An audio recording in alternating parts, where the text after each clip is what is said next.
Throughout the history of the primordial world, Daoyuo Jingxian had broken through to the primordial chaos. People like Donghuang Tai, Dijun, and Dijiang were far away. People like Feng Zichen, Great Emperor Ziwei, and Fuxi were close. None of them were at the first firmament of primordial chaos after their breakthroughs.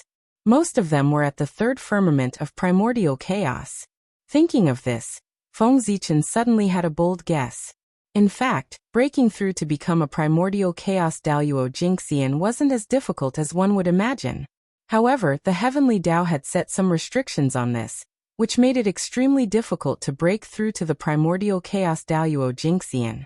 It was also because of this that the great divine abilities of the primordial world were suppressed a little by the heavenly Tao.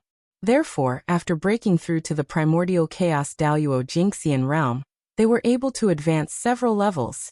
This was the so-called good preparation. Of course, this was only Feng Zichen's guess. The truth might not be so. He still had to find an opportunity to verify the specific truth. I still have to thank you for attaining the Tao, fellow Taoist. Fuxi came to Feng Zichen's side and bowed respectfully. Feng Zichen accepted this calmly. With Fuxi's aptitude, attaining the Tao was inevitable. However, it shouldn't have happened now or so quickly. The reason why Fuxi could attain the Tao so quickly was that when the heavenly Tao descended in the chaos outside the sky, Feng Zichen had informed him in time to come and watch. It was precisely because he had taken a look at the body of the heavenly Tao that Fuxi saw through the confusion in his heart and cultivated to the primordial chaos Daoyuo Jingxian realm. From this point on, Feng Zichen could be considered to have helped Fuxi attain the Tao. It was only right for him to accept his bow. Fellow Taoist, are you going to preach the Tao in the human emperor city? Have you found a suitable place? If not, I'll lend you the sky-gazing peak. Looking at Fuxi, Feng Zichen asked curiously. It was true that the human emperor city was very big. There was even a primordial chaos demon god suppressed in it. It could be said to be the top holy land in the primordial world.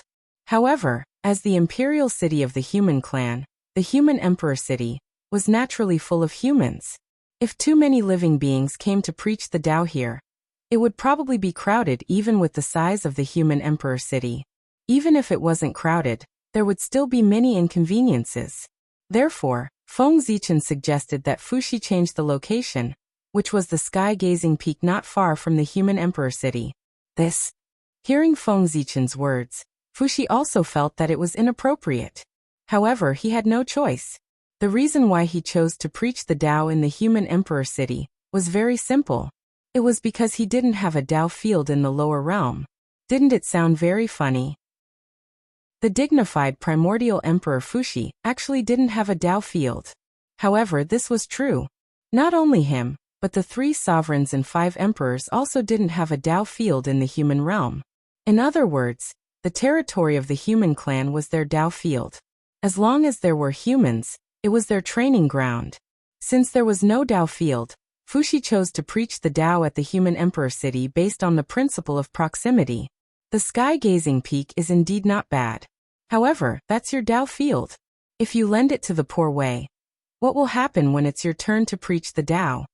Fuxi was tempted by Feng Zichen's suggestion, but he also had his concerns. The sky-gazing peak was Feng Zichen's Tao field. It wasn't easy for him to use it. What was the sky-gazing peak? It was the Ziwei mountain in Zichen's grotto heaven in the past. It was also Mount Buzhou in the mini-desolate realm. When the mini-desolate realm fused with the desolate land fragment, this mountain also fused with the desolate land. It also gained a lot of fortune, and became the ancestral bloodline of the central divine prefecture. In other words, this mountain was the #1 divine mountain in the central divine prefecture. In the mini-desolate realm, it wasn't a problem to call this mountain Mount Buzhou. However, in the desolate land, it was a little inappropriate to call it this name. Therefore, Feng Zichen thought about it and renamed it Sky-Gazing Peak. It was derived from the fact that one could see the sky by raising their heads. The Sky-Gazing Peak, the #1 mountain in the central divine prefecture, was extraordinary. Hey, fellow Taoist Fuxi, you don't have to worry. If I preach, there are many places to choose. You can preach on the Gauchan planet, in the imperial court of human Tao, and under the world tree. Knowing Fushi's concerns, Feng Zichen said casually, I, Feng Zichen, have countless properties in the desolate land. I'm not afraid of not finding a place to preach. Then we'll do as you say. Since Feng Zichen said so, Fushi didn't hesitate and agreed directly. As for changing the location of the preaching from the Emperor City to the sky-gazing peak, it seemed like a child's play, but it wasn't a big problem. How could the location of the preaching be changed? Of course not. However, the Emperor City was built at the foot of the sky-gazing peak. It wasn't a problem to say that the two were the same place. After bidding farewell to Feng Zichen and chatting with Nuwa for a while, Fushi left and went to the sky-gazing peak. Although there was still some time before the preaching, he still had to make some arrangements in advance. For example, he set up obstacles for the preaching to eliminate some of the people who were lacking in morals. With Fushi's attainment of the Tao, the laws between heaven and earth became more active, and the spiritual qi in the heavens and earth became richer than before.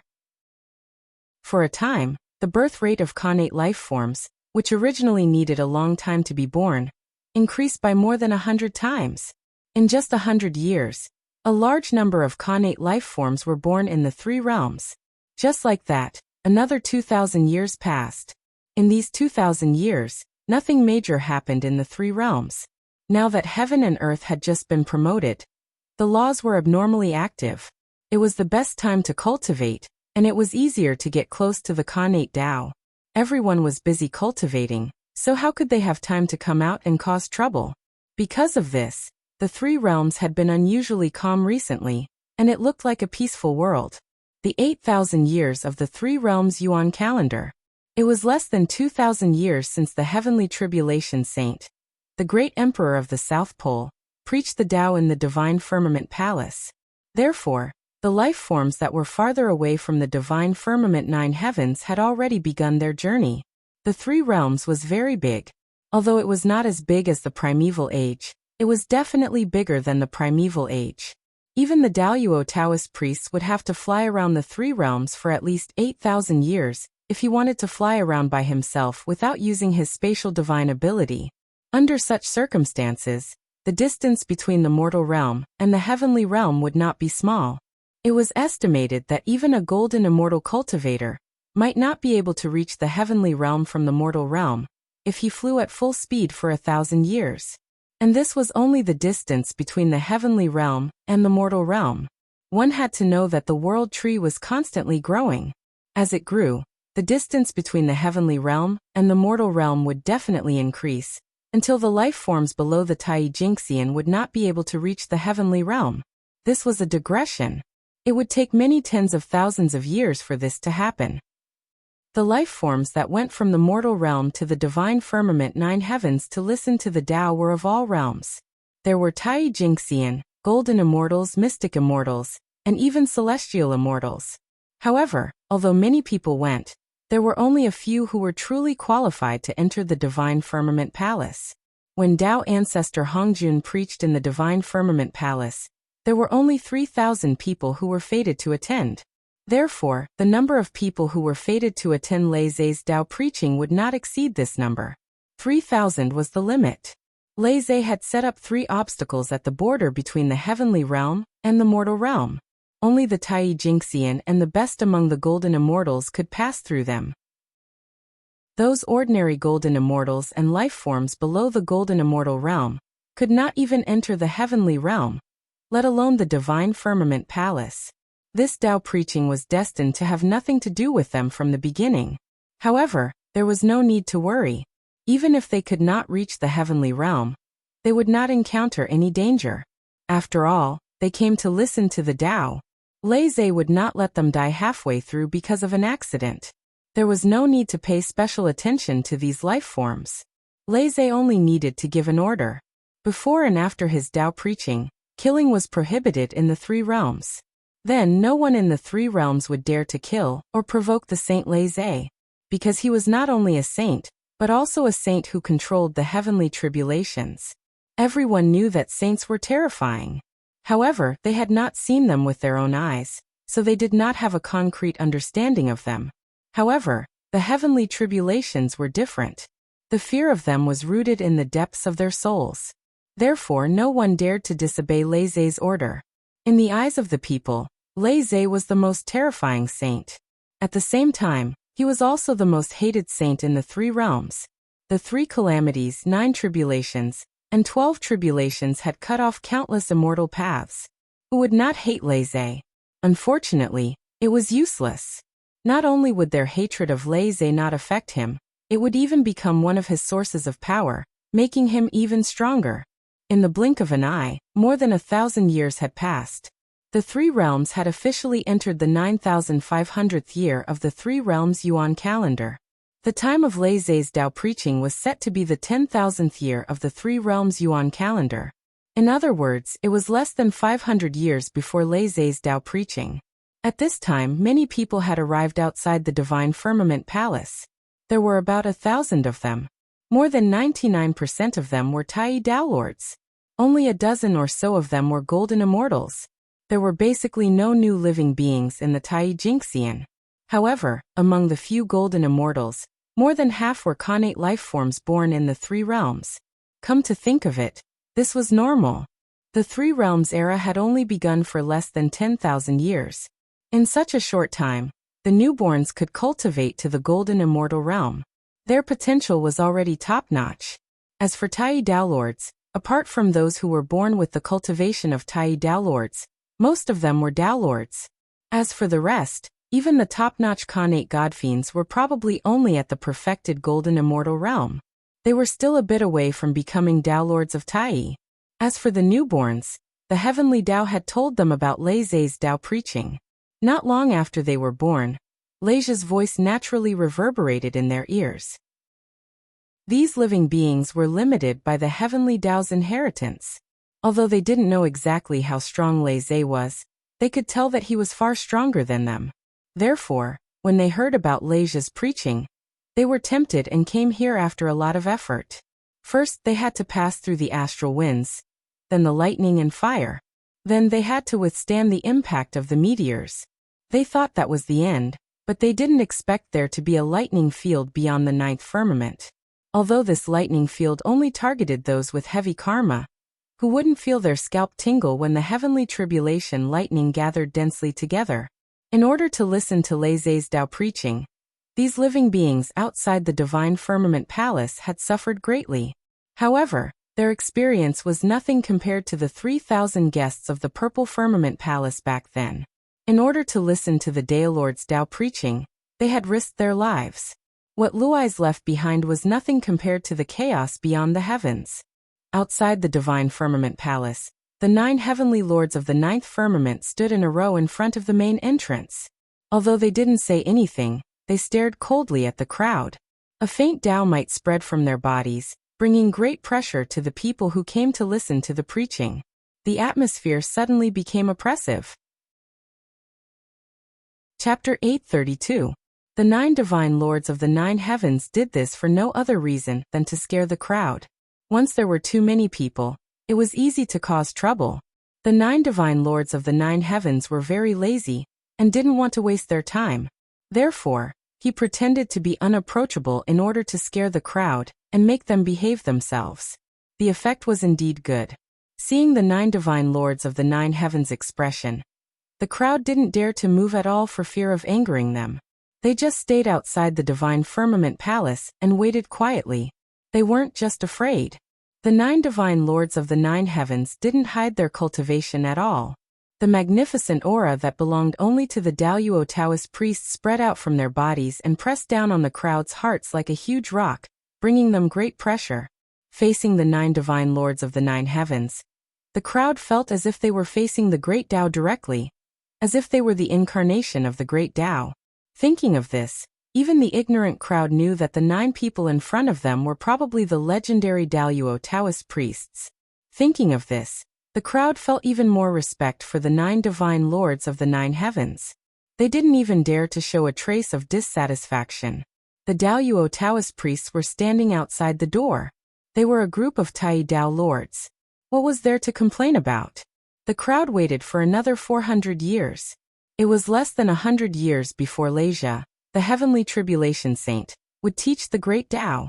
At this time, There were more than 2,000 cultivators gathered outside the divine firmament palace. Most of them were ancient creatures, and the newborn creatures barely made up 10%. 10,000 years was still a short time. Not many creatures could be born.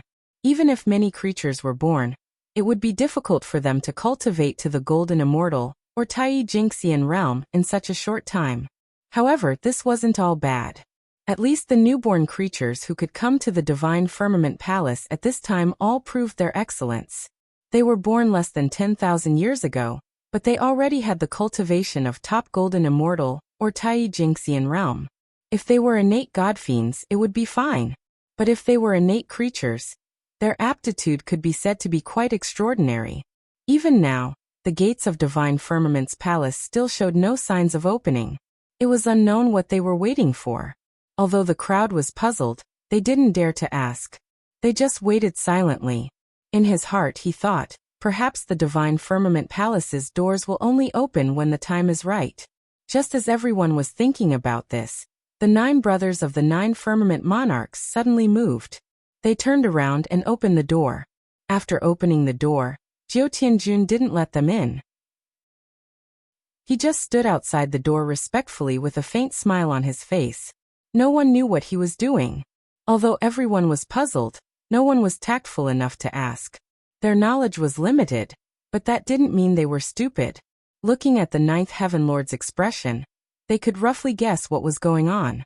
The 9th firmament master of the 9 clouds opened the gate and waited outside respectfully. As for who that great figure was and how powerful he was, the old creatures all knew. There was an 80% chance that a saint came. However, the new life form knew nothing about it. But it didn't matter if they didn't know. They could guess. The 9th firmament master of the 9 clouds had the same cultivation as the Daoyuo Taoist priests. He was already an unreachable figure in their eyes. Someone who even such a figure had to be respectful to was undoubtedly more terrifying than the Taoist priests. It was an existence beyond their knowledge. Just like the saints, these new life form didn't know what kind of realm they were in. In the inheritance they received, there was no such realm at all. They just instinctively thought that the saints should be a very powerful title. As for how powerful they were, they didn't know. But now they knew that the saints were definitely more powerful than the Daoyuo Taoist priests. Because the saint they were about to meet actually made the 9 Daoyuo Taoist priests welcome him outside. If they weren't more powerful than the Taoist priests, would they dare to do so? They guessed right. The 9th firmament master of the 9 clouds changed his attitude, because the great figures were about to arrive. Now, the 9 of them represented the face of the Luai's lock. If they were to greet the other powerful beings with a straight face, the Luai's lock would definitely teach them a lesson. This time, they were there to make the Luai's lock proud, not to embarrass the Luai's lock. If they really messed it up, the 9th firmament master of the 9 clouds didn't dare to be careless when he thought of the Luai's lock. He took out the etiquette he had practiced for many years, and got ready to welcome the great figures from the Eldritch land. The saints were the rulers of the world, so they were naturally the last to arrive. Therefore, the great figures from the Eldritch land were the first to arrive. The Luai's lock becoming a saint was a big event in the Eldritch land. As long as they didn't hate the Luai's lock, they would come to watch the ceremony and congratulate the Luai's lock becoming a saint.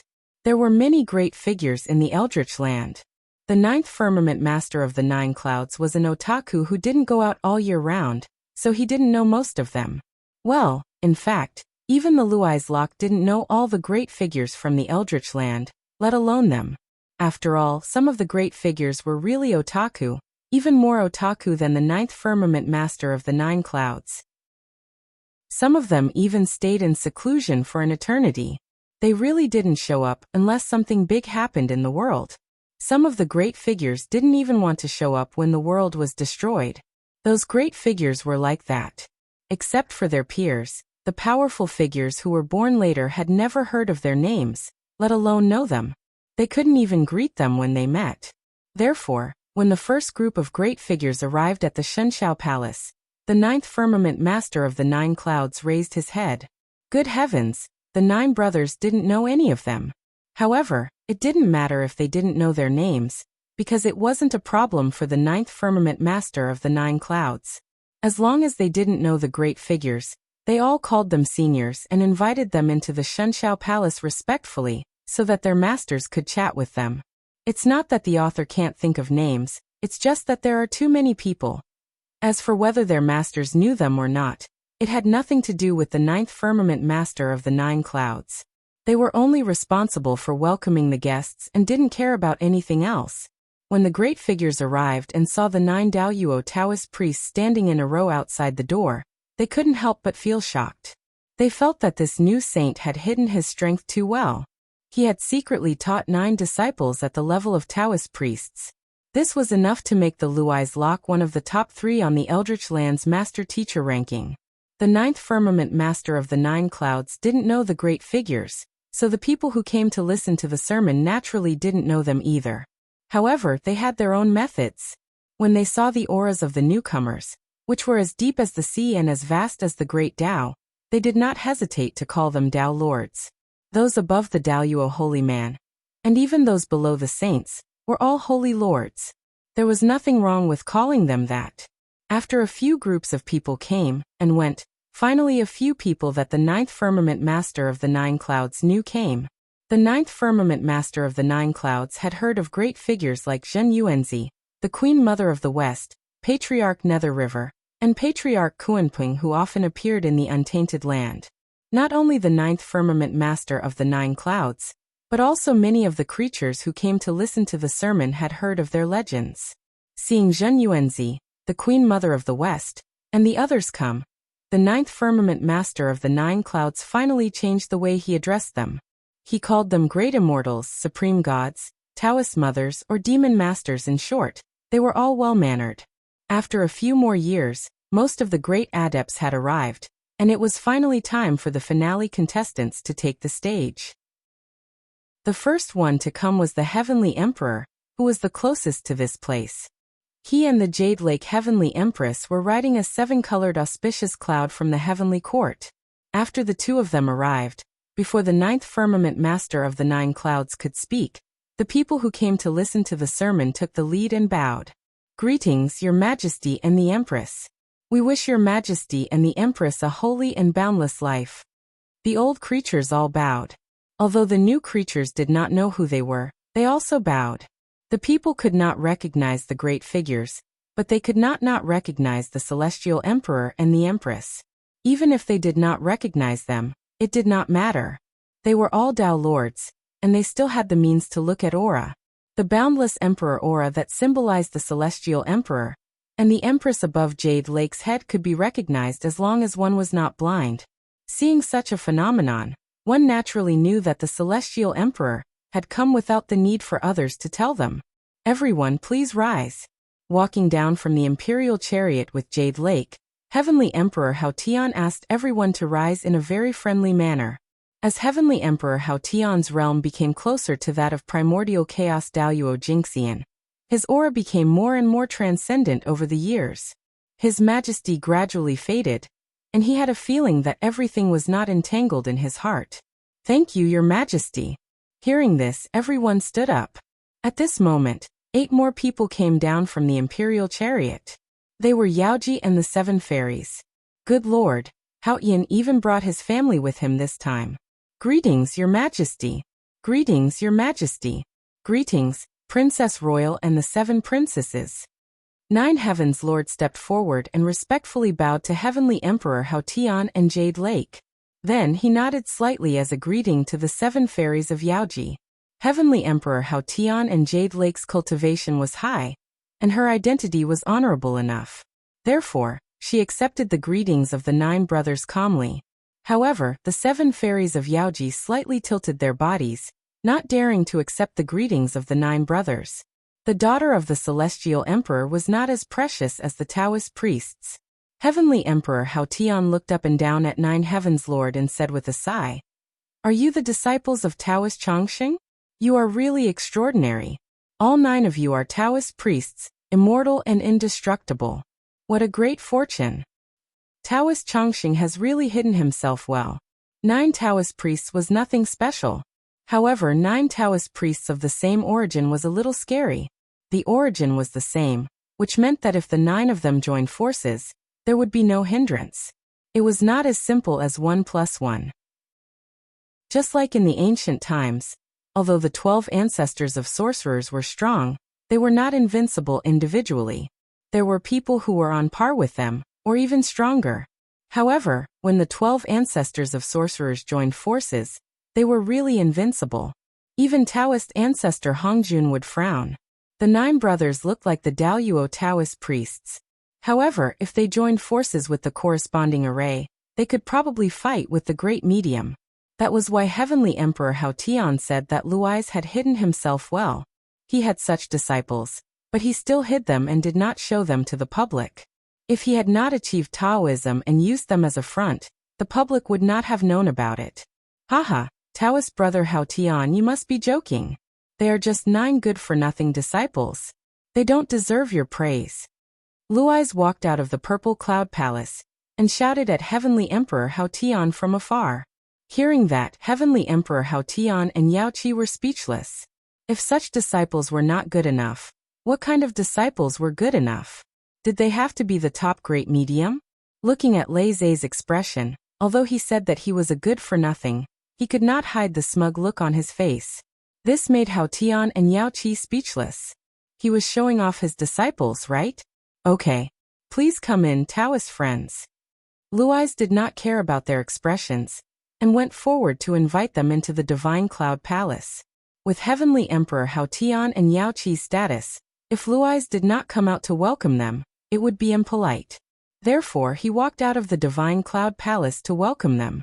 However, Heavenly Emperor Hao Tian rejected Luais' good intentions and said, Taoist Ziwei and Taoist Gaochen are not here yet.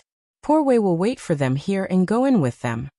Hearing that, Luais did not insist. He just stood with him and waited together. The ones who were coming next were all saints, and Luais had to welcome them personally. He did not plan to run around, so he just waited here. After Heavenly Emperor Hao Tian, Saint Taiching came leisurely on the green ox.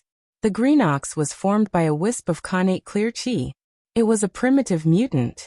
Saint Taiching liked it very much and took it as his mount. Following the Grand Pure One, the green ox could be considered to have obtained quite a lot of benefits and cultivated to the zenith heaven golden immortal realm. Yes, it was Daoyuo Jingxian, not Daoyuo Taoist priests. If it was really Daoyuo Taoist priests, he would not be a mount, not even a saint. How could the incarnation of the great Tao be a slave? This was blasphemy against the great Tao, and the blasphemer was destined to not have a good ending. Saints could force Daoyuo Taoist priests to do things for them, but they could not force Daoyuo Taoist priests to be slaves. That was it. Seeing Saint Taiching coming, Luais hurried to welcome him with Thunder Lord of 9 Heavens. The 7 fairies and Yaoji also followed behind them. Heavenly Emperor Hao Tian and Heavenly Emperor Hao Tian did not move. Heavenly Emperor Hao Tian and Empress Hao Tian were the Heavenly Emperor and Empress. They were more powerful than the saints in name. Only the saints would welcome them. How could they welcome the saints? If the saints were not satisfied, they could take the case to the Heavenly Tao. Even the saints could not win. Greetings, Taoist brother Taiching. After greeting the Taiching saint, Luais glanced at the 9 sky monarchs and said, You guys, come and greet the Taiching saint. Greetings, Saint Taiching. The 9 brothers were helpless. For the sake of their master, they had to pretend to be obedient children and bowed to Saint Taiching. At this moment, Luais pretended to be helpless and said, These are all inferior disciples. They are not good enough. Brother, please excuse us. Chapter 833. The Grand Pure One was originally very happy, but after hearing Lei Zai's words, he could not help but freeze for a moment. Then he smiled bitterly and said, Haha, fellow Taoist Chongsheng, you really know how to joke. The 9 disciples of a sect are all Taoist priests. If such a disciple is still a joke, how many disciples in the 3 realms can be taken out? The effect of Lei Zai showing off his disciples in front of the Grand Pure One was not as good as he had imagined. After all, the Grand Pure One's methods of teaching his disciples were not bad. He had Xuandu under him to support him. However, Lei Zai did not care too much. He was not showing off his disciples to attack others. He was showing off and making himself proud. A sect with 9 Tao lords. This was the first among the sages to do so. Bringing it out to show off was a great boost to Lui's reputation. Saints were immortal. Apart from making breakthroughs and obtaining primordial supreme treasures, only some glorious things could make them happy. What a boring life. Really, I'm not envious. Saint, please enter.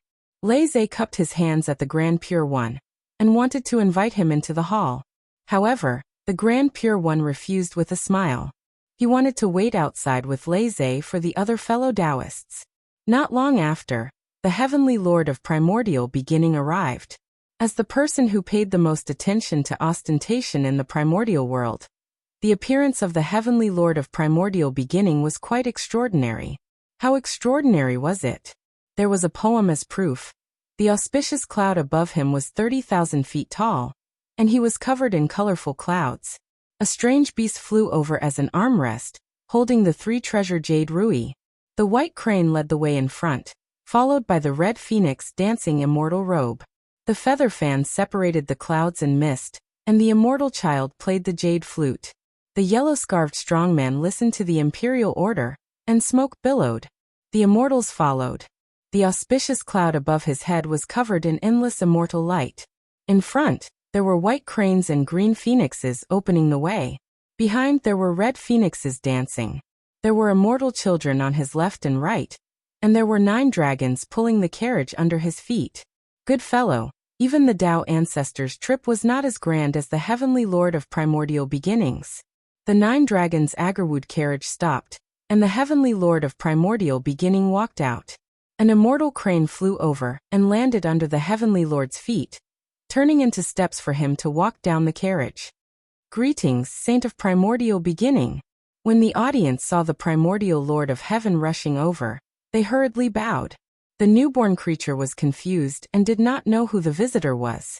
However, seeing the grandeur of the visitor, he knew that the visitor was a top-notch big shot. Hence, he followed the old creature and bowed.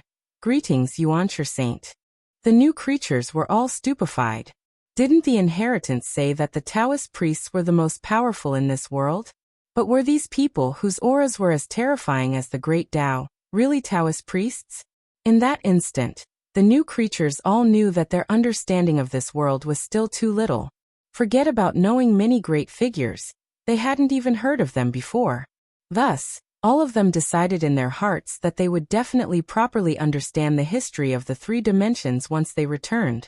The 3 realms had just been reborn, so where did so many powerful figures come from? Could it be that there were even more ancient and unknown eras before the 3 realms? Their way of thinking was very good.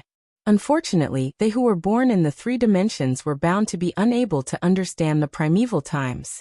Following the rebirth of the 3 realms, the primordial world had already become a thing of the past.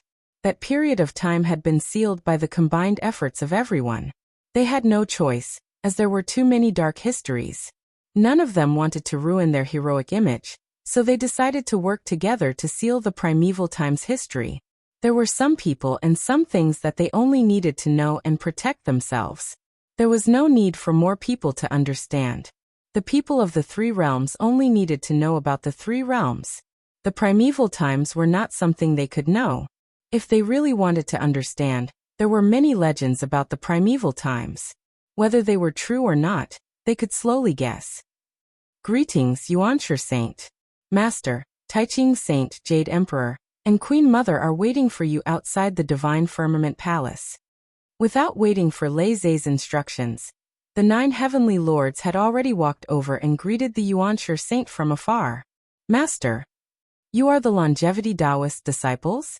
Asked the Yuanshi Saint uncertainly as he looked at the 9 Taoist priests of the same origin. The leader of the 9 heavenly lords, the Divine Firmament Heavenly Lord, nodded and replied, Saint, my master is the southern extremity longevity the arch. Hiss. Hearing that, the Yuanshi Heavenly Lord's face did not change at all, but he gasped in his heart. To think that the southern extremity longevity emperor would be able to nurture 9 Tao sovereign disciples without making any noise at all. This was truly a well-hidden secret. Brother Yuanshi, it's been a while. Just then, Laissez walked out and shouted at the Yuanshi Heavenly Lord from afar. As he spoke, Lei suddenly sped up and arrived in front of the Yuanshi Heavenly Lord in a few steps. Brother Yuanshi, these are the 9 useless disciples of the poor way. What do you think of them? Are they good enough for you? Lei and the Yuanshi Heavenly Lord were not on good terms. That was because the Yuanshi Heavenly Lord's throne was snatched from the southern extremity Immortal Elder, the primeval Heavenly Lord's disciple. Because of that, the two of them were not on good terms. With that in mind, Lei did not mind angering the Yuanshi Heavenly Lord if he had the chance. And right now there was an opportunity. If the Yuanshi Heavenly Lord had any regrets in his life, it would definitely be his disciples. Counting the 12 direct disciples under him, none of them were successful. Not to mention others, they could not even compare to the disciples of the tribe of Jia that he looked down on. It was a sad thing. Therefore Lei's use of his disciples to provoke the Yuanshi Heavenly Lord was really effective. As soon as Lei finished speaking, the Yuanshi Heavenly Lord's expression changed. After a long while he squeezed out a "not bad" from between his teeth. Not bad at all. If he could, the Heavenly Lord of the Origin really wanted to say that the disciples of the Lui's Lock were trash. However, looking at the cultivation of the Master of the 9 Clouds and the 9th Heaven Dao Master, he could not bring himself to say that. Today's situation was special. Lei could not go too far. After provoking the Yuanshi Heavenly Lord a little, he stopped provoking him and invited him to enter the Divine Cloud Palace. Looking at Lei's expression, those who did not know would think that the two of them were close. Lei's invitation was very sincere, but the Yuanshi Heavenly Lord still refused. The reason was the same as the previous few. He wanted to wait for the others to come and go together. Lei did not force him. He stood outside the door and waited with him. At this moment, the 9 dragons' Agarwood chariot that the Yuanshi Heavenly Lord stopped outside the door suddenly lit up with a divine light. Then the 9 dragons that pulled the chariot began to change. Gradually, they turned into 9 gods in golden armor. They formed a circle to protect the Agarwood chariot. These 9 dragons were all 5-clawed golden dragons. They were all in the realm of Daoyuo Jingxian. Daoyuo Taoist priests would not become someone's mount, let alone pull a chariot. According to this, Daoyuo Jingxian was the strongest mount that could be possessed. 9 5-clawed divine dragons at the level of Daoyuo Jingxian, pulling the chariot. The Yuanshi Heavenly Lord was really generous. Seeing this, everyone looked at the 9 dragons' Agarwood chariot. Some of them even looked at it with envy. Well, those powerful mediums who entered the Divine Cloud Palace first all came out at this moment. Since the sages were waiting outside, they naturally could not sit inside. So they came out to wait together. Then, as soon as these powerful mediums came out, they saw the 9 dragons' Agarwood chariot of the Yuanshi Heavenly Lord. It was really luxurious. To be honest, everyone was envious of the Yuanshi Heavenly Lord's chariot. They were all prideful people. How majestic it would be to go out in such a luxurious chariot. Who would not want it? However, even if he wanted to, he couldn't do it. It was not difficult to find 9 Daoyuo Jingxian to pull the chariot. But it was not difficult to find 9 5-clawed golden dragons to pull the chariot. It was dangerous. 5-clawed golden dragons were the descendants of the ancestral dragon. Only the Yuanshi Heavenly Lord, as a sage, dared to let them pull the chariot. If it were anyone else, they would be killed by the ancestral dragon in minutes. The ancestral dragon was a sacred beast. Its strength was comparable to that of a sage. Although the sacred beasts of the 5 elements were suppressed in the 4-level land, and could not come out unless the world was in chaos, that was a long time ago. Now the world had changed several times, and the overall appearance had changed. Who knew how binding the oath of the past was now? Perhaps the rule of not coming out unless the world was in chaos had long been invalid. The sacred beasts of the 5 elements could come and go freely in the untainted land. It was just that no one knew it. This was not a baseless guess. It was based on evidence. At the end of the ancient times, the Tao Lords and the Chaos Demon God had a great war. The untainted land was smashed into pieces, but the sacred beasts of the 5 elements did not appear. Was this not proof that they were free from the constraints of the heavenly way? With this guess in mind, everyone could not help but be afraid of the sacred beasts of the 5 elements. Naturally, they did not dare to attack the three Khanate clans easily. Therefore, these powerful people could only envy a chariot like the Nine Dragons' Agarwood chariot. It was impossible for them to build an identical chariot. The chariot of the Yuanshi Heavenly Lord was so dazzling that even Lei Zhe could not help but take a few more glances.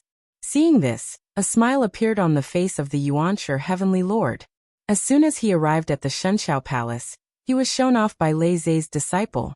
One could imagine how depressed he was. Now, with that gorgeous chariot, the Yuanshi Heavenly Lord could regain some of his dignity. Naturally, he was overjoyed. Unfortunately, the Yuanshi Heavenly Lord did not know what Lei Zhe was thinking. If he knew, he would not be able to smile. This was because Lei Zhe glanced at the Nine Dragons' Agarwood chariot not out of envy, but because he wanted to see the Yuanshi Heavenly Lord make a fool of himself later. What kind of joke? He was already here. Rumble. Inexplicably, heaven and earth shook. Khanate Daos appeared together and hung in the sky. At the same time, billions of starlight fell and turned into a dazzling river of stars that slowly spread out in the void. In addition, auspicious clouds covered the sky. Auspicious chi filled the air. The heavenly way purple chi that represented the heavenly way appeared out of nowhere and spread out in the void. It seemed to cover the sky and the sun, creating a myriad of phenomena. Khanate Daos opened the way, billions of starlight paved the way, and the heavenly way purple chi fell. Seeing this phenomenon, everyone knew that Great Emperor Ziwei had arrived. Only he could bear such a phenomenon. Before Great Emperor Ziwei appeared, everyone, including the sages, took the initiative to welcome him. What was ostentatious? This was it. Before the person arrived, the phenomenon had already arrived. The sages even greeted him with cupped fists. In the untainted land, other than the ancestral lord, only Great Emperor Ziwei was qualified to do so. Great Emperor Ziwei was the most virtuous in the untainted land. Even the heavenly way had to coax him and did not dare to offend him. Who's here? What a grand display. It's even grander than the sages. Could it be a sage too? Some newborn creatures were puzzled and asked curiously. Beside him, an old creature could not help but glance at him after hearing his words. He reminded him, "Don't talk too much. Great Emperor Ziwei is here. You must be more respectful later. You should know that disrespecting him will damage your luck at best. At worst, you will be punished by the heavens." Seeing that this person did not seem to be joking, the newborn creature, including those around him who did not know Great Emperor Ziwei, was shocked. They did not dare to say anything more. They all bowed their heads respectfully and did not say a word. How powerful was Great Emperor Ziwei? Just being disrespectful to him would cause them to be punished by the heavens. This kind of treatment was unheard of. Even a sage could not do this. For a moment, everyone could not help but be curious about Great Emperor Ziwei. What kind of person was he to have such great ability? To have tens of thousands of Daos open the way for him, and have sages wait for him with cupped fists. While everyone was thinking, endless light suddenly rose from the end of the galaxy. It was extremely bright, like the sun. Amidst the dazzling light, an imperial chariot pulled by 9 dragons slowly appeared before everyone's eyes. 9 dragons pulling a chariot? Seeing this scene, everyone subconsciously looked at Lord of Heaven's 9 dragons' Agarwood chariot. Then everyone realized the difference between the two chariots. There was an obvious difference. First of all, Lord of Heaven's 9 dragons' Agarwood chariot was only an acquired supreme treasure. But Great Emperor Ziwei's imperial chariot, if everyone was not mistaken, should be a top innate spiritual treasure. No one knew where Great Emperor Ziwei found it. Secondly, the 9 dragons pulling the chariot for Great Emperor Ziwei were much more powerful than the 9 dragons pulling the chariot for Lord of Heaven. Was the one who was stronger than Daluo Jingxi and the Daluo Taoist priests. No, he was stronger than the Daluo Taoist priests. The patterns on the 9 dragons seemed to be naturally formed. They exuded the aura of the way. Endless mysteries intertwined, and the powerful force that emanated from their bodies was as vast as the Great Path. In front of the 9 dragons, many of the great divines present actually felt slightly threatened. This feeling was not wrong. Each of the 9 dragons pulling the chariot for Great Emperor Ziwei had the power of a great master. Thinking of this, everyone sucked in a breath of cold air. This was truly earth-shattering. 9 great masters pulling the chariot. How heroic and domineering was that? Compared to this, Lord of Heaven's 9 dragons' Agarwood chariot, which they were envious of, was nothing. The difference was like heaven and earth. Everyone would be envious when they saw the 9 dragons' Agarwood chariot. But Great Emperor Ziwei's 9 dragons' imperial chariot could only amaze and shock everyone. Although Great Emperor Ziwei was strong, he could not make 9 Taoist priests pull his chariot for him. Moreover, they were Taoist priests of the Dragon Clan. This was something he could not do. Therefore, the ones pulling his chariot were not Daoyuo Taoist priests, nor were they dragons. Instead, they were innate ferocious beasts, 9 innate ferocious beasts whose strength was comparable to top great masters. Chapter 834. The primordial ancient dragon was the name of the 9-headed dragon that pulled the chariot for Ziwei the Great. They were formed from the blood essence of the primordial chaos ancient dragon. Although they had no spiritual intelligence, they were born with power comparable to the Daoyuo Taoist priests.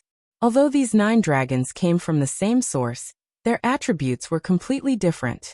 They corresponded to the 9 attributes of yin, yang, metal, wood, water, fire, earth, wind, and thunder respectively. In order to capture them, Ziwei the Great spent a lot of effort. These 9 primordial ancient dragons did not live in the wilderness. Instead, they lived in 9 special innate secret realms. Fortunately, Zhouxing had the ability to monitor the heavens. Otherwise, Ziwei the Great would not have been able to find their whereabouts. These 9 barbaric ancient dragons had been living in their birthplace ever since they were born. They had never taken a step out of their special innate secret realms. Every day, they would eat and sleep after they were full, and eat after they were well rested. They were very carefree. However, in the end, their bloodline was powerful, and they did not cultivate much. Naturally, they had the power that was on par with the great divine masters. Unfortunately, they were targeted by Ziwei the Great, who should have continued to live leisurely. Their peaceful lives were disrupted because of this. Although the power comparable to a great medium was not weak, it was nothing in front of Ziwei the Great. They were easily suppressed by him. With a raise of his hand, Ziwei the Great suppressed 9 primordial ancient dragons with strength comparable to a great medium, and took them as mounts to pull the chariot. Ziwei the Great did not even let go of the innate secret realm that nurtured the 9 dragons. He moved it to the boundless starry sky. Where did Ziwei the Great's supreme-grade innate spiritual treasure, the imperial chariot, come from? Wasn't it refined by fusing the innate spiritual treasures nurtured by the 9 innate secret realms? 9 primordial ancient dragons pulling the chariot. That was luxurious enough, wasn't it? However, this was not the most luxurious part. Although the 9 dragons had different attributes, they came from the same source. In other words, when the 9 dragons joined forces and merged into one, they could transform into a primordial chaos ancient dragon to fight the enemy. It was truly ferocious. Everyone obviously thought of this as well. They could not help but sigh in their hearts. Ziwei the Great's generosity was truly outrageous. Greetings, fellow Taoists. After Great Emperor Ziwei arrived, he first scanned everyone's faces before returning the greeting. After greeting everyone, Great Emperor Ziwei glanced at the 9 dragons' Agarwood chariot of the Yuanshi Tianzuan with a faint smile. Although he didn't say anything, his attitude was enough to make the Yuanshi Tianzuan's face darken. To be honest, the reason why Great Emperor Ziwei used 9 dragons to pull his chariot was to imitate Lord Yuanshi. It was just that this imitation was too good, much better than the real one, and far better than the real one. After Great Emperor Ziwei arrived, he had just stepped out of the imperial chariot when thousands of spirits suddenly appeared in the distance. Another imperial chariot was slowly approaching. The saint emperors of the human race had arrived. Everyone went forward and saw the human race's Saint Emperor Feng Zichen, Her Highness Nuwa, and Heavenly Emperor Fuxi in a carriage heading towards Divine Firmament Palace. When a human emperor traveled, the atmosphere was even more extraordinary. In front of them were thousands of spirits clearing the way, and above their heads were the canopies of the 5 emperors. Behind them were the 2 sovereigns and 5 emperors of the human race, and many other great mediums. When everyone's power was combined, it created a boundless atmosphere that shook the heavens and the earth. After Feng Zichen, it was Dong Huangtai. This former #1 master of the primitive world, even without his past glory, was still quite extraordinary. He came alone. There were no strange phenomena around him, but in the eyes of all living beings, he seemed to be the center of the world, and everything in the world revolved around him. Finally, it was the two saints of the West. These two saints knew that they were poor and couldn't compare to the people of the East. They didn't want to compete with the people of the East, so they came in a very low-key manner. Goddess Hutu rarely left the underworld. Even a big event like Luai's becoming a saint wasn't enough to alarm her. However, she was still one of the 4 Imperials. For this reason, although Goddess Hutu didn't come in person, she still sent her incarnation, the Hutu Emperor, to come and congratulate him. In this way, all the saints and many primordial chaos experts were considered to have arrived. Luais didn't hesitate anymore. He led everyone into the divine firmament palace and arranged their seats. Then, he asked the 9th Heaven Lord to call in the people who came to listen to the sermon. And this day happened to be the 10,000th year of the primitive world. It was also the day of Luai's sermon. Everyone came in. There were exactly 3,000 people, no more, no less. 90% of them were creatures of the primitive world, and 10% were creatures of the 3 realms. Luais wasn't surprised. The 3 realms had only been born for 10,000 years, and there weren't many creatures born. It was already very good that so many people came. When he first became a saint, Luais was quite optimistic about the creatures of the 3 realms. He planned to find some outstanding people to nurture, so that they could help him take care of the 9th heaven. But he didn't expect that the plan couldn't keep up with the changes. The birth of the Buzhou divine race made Luai see another possibility. It wasn't a bad idea to let this race take care of the 9th heaven, and become the heavenly tribulation emissaries. Whether it was in terms of background or identity, they were quite suitable. Because of this, Luais, who had been optimistic about the creatures of the 3 realms, suddenly didn't care about them. Having the Buzhou divine race was enough for him. He didn't need to spend so much effort to find talents from the creatures of the 3 realms. It saved him a lot of trouble. Time flew by. In the blink of an eye, thousands of years had passed. Luai's sermon came to an end. The creatures who came were mixed with good and bad people. Luais didn't think much of them. Therefore, after the sermon, Luais didn't ask them to stay. He let them leave. The saints didn't leave. Instead, they stayed in the divine firmament palace to discuss the Tao with Luais. Next, in a few thousand years, it would be Fushi's turn to give a sermon. Everyone was going to go there. Because of this, they couldn't be bothered to go home again. They might as well wait for a while at Luai's place. After the sermon, they would go to the Emperor City to congratulate Fushi. After all, he was a fellow Taoist in the past. He was also the first being in the 3 realms to achieve the Tao. The saints had to give him face. A few thousand years was just a blink of an eye in the saints' eyes. But in the eyes of some creatures, a few thousand years wasn't short. During this period of time, quite a few new sentient life forms had been born in the 3 dimensions. The first one was born. In their minds, other than the heavenly path inheritance, there was also the news of Fushi Taoist Master's sermon. Although they didn't know why, these newly born creatures instinctively knew that this was a rare opportunity. Therefore, without any hesitation, these living beings quickly rushed towards the central god province after stabilizing their cultivation. Fushi was the primordial chaos Daoyuo Jingxian, not a saint. He didn't need to be as particular as Luai's. Therefore, he didn't need to limit the number of people who could attend. It was really a convenient place for those who were fated to attend. Because of this, countless creatures gathered at the foot of Sky-Gazing Peak. It was simply a sea of people. Among them, the human race made up the most of the population. It couldn't be helped. After all, the human race had the geographical advantage. The closer they were, the faster they would come.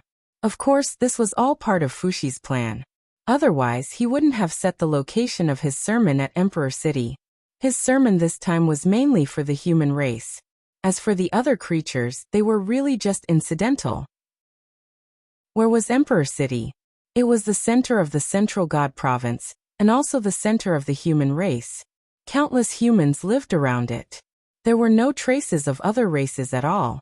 If Fuxi were to preach here, it would be good if 1 in 10,000 creatures who came to listen to his sermon were from another race. Under such circumstances, they could still come to listen to Fuxi's sermon. It had to be said that they were truly fated to be here. They had a great fate with Fuxi. Otherwise, they wouldn't have been able to come to Sky-Gazing Peak. After calculating the time, everyone left Divine Firmament Palace together and rushed to Sky-Gazing Peak. They each found a seat and sat down. This time, everyone came together. They didn't have any thoughts of competing. Instead, it was very harmonious. Soon Fuxi's sermon began. It was different from Lei. Lei mainly talked about the innate Tao of thunder, and then the Tao of calamities. He explained the principles of the various calamities in the world. Fuxi talked about the Tao of innate 8 trigrams. Then, from the innate 8 trigrams, he extended the principles of the universe's evolution. He explained the various principles of the universe to the world. Comprehending by analogy was what all living beings learned. Unlike Lei and Fuxi, after listening to their sermon, they also gained a lot and their cultivation improved by 1 or 2 points. To be honest, listening to Fuxi and Lei's sermon didn't mean much to the saints. But to those with great divine abilities it had an extraordinary meaning. Because they were all in the Sage-to-Be realm. They had reached the extreme, and were about to break through the realm of primordial Daoyuo Jingxian. They, who were in this special realm, needed to accumulate experience. Any great path could be used as a reference for them. If they could gain 1 or 2 points of understanding from the sermon, then their chances of breaking through to primordial Daoyuo Jingxian would increase by 1 or 2 points.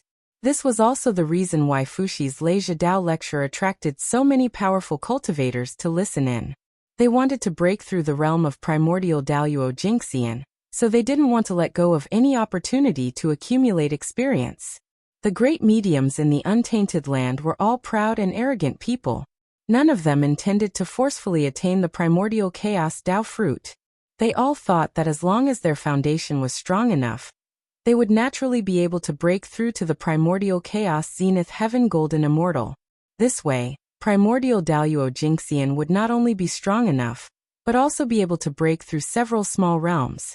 Should they break through to primordial Daoyuo Jingxian directly, and then slowly level up, or should they temporarily suppress their realms and gain more when breaking through to primordial chaos? In everyone's hearts, they were all very smart. Was there even a need to say how they would choose? They had waited for hundreds of millions of years. What was a few million years more? Fuxi's sermon was the same as Lei's. It lasted for 3,000 years. Fuxi was used to being alone, and didn't have any intention of taking in disciples. Therefore, after the sermon, he dismissed everyone. After that, the powerful beings bid farewell to Fuxi one after another. After listening to the sermons of 2 primordial chaos experts, they had also gained a lot. It was time to go back into seclusion for a period of time to organize their recent gains. However, these powerful beings had good thoughts, but they didn't have the time to go into seclusion. That was because not long after they returned to their cave abodes, the Grand Pure One's grand voice suddenly sounded between heaven and earth. Poor Wei Pangu perfected Tai Ching will preach the Tao on Mount Shouyang of the East Continent in 10,000 years. Anyone in the 3 realms who is fated can come and listen. Not long after the Grand Pure One finished speaking, the voice of the Heavenly Lord of Primordial Beginning sounded between heaven and earth. Poor Wei Pangu perfected Yuqing will preach the Tao on Mount Kunlun of the East Continent in 20,000 years. Anyone in the 3 realms who is fated can come and listen. As soon as the Heavenly Lord of Primordial Beginning finished speaking, the voice of the Grand Master of Heaven sounded. Poor Wei Pangu perfected Shangqing will preach the Tao on Golden Ao Island of the East Continent in 30,000 years. Anyone in the 3 realms who is fated can come and listen. After the 3 pure ones, the voices of the 2 saints of the West also sounded. Poor Wei Daoist Jie-in of the West will preach the Tao on Mount Meru of the Aparagodania continent in 40,000 years. Anyone in the 3 realms who is fated can come and listen. Poor Wei Daoist Juanti of the West will preach the Tao on Mount Meru of the Aparagodania continent in 50,000 years. Anyone in the 3 realms who is fated can come and listen. After the 5 saints, Goddess Niwa, who had never shown her face, actually spoke. Poor Wei Nuwa perfected Nuwa of the Palace of Empress Hua will preach the Tao in 60,000 years. Anyone in the three realms who is fated can come and listen to the Tao on Mount Feng of the Central Divine Region. That was not the end. Even Goddess Hutu spoke. Poor Wei Pangu perfected Hutu will preach the Tao in 70,000 years on account of the fact that it is not easy for the living beings of the three realms to cultivate. Anyone who is fated can come and listen to the Hutu shrine of the Nanjiang continent. The moment the seven saints finished speaking, everyone was surprised. They did not understand why the seven saints would preach the Tao at the same time. However, this was also a good thing. After listening to the seven saints preach the Tao, their chances of breaking through to primordial chaos Daoyuo Jingxian would undoubtedly be much higher. However, these great beings did not know that the seven saints preached the Tao not because they wanted to, but because it was a task given to them by the heavenly Tao. They wanted them to preach the Tao for the living beings of the three realms, and open up the wisdom of all living beings. This was different from Lei Zhe's preaching. Lei Zhe's preaching of the Tao was originally to take in disciples. Therefore, he limited the number of people to 3,000. However, the seven saints preached the Tao to open up the wisdom of all living beings and preach the truth of the Tao. Therefore, they focused on the wide range and not on the quality. Like Fuxi, they could open up the door for anyone who was fated to come and listen. In 70,000 years, seven saints preached the Tao. On average, one saint preached the Tao every 10,000 years. When the living beings of the three realms heard this news, they were so happy that they almost went crazy. What kind of era was this that seven saints preached the Tao at the same time? If the Heavenly Tribulation Saint and Heavenly Emperor Fuxi were included, it would be 9 supreme experts preaching the Tao at the same time. Such a scene was probably not even seen when the 6 saints had just attained the Tao. It was really unique. For a moment, the living beings of the three realms were extremely excited. They felt that the Tao was right in front of them. A prosperous era. A resplendent era. Chapter 835. In the blink of an eye, 70,000 years had passed. At this moment, more than half of the living beings born in the three realms had been born. The originally extremely empty three realms gradually showed some signs of life. The seven saints' Tao preaching had also ended not long ago. Fortunately, with the help of the saints' Tao preaching, the newborn living beings of the three realms not only understood the realm after Daoyuo Taoist priests, but also knew the current situation of the three realms and the division of the major factions. They had finally gotten rid of their illiterate status. It was truly a joyous occasion. Apart from that, due to the seven saints' Tao preaching, many experts had also appeared in the world. When Feng Zichen was bored, he counted. In 70,000 years, a total of 120,000 Khanate Tao lords had been born. Among these 120,000 Khanate Tao lords, about 100,000 of them had broken through after being inspired by the saints' Tao preaching. The saints' Tao preaching was truly boundless. It had given birth to so many experts in the three realms. Feng Zichen was very happy about this. Of course he was delighted. More than a third of the 120,000 Xiantian Tao lords belonged to the human race. Other than the seven saints' Tao preaching, Feng Zichen had personally rushed over when Goddess Nuwa and Goddess Hutu were preaching. He had not been present when the other saints, namely the 3 pure ones and the 2 saints of the West, were preaching. However, although Feng Zichen did not go, the human experts did not miss a single one. Not only did they go, but they also went in groups, bringing all the geniuses of the human clan with them. Although it was a little ugly on the surface, it was all for the development of the race. It was not embarrassing at all. On the contrary, the human experts were willing to go all out for the sake of the race. They had the demeanor of the 2 saints of the West. With the 2 saints of the West as role models, the human experts naturally did not feel embarrassed. Moreover, listening to the saints' Tao preaching would not form karma, so why not listen? It would be a waste not to listen. Even a blade of grass could become an immortal after listening to the saints' Tao preaching, let alone the human prodigies. Moreover, they had not only listened to 1 saint's Tao preaching, including Fuxi's Tao preaching, they had listened to 8 saints' Tao preaching, 8 sages' sermons. It was equivalent to these human skyprides going through the baptism of 8 great Taos. Even the slightest bit of comprehension would benefit them endlessly. Moreover, if they still couldn't make any breakthroughs, then they wouldn't be worthy of being called geniuses of the human race. Nearly 50,000 Xiantian Tao Lords had been born. This was an excellent result. At the very least, the human race's foundation would improve significantly. However, although many Tai Taoist lords had been born in the past 70,000 years, not a single Daoyuo Taoist priest had been born. Although the 3 realms were growing increasingly prosperous, it was even more difficult for Taoist priests to prove their Tao and transcend the river of destiny. There were 2 reasons for this. First, it was because there were already enough primordial Taoist priests in the world. Counting those Xiantian Taoist priests who had fallen, almost every Xiantian Tao was marked by a few Taoist priests.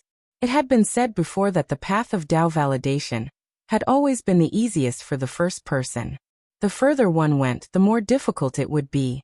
This was because the more marks one left, the harder it would be to prove a Xiantian Tao. Unless one's background was powerful enough to make a Tao master go easy on them, one would have to obediently endure the attacks of the Taoist priests' marks if they wanted to prove their Tao. Only by making it through could one successfully prove their Tao. If they couldn't, then sorry. Not only would they fail to prove their Tao, but in serious cases, they might even die. Proving one's Tao after another had always been a very dangerous thing. Therefore, it was also an advantage to be born early. In the past 70,000 years, many peak Tao lords had tried to prove their Tao and transcend the river of destiny to become the indestructible Taoist priests. Unfortunately, they all failed and most of them died in the struggle for Tao. The power of a Xiantian Tao was ultimately limited. Many Xiantian Taoist priests didn't want to see latecomers prove their Tao. Back then, when Swerin proved his Tao, if not for the protection of the sacred beast Juyen, who warned the many Taoist priests of the Xiantian fire Tao, Swerin might not have been able to achieve Tao so easily. Even Feng Zichen had to go all the way to the great chaos outside the primordial world to prove his Tao, not daring to do so in the primordial world. The cruelty of the struggle for Tao could be seen from this.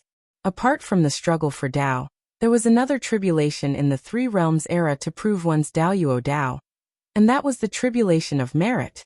In the 3 realms, not everyone could prove their Tao just because they wanted to. They also needed to have the qualifications. Only those with merit were qualified to prove their Tao. How much merit was needed? It wasn't much. If one really had to describe it, it could be said that if this merit was used on an ordinary person, it could raise him from a mortal with no dermic powers to the level of Daoyuo Jingxian. Note that it was Daoyuo Jingxian, not Daoyuo Taoist priests. The difference between the two was more than 10,000 times.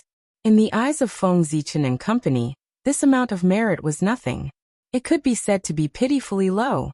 However, in the eyes of the living beings of the 3 realms, this amount of merit was an astronomical figure. It was enough for them to accumulate for millions of years. In this era, there were just too few ways to obtain merit. They could only start from small matters and accumulate it bit by bit. Only by accumulating enough merit would one have the qualifications to prove their Tao. This was the threshold of Tao validation. Although the struggle for Tao was dangerous, if one did not accumulate enough merit, they would not even have the qualifications to participate in the struggle for Tao.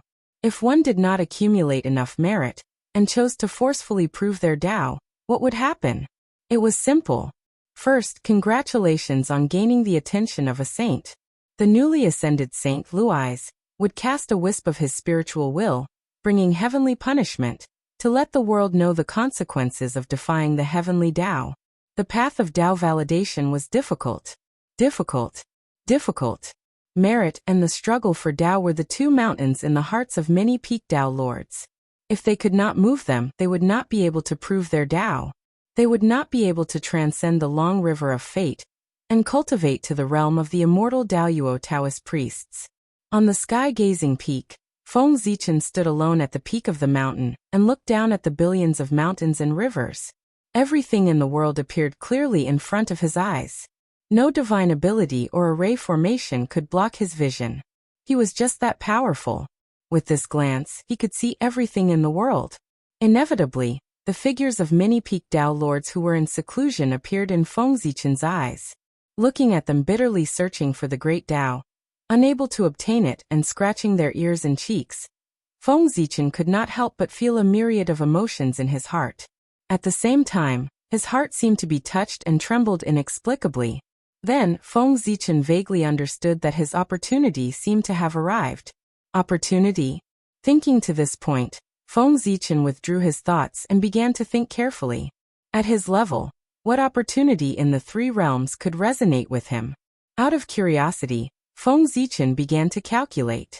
At this moment, accompanied by the sound of a grand bell, Dong Huangtai's voice suddenly resounded between heaven and earth. Poor Wei Tai has sensed that it is not easy for foreign species to cultivate, so he has decided to preach the great Tao in the North Continent's Sun God Palace 10,000 years later. All sentient and heartless beings in the three realms can come and listen to the great Tao if they are fated. Tai's voice came suddenly, and Feng Zichen's thoughts were inevitably interrupted. However, he was not angry. He only looked at the North Continent playfully. It was not easy for foreign species to cultivate? Interesting, really interesting. Tai was actually going to preach the great Tao for foreign species. Did he sense the threat of the human race, and could not wait to target the human race? What was a foreign species? It was very simple. Apart from the witch race and the human race, everyone else was a foreign species. Tai's purpose for preaching the great Tao to the foreign species was very obvious. He wanted to rope in the foreign species to target the human race. Otherwise, Tai's words just now would not be about how difficult it was for the foreign species in the three realms to cultivate, but how difficult it was for all living beings in the three realms to cultivate. With one word, he excluded the human race and the witch race. Tai was also a good person. No, the purpose of Tai's preaching should not be so simple. For some reason, Feng Zichen felt that something was wrong. Dong Huangtai was Feng Zichen's greatest imaginary enemy, and there was no other. Ever since Feng Zichen stepped into the door of cultivation, he had always been afraid of Dong Huangtai and Di Jun. For this, Feng Zichen had seriously studied Dong Huangtai and knew that he was a very proud and powerful person. Of course, he did not lack wisdom. It was just that he rarely used his wisdom, because Tai was too strong. In his eyes, there was no problem that the bell of chaos could not solve. If there was, he would ring the bell of chaos a few more times. Tai's strength concealed his wisdom. However, this did not mean that he was a boorish man. On the contrary, how could someone in Tai's position be a boorish man? How could a boorish man suppress all the geniuses of the same generation and make them unable to raise their heads and feel inferior? Tai was a person with great wisdom. Therefore, his actions must have a deep meaning. If he wanted to deal with the human race, it was far from enough to rope in the foreign species. The human race occupied the best place and the best resources in the three realms. In addition, the human race was especially fertile. Therefore, the human race's development speed would only be faster than that of the foreign species. One had to know that the human race was the protagonist of the world. All the foreign species would be suppressed by an invisible force. The most typical example was that although the foreign species' combat strength was strong, their cultivation speed was slow and their fertility was extremely low. The human race had never treated any race with low fertility as an opponent because there was no need. Although Dong Huangtai was trying to rope in the foreign species, the effect was probably not very good. Although the foreign species were strong, they could only cause some trouble for the human race. They could not be a threat to the human race. On the contrary, Dong Huangtai's actions of roping in the foreign species and becoming enemies with the human race would probably backfire. In the era of the three realms, the human race was basically invincible. No race was a match for the human race. For this, Feng Zichen was very worried. One had to know that a race without an opponent was not far from decline. However, Dong Huangtai's actions had nurtured an enemy like the foreign species for the human race. Although it would bring some trouble to the human race, it could also stimulate the human race's fighting spirit. According to this calculation, the benefits clearly outweighed the disadvantages. It was impossible for Dong Huangtai not to understand such a simple logic. However, he still did it. Then what was his goal? Why did he do such a thankless thing? It was clearly not worth it for Dong Huangtai to do so just to rope in the foreign species. Wait, rope in. Suddenly Feng Zichen seemed to understand something. Dong Huangtai's lecture this time was probably not to rope in the foreign species, but the many great mystical abilities of the primordial world. How was he going to rope in the great mystical abilities? It was simple. First, he would invite everyone over to listen to the Tao. Then, during the lecture, he would talk about his insights when he broke through to primordial chaos Daoyuo Jingxian, as well as his understanding of the primordial chaos realm. This way, if the great mystical abilities had any insights, they would owe Dong Huangtai a favor. With this favor, even if they were not roped in by Tai, it would not be easy for them to become enemies with him in the future. In this way, Tai's goal would be achieved. In order to deal with the human race and the Magi, Tai would definitely think of a way to revive the ancient demon god and Dijun. Unfortunately, the great mystical abilities would definitely not be willing to see the demon race return to its peak. For this reason, if Dong Huangtai wanted to revive the ancient demon god and Dijun, everyone would definitely stop him and destroy his actions. However, that was in the past. If everyone owed Tai a favor, it would not be easy for them to attack him and stop him from reviving the ancient demon god and Dijun. In fact, in order to end this karma, they would even secretly help Tai. The karma of achieving the Tao was not just a saying. If someone really understood the opportunity to achieve the Tao because of Tai's words, then this karma would be greatly owed. Even if they did not want to be tied to the demon race, in order to repay the karma, they would have to walk on the demon race's chariot. Tai's plan was very brilliant. How was it brilliant? This was an open scheme. Even if the great mystical abilities knew Tai's plan, they would not choose not to go. This was because the temptation of achieving the Tao was too great. No one could refuse it. In addition, the saints were also involved. Because the heavenly Tao did not like primordial chaos Daoyuo Jingxian. When the saints preached the Tao, they did not mention anything about the primordial chaos realm. In other words, other than Tao ancestor Hongjun. This was the first time Tai had talked about the Tao of primordial chaos.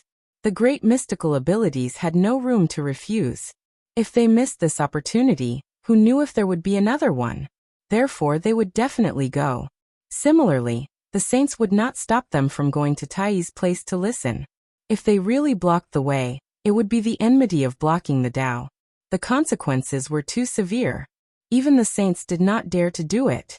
At this time, even if Feng Zichen also announced that he was about to talk about the Tao of primordial chaos, it would be too late. This was because although they were both talking about the Tao of primordial chaos, Feng Zichen was completely at a disadvantage in front of Dong Huangtai. Dong Huangtai was from the celestial sect of wonders. His method of achieving the Tao was the most orthodox method of severing three corpses. It was also the path that the great mystical abilities of the celestial sect of wonders were taking. It was the most suitable method for the great mystical abilities of the celestial sect of wonders. As for Feng Zichen's method of achieving the Tao, it was a method of achieving the Tao through strength. It was the most difficult method to achieve the Tao. In comparison, if Feng Zichen and Dong Huangtai preached at the same time, wouldn't it be obvious who the great mystical abilities from the celestial sect of wonders would listen to? Who would not listen to the orthodox method of achieving the Tao, and come to the human race to listen to Feng Zichen talk about how to achieve the Tao through strength? Wouldn't that be crazy? Chapter 836. Feng Zichen would not do something that would humiliate himself. Shaking his head, Feng Zichen turned around and returned to the human emperor palace. It was time for him to prepare for the sermon. Just now, through the actions of the Dong Huangtai, he had already understood where his opportunity should be. It was on the matter of the sermon. The Khanate Tao ancestor, Taoist Hongjun, had once preached the Tao in the chaotic purple cloud palace in outer space. Thus, he had started the prosperity of the primordial world, and the glory of the immortal Tao. He had also established his supreme status as a Tao ancestor. After that, the heavenly Tao ancestor, Feng Zichen, other than passing down the Tao of the God-fiend and martial Tao, he did not seem to have preached the Tao to all living beings, nor did he start the postnatal era. As for the glory of the postnatal era, it had never happened. Now, although the three realms were prosperous, It continued the glory of the Khanate era, the glory of Tao ancestor Hongjun. It could not be said that it had nothing to do with the postnatal era and Fengzichen. It could only be said that it had little to do with it. That would not do. How could the Khanate Tao be popular in the postnatal era? Yes, the postnatal Tao was inferior to the Khanate Tao. This was where the postnatal Tao was inferior to the Khanate Tao. It was also its greatest disadvantage. For this reason, even Fengzichen, who was the postnatal Tao ancestor, cultivated the Khanate Tao. However, this could not deny the postnatal Tao. Even someone as strong as Fengzichen could not make the postnatal Tao stronger than the Khanate Tao. However, he could make the postnatal Tao the foundation of cultivating the Khanate Tao and transform the postnatal Tao into the Khanate Tao. One had to know that there was no sword Tao in the primordial world. It was Fengzichen who created the sword Tao and reversed it from the postnatal Tao to the Khanate Tao. He embedded it in the origin of the world and became one of the cornerstones of the world. That was why the primordial world had the sword Tao, the Khanate sword Tao. Fengzichen was very experienced in reversing the postnatal Tao, and his opportunity was related to this. The Khanate Tao was extremely powerful, but difficult to cultivate. The postnatal Tao was easy to cultivate, but it was not as powerful as the Khanate Tao. What Fengzichen wanted to do was to pass down the method of reversing the acquired path into the innate path.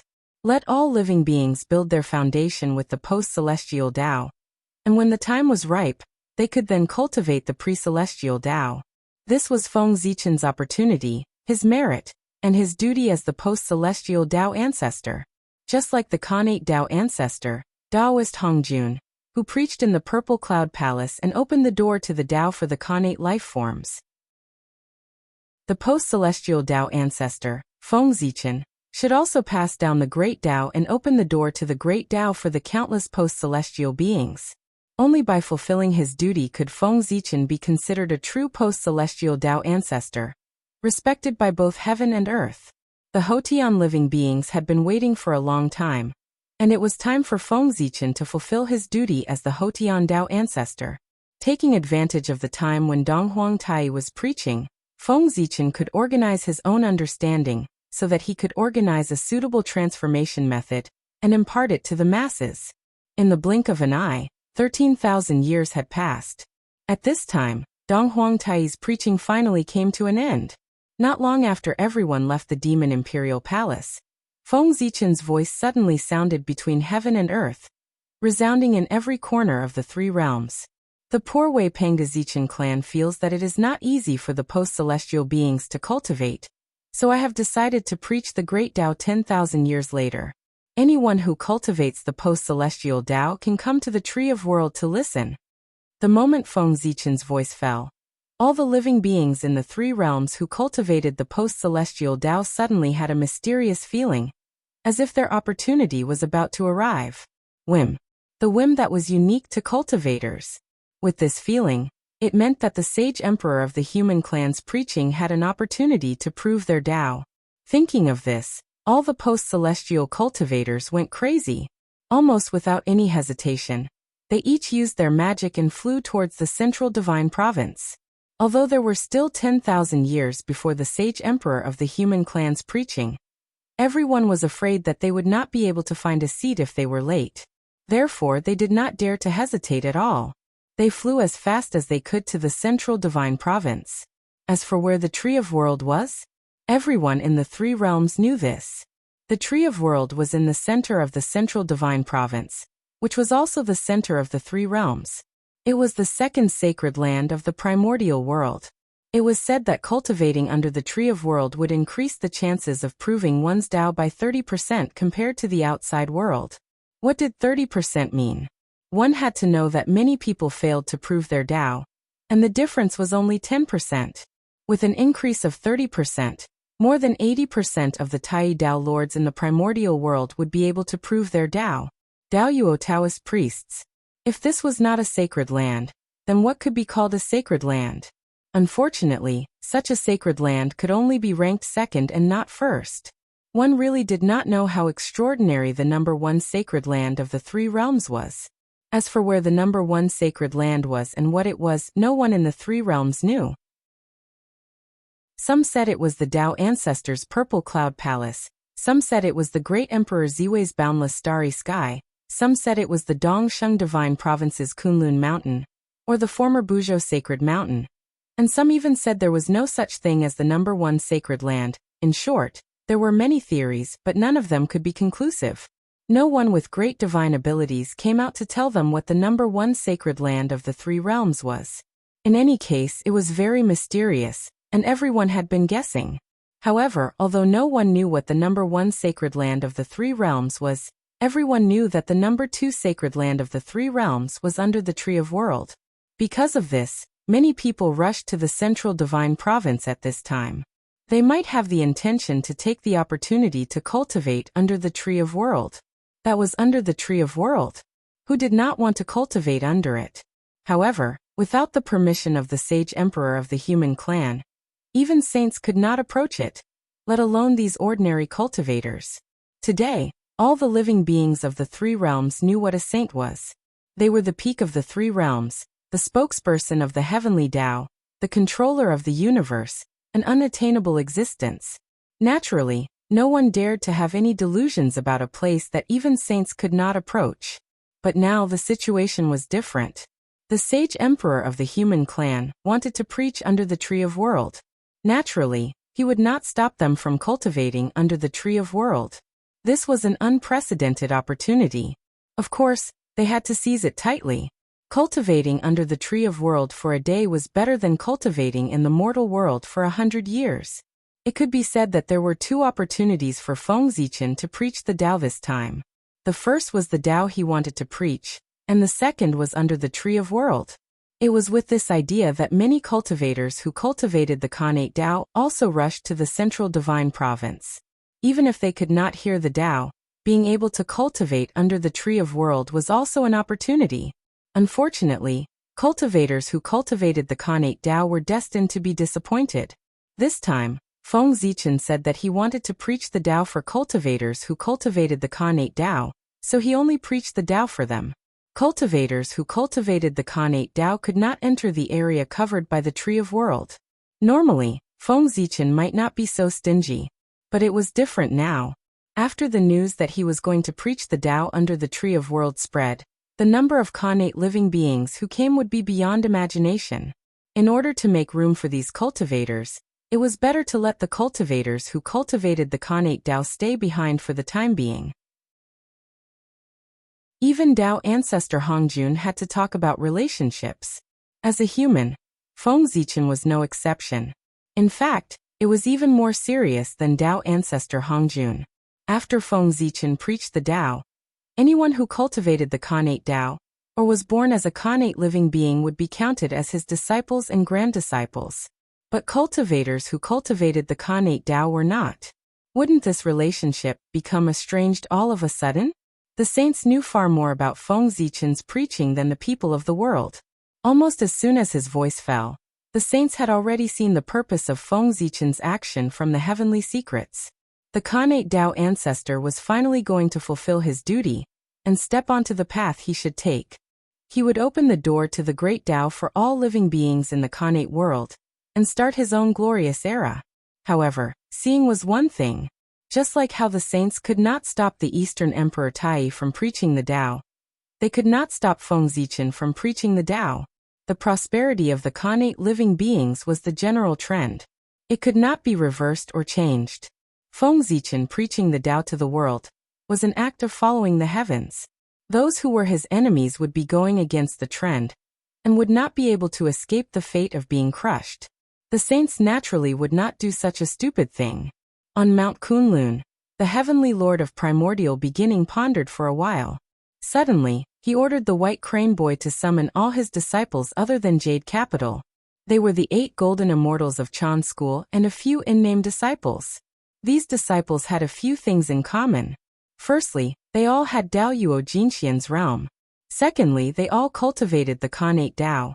In other words, if they went to listen to Feng Zichen's preaching, they would all benefit. The heavenly lord of primordial beginning had asked them to come here for this. The heavenly lord of primordial beginning knew that without his permission, his disciples would not go even if the opportunity was right in front of them. However, his disciples could choose not to go, but as their master he could not ignore it. He had already delayed them for too long. He could not let them continue to delay. Otherwise, these disciples would really be crippled. With that thought in mind, the Heavenly Lord of Primordial Beginning could not help but say, "This time, fellow Taoist Gaochen will preach the Tao personally. This time, all of you will follow me." Feng Zichen's preaching of the Tao was probably the only chance for the golden immortals of Chan School to attain the Tao. If they missed it, their future would be unpredictable. No, it was not unpredictable. They would just be surpassed by the juniors one by one. It was truly miserable. It was truly worse than death. The Heavenly Lord of Primordial Beginning also knew that he could not ruin their opportunity this time. Otherwise, if this continued, the relationship between master and disciple would really be gone. No matter how deep their relationship was, it would become thinner after experiencing so many things. If they became enemies, it would really become the biggest joke in the primordial world. "Thank you for your help, Master." After hearing the Heavenly Lord of Primordial Beginning's words, the immortals of Chan School hurriedly bowed with joy. With their intelligence, it was naturally not difficult to guess the reason why the Heavenly Lord of Primordial Beginning brought them to watch the ceremony. That was precisely why they were happy. Originally, they had already made up their minds. For the sake of their master's face, they would not go to Feng Zichen's preaching of the Tao this time. However, they did not expect that just as they rejected, their master had already made up his mind to bring them to the World Tree to listen to the Tao. This surprise really came too suddenly. Attaining the Tao was the obsession of the disciples of Chan School. Now that they finally saw this possibility, the excitement in their hearts could be imagined. It was a pity that the 4 senior brothers had entered the God role. Within this calamity, there was probably no hope of attaining the Tao. Seeing the reaction of the disciples below, the Heavenly Lord of Primordial Beginning knew that he had made the right decision this time. Not only did he redeem his relationship with his disciples, but he had also indirectly avoided a huge crisis regarding Chan School. His disciples had been living too sullenly in recent years. It was difficult for him to tell outsiders about the sadness. Fortunately, if nothing unexpected happened, their bitter days would come to an end. At that moment on Golden Ao Island, unlike the Heavenly Lord of Primordial Beginning, the Grand Master of Heaven did not have much resistance to bringing his disciples to the World Tree to listen to the Tao. The reason was very simple, not to mention his relationship with the human race. His remaining disciples all had a very good relationship with the human race. It could be said that most of the infrastructure of the human race was created by them. If they went to the human race, even the Khanate Taoist priests of the human race would have to treat them with respect and thank them for their kindness.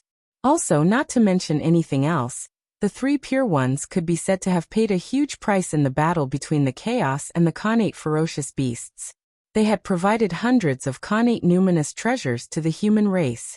Grudges and favors had to be settled clearly. The matter of Feng Zichen preaching the Tao could be said to be a stone that stirred up thousands of waves. The 3 realms, which had been peaceful for many years, was stirred up. When there were still 300 years before Feng Zichen's Tao preaching began, all the great mystical abilities took action and went to the World Tree to watch the ceremony. Another 200 years later, the saints and the various primordial chaos experts also took action, especially the saints. They basically brought all the disciples who cultivated the postnatal Tao. If it were an ordinary primordial chaos expert preaching, the saints could choose not to come. However, it was different this time. Feng Zichen was confirming his postnatal Tao ancestor path and using it to achieve supreme Tao. As the top existences in the primordial world, everyone naturally had to come to watch the ceremony and witness this scene personally. In fact, when Feng Zichen's Tao preaching was approaching, even the person from the Purple Cloud Palace had left for the lower realm. He, the old man, wanted to witness this scene with his own eyes. By the time the saints arrived at the World Tree, the place was already filled with figures. It was like a sea of people, and the number was no less than hundreds of millions. They were all Daoyuo Jingxian and Tai Jingxian. It was also at this time that the saints realized that there were actually so many Daoyuo Jingxian in the 3 realms. As far as the eye could see, There were no less than 1,000,000. There were even more Tai Jingxian, no less than hundreds of millions. There were too many. There were really too many. No wonder the heavenly Tao was determined to reduce the number of immortals. For this reason, it did not hesitate to give up a saint position. There were really too many immortals in the three realms. If they were allowed to continue growing, no matter how deep the three realms' foundation was, it would not be able to withstand such consumption. As they thought about it, the saints walked into the area covered by the world tree. Then their expressions all changed.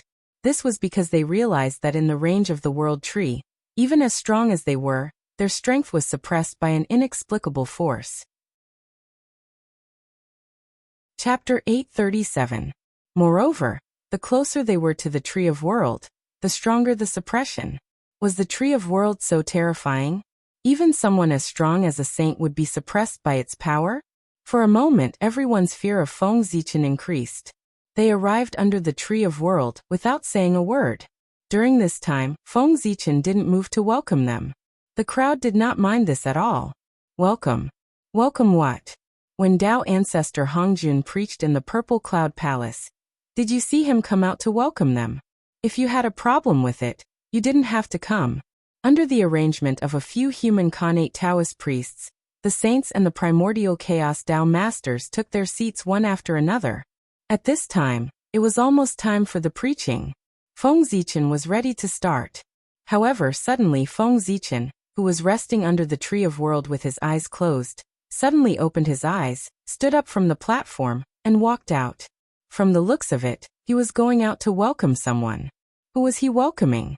Everyone who saw this scene began to ponder in their hearts. In the three realms, there were not many people who could make the Saint Emperor of the human race bow down to welcome them. Didn't you see that when the saint came in, he didn't move to welcome them? But at this moment the old man moved. This meant that the identity of the person who came was more noble than the saint. More noble than the saint. Who could it be?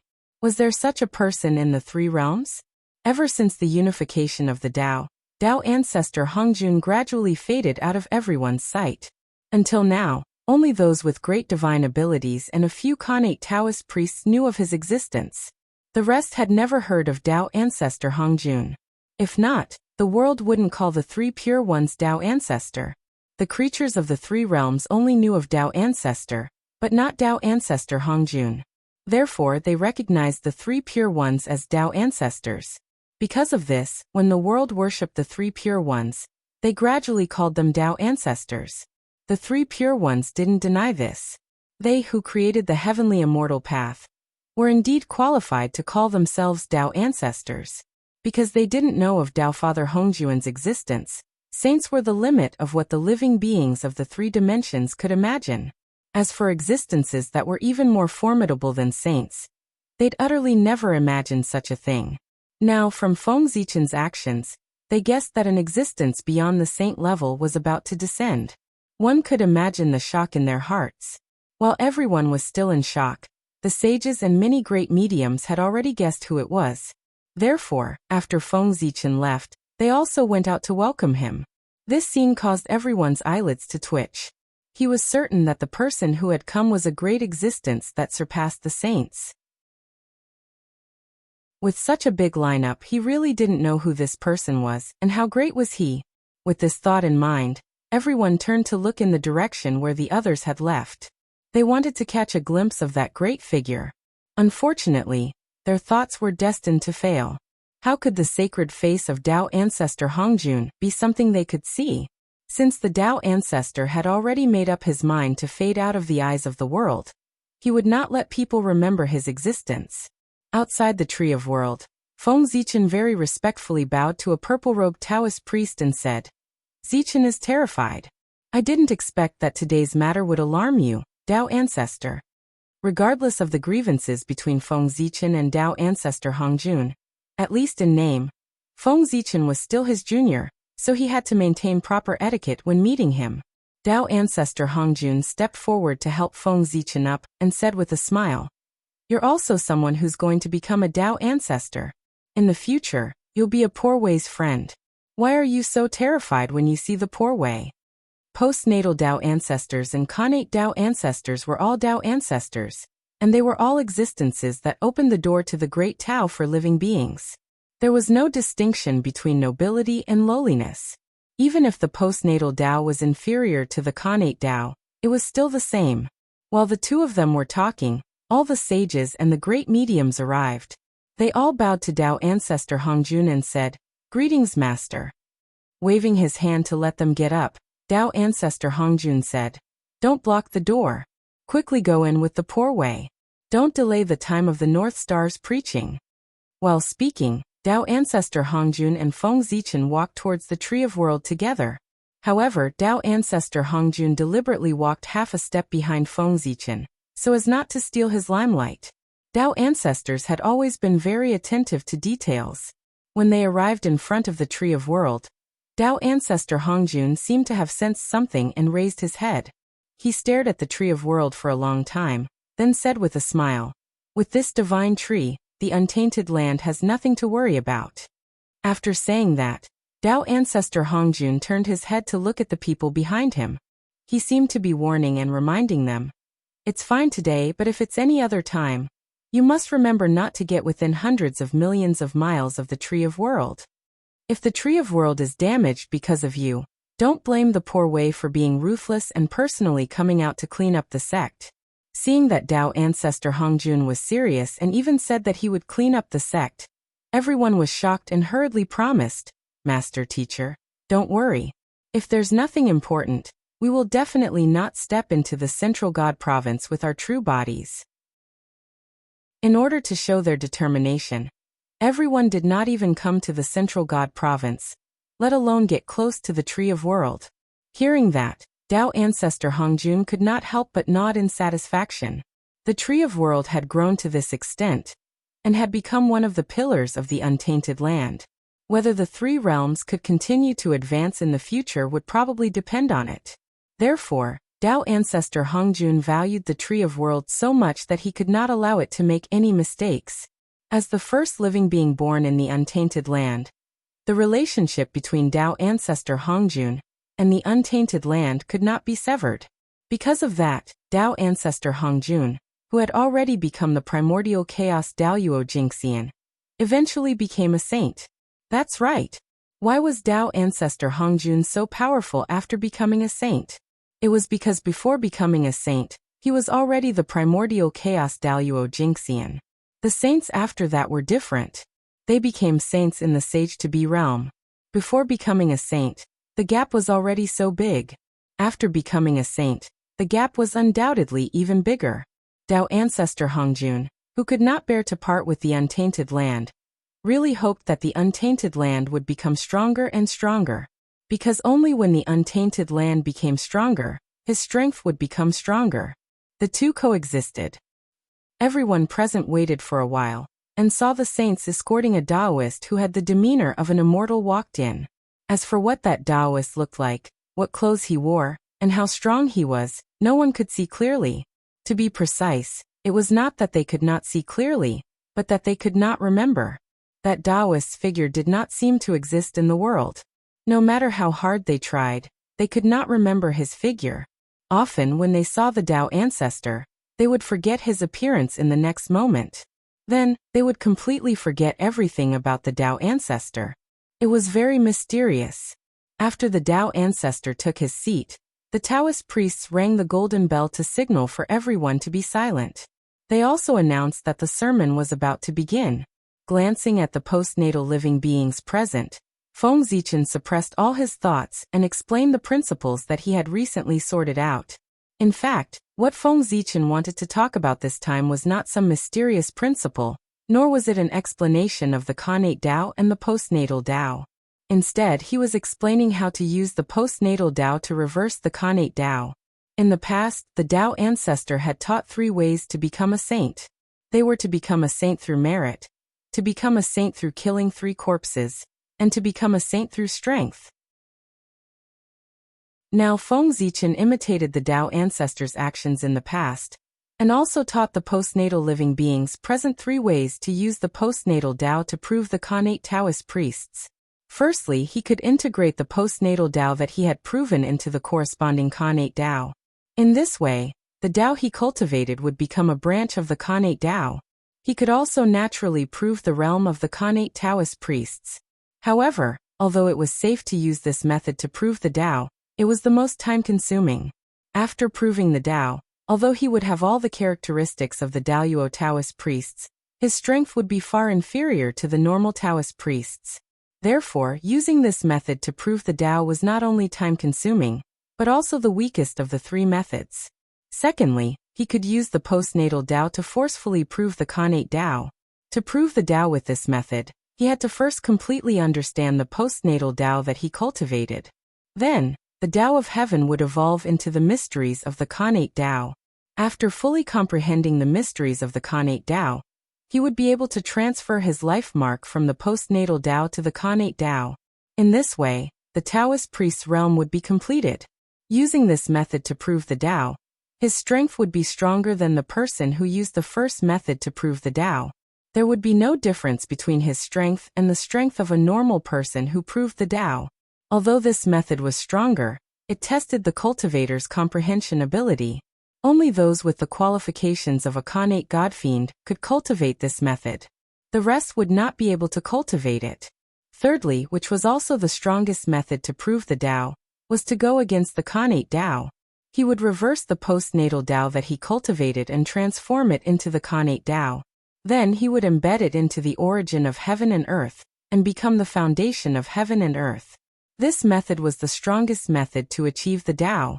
Once he succeeded, not only would he become the ancestor of a Tao, he would also be able to obtain merit. His strength could be said to be the strongest among the Taoist priests. He would even be able to contend with a sage to be. Moreover, using this method to prove the Tao was equivalent to achieving the Tao in another way. Although he would not have the strength of a saint, he would have some of the privileges of a saint. He would almost be indestructible. Even a saint would not be able to kill him. This method to prove the Tao could be said to have many benefits. Of course, it was also the most difficult. Since the creation of heaven and earth, only Feng Zichen had achieved this. After the three methods were passed down, Feng Zichen's preaching of the Tao could be said to have been completed. The moment the voice fell, Feng Zichen immediately felt that the entire heaven and earth seemed to have become different. Endless luck gathered towards him, pushing his aura up layer by layer until it stopped at the 10th heaven of Hunyuan. In other words, with the blessing of luck, Feng Zichen could already exert the strength of the 10th heaven of Hunyuan. Tao Ancestor. After completing the preaching of the Tao, Feng Zichen finally completed his Tao fruit of the Tao Ancestor, and became the second Tao Ancestor of the untainted land, the postnatal Tao Ancestor. The improvement of luck was one of the benefits of becoming a Tao Ancestor. However, it was not the greatest benefit. Everyone thought that the greatest benefit after becoming a Tao Ancestor was the blessing of heaven and earth. In fact, this was wrong. The greatest benefit of becoming a Tao Ancestor was never the blessing of heaven and earth, but the endless disciples. Once one became a Tao Ancestor, there would naturally be an additional powerful force under his command. After today, anyone who cultivated the methods taught by Feng Zichen would have to call him teacher when they saw him. The disciples, and grand disciples of these people would have to call Feng Zichen ancestral master, and Tao ancestor in the future. These would all become Feng Zichen's forces. The postnatal living beings all respected Feng Zichen. Then in the future, what could Feng Zichen not do? With a command, the world would follow. If he wanted to become the celestial emperor, he did not need to say it personally. After Haoyan received the news, he would take the initiative to give the position to him. It was impossible not to give in. If he did not give in, the postnatal living beings in the world would rebel, overthrow Haoyan's heavenly court, and then promote Feng Zichen to take the position. That was how it was to subdue the enemy without fighting. Why could Tao ancestor Hongjun decide the position of celestial emperor with a single word? In addition to being strong enough, it was also because he was a Tao ancestor. All the postnatal living beings had to listen to his orders. For this, the living being he designated was the celestial emperor. Even if it was not, all the postnatal living beings in the primordial world, could use their willpower to push him to the position of celestial emperor. Now Feng Zichen would have such power. Unfortunately, there were not only postnatal living beings in this world, but also postnatal living beings. Moreover, there were quite a few of them, causing his power to be greatly reduced. It was far from the grand occasion of Tao ancestor Hongjun being respected by heaven and earth. Otherwise, Feng Zichen would be invincible. The postnatal Tao ancestor had the word postnatal. Then he could only order cultivators who cultivated the postnatal Tao. As for cultivators who cultivated the postnatal Tao, Feng Zichen could not control them. Bang! Thinking of this, Feng Zichen suddenly wanted to kill all the cultivators who cultivated the postnatal Tao in the three realms. In this way, wouldn't he become the boss of the three realms? That scene was exciting just thinking about it. Unfortunately, he could only think about it. If Feng Zichen really dared to do so, he would probably be surrounded and attacked by the 3,000 guests of the Purple Cloud Palace. After Feng Zichen's preaching, the people below did not immediately wake up. Instead, they fell into a state of enlightenment, constantly confirming the three methods that Feng Zichen had passed down. Seeing this, Feng Zichen did not disturb them. Instead, he continued to sit quietly on the platform, waiting for the people to wake up one after another. Just like that, 1,000 years passed. After 1,000 years, more than half of the cultivators below had woken up one after another. However, there were still some cultivators who did not wake up and were still comprehending the Tao. It was obvious that they had gained something. And those cultivators who had woken up did not leave. Instead, they seized this once-in-a-lifetime opportunity and worked hard to cultivate under the world tree. Time flowed slowly, but at a certain moment, an inexplicable throbbing suddenly came from between heaven and earth, attracting everyone's attention. Everyone raised their heads and looked in the direction of the sound. They found that the source of this change was behind the primeval Lord of Heaven. It was the first disciple of the Chan sect, Guangqingzi. A mysterious wave spread out from his body, resonating with heaven and earth, causing this change. Seeing this scene, everyone had a faint understanding in their hearts. Guangqingzi was going to prove his Tao, the Daoyuo Taoist priests. Chapter 838.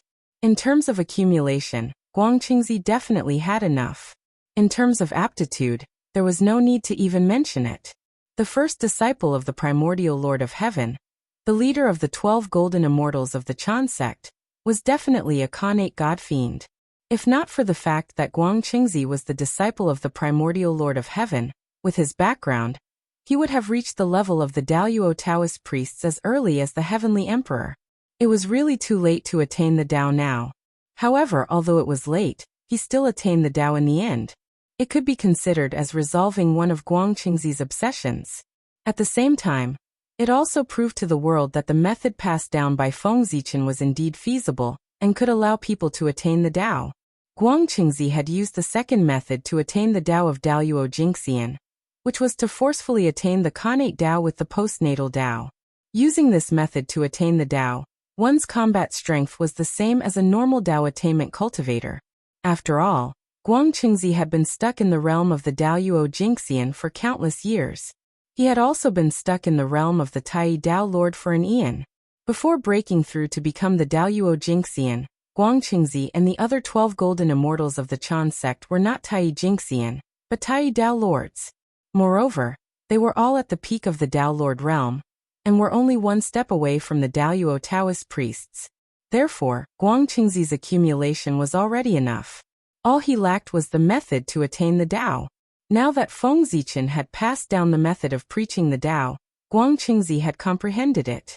Tens of millions of years of accumulation burst out in one day, directly pushing him to the realm of the Daoyuo Taoist priests. Rumble. In the void, a colorful rainbow bridge appeared and extended from an unknown place. It went straight between Guangqingzi's eyebrows and took away his Khanate true spirit. That was the bridge of heaven and earth, and also the bridge of Tao attainment. Stepping on this bridge indicated that the path of Tao attainment had been opened. At the end of the bridge was the Khanate Tao that Guangqingzi cultivated. That was where the battle of Tao was. Only by defeating the mark left by the predecessors could Guangqingzi truly achieve the realm of the Daoyuo Taoist priests. There was no right of Dao attainment. Thus, this battle was incomparably cruel. Throughout the history of the primeval age, 9 out of 10 of the Daoyuo Taoist priests who had attained the Dao had died in the struggle for Dao. In other words, out of 10 Dao verifiers, only 1 could succeed. The probability was extremely low, but the mortality rate was astonishing.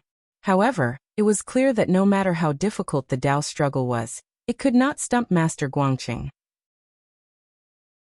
No one believed that Guangqingzi would fail in his Dao validation, and no one believed that he would die in the struggle for his Dao. There was no other reason.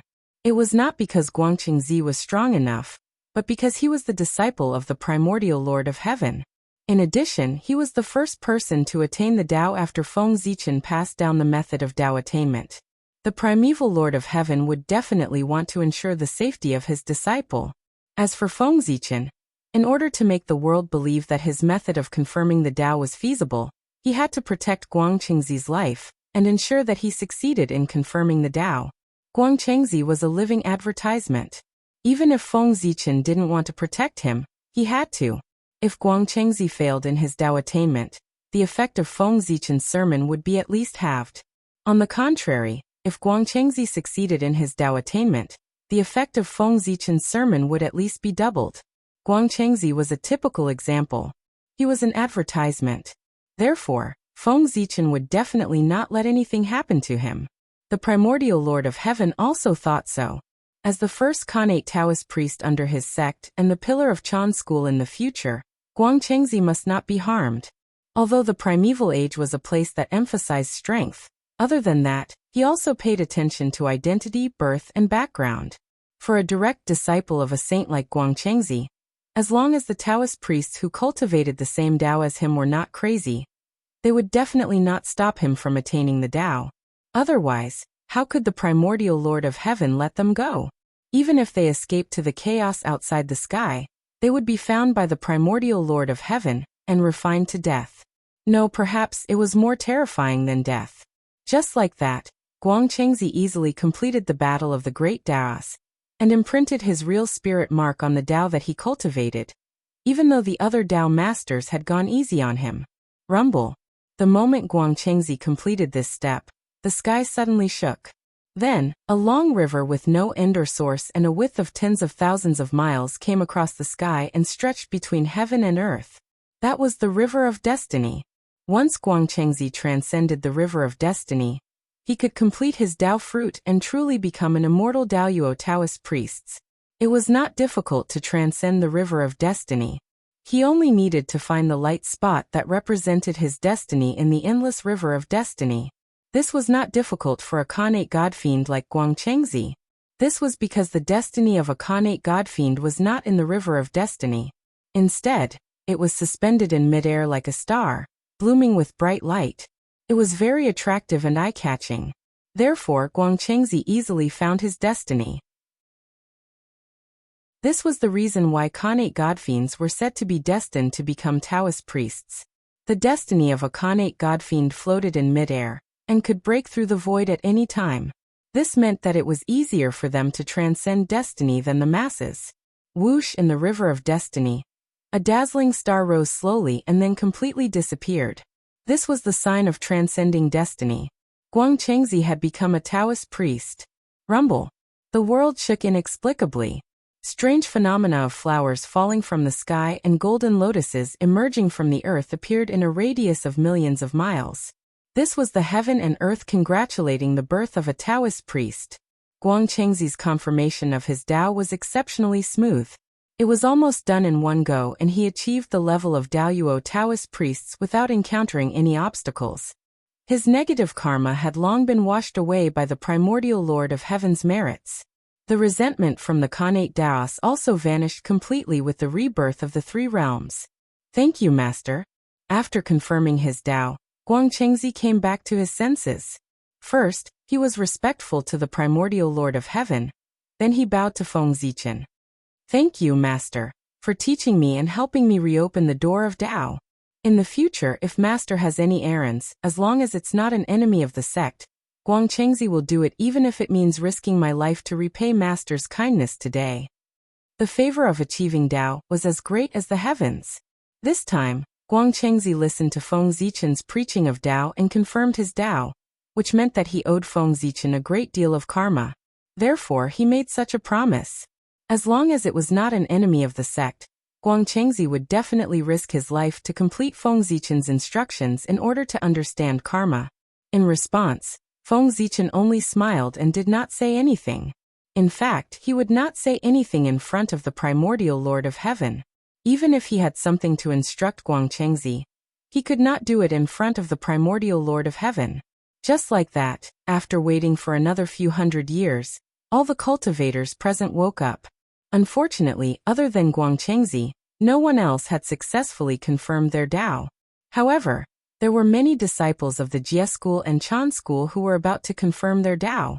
It would not be long before there would be dozens of Taoist priests in the world. Feng Zichen was very satisfied with this. So what if they were disciples of the two schools? After becoming Daoyuo Taoist priests, wouldn't they still have to work for him? These were all Feng Zichen's future subordinates. The stronger they were, the happier Feng Zichen would be. Since everyone had woken up, the preaching could be announced as the end. Then, Feng Zichen waved his hand and sent everyone away. The Taoist ancestors' preaching ended after 3 times. That was because those who listened to the Taoist ancestors' preaching were all Daoyuo Taoist priests. Moreover, the Taoist ancestors' preaching was the truth of heaven and earth. It was the path after Daoyuo Jingxian. Therefore, the preaching was divided into 3 times to give the Taoist priests time to digest the knowledge. However, Feng Zichen's preaching was different. First, he did not preach the truth of heaven and earth. Second, he did not preach the cultivation method after the Khanate Taoist priests. He only taught the world 3 methods to become Taoist priests. In this way, there was no need to preach 3 times. He could finish it in 1 time. As for the cultivation method after Daoyuo Jingxian, it was easy for the living beings of the 3 realms to know, because there was still one person who had not preached. Great Emperor Ziwei. The 8 saints and the 2 primordial chaos had each preached once, but there was still no movement from Great Emperor Ziwei. This would not do. Everyone had preached, but he was the only one who had not. This was obviously inappropriate. Great Emperor Ziwei was duty-bound to preach the Great Tao to the living beings of the 3 realms. However, what should he preach? Everyone had already preached what needed to be preached. If Great Emperor Ziwei did not come up with something new, he would inevitably be suspected of picking up the wisdom of others. Moreover, if he did not make it special, how could he show that Great Emperor Ziwei was different from others? With a thought, Great Emperor Ziwei had an idea. He would not preach the Great Tao anymore. He would discuss the Great Tao with everyone, and let the living beings of the 3 realms listen in. This was much more interesting than preaching the Great Tao. Thinking of this, Great Emperor Ziwei coughed lightly and said to the saints and the many great mediums who had not left under the Tree of World, "It's rare that all of you are here. I have a request. I wonder if all of you will do me the honor?" Hearing this, everyone did not immediately agree. Instead, Saint Taiching asked, "What request does the emperor have? Why don't you tell us? If we can do it, Poor Wei and the others will definitely do their best to help." Standing up from the platform, Great Emperor Ziwei said in a clear voice, "I see that all of you have reached the limit of sage to be, but you have not been able to take that crucial step. I have a feeling in my heart, so I decided to reopen the sky of the Daoyuo and invite all of you to come and discuss the Great Tao and take a look at the mystery of the primordial chaos realm. What do you think, fellow Taoists? The sky of the Daoyuo, the highest sky of the primordial chaos, was also the primordial chaos Tao domain. It was also the legendary number 1 sacred ground of the primordial chaos. That's right. The number 1 sacred ground of the primordial chaos was not Tao ancestor Hongjuan's purple cloud palace, but the supreme sky of the Daoyuo that was located at the highest point of the boundless starry sky. Here, the origin of heaven and earth gathered, and the innate Tao interweaved like a net that contained all the truths of heaven and earth and endless mysteries. It was the source of the Great Tao, the origin of heaven and earth. Here one could see all the mysteries of the Great Tao. This was the Daoyuo Jingxian, the highest sky, the supreme Dao domain. The Daoyuo sky was located in the middle of the sky, which was right above Mount Buzhou in the past, and right above the world tree today. It was the same as the Ziwei star, two sides of the same body, in the same place, but in different voids. Although this alone could show that the Daoyuo sky was extraordinary, it was not enough to let it surpass the world tree and the purple cloud palace to become the number one sacred ground of the primordial chaos. The real reason why the Daoyuo sky became the number one sacred ground of the primordial chaos was that there were 3,000 Daoyuo Taoist priests living in the Daoyuo sky. 3,000 Taoist priests living in the same place.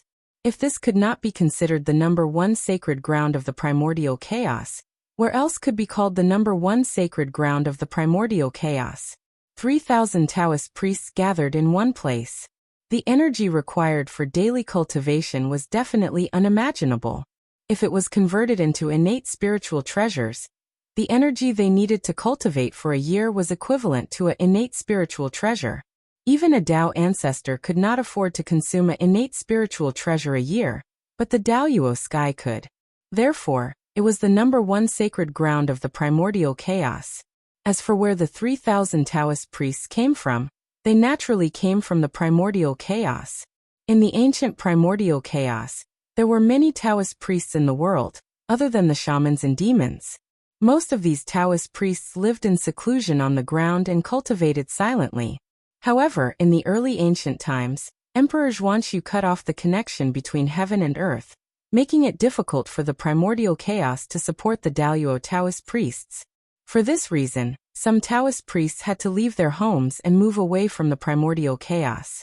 Coincidentally, the Daoyuo sky appeared at this time, and Great Emperor Ziwei invited Taoist priests to live in the Daoyuo sky.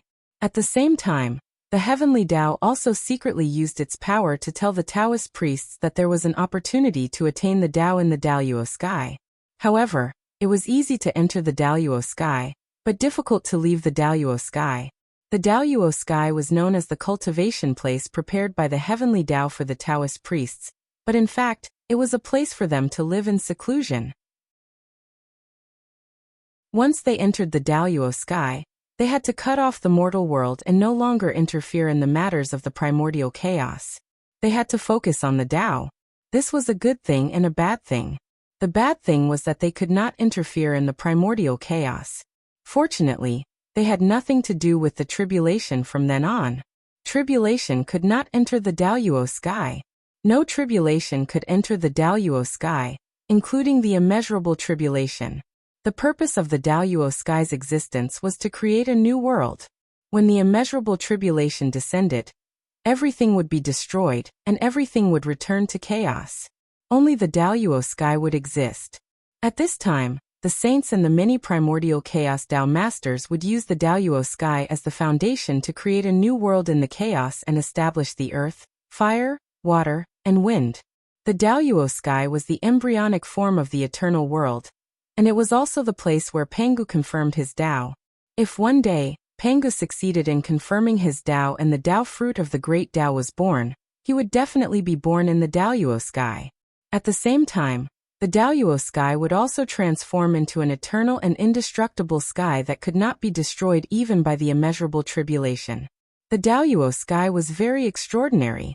It was not an exaggeration to say that it was the number one sacred ground. Khanate godfiends were born because of the Tao. They followed the Tao and pursued the Tao all their lives. Therefore, there was no lack of people in this group who were dedicated to pursuing the Tao. What such people lacked the most was a suitable place to live in seclusion. The appearance of the Daoyuo sky just happened to fill this gap. After learning the meaning of the Daoyuo sky's existence, a portion of the Khanate Taoist priests walked into the Daoyuo sky almost without hesitation. From then on, they escaped and isolated themselves from the world. There were a total of 3,000 such Taoist priests. They were the 3,000 Taoist priests in the Daoyuo sky. Ever since they entered the Daoyuo sky, none of them had left this place. Although they had never left the Daoyuo sky, their lives were not considered poor. There was no lack of Khanate spiritual roots in the Daoyuo sky. Chapter 839. These Daoyuo Taoist priests lived in the Daoyuo sky. In their free time, they could taste innate spiritual treasures and refine pills to pass the time. They could also sit and discuss the Tao with their fellow Taoists. Even worse, they could swim in the sea of the Great Path. Their lives were much more carefree than those of the Taoist priests in the outside world. However, the Daoyuo sky had indeed been closed for a long time. It was time to absorb some fresh blood and recruit some new members.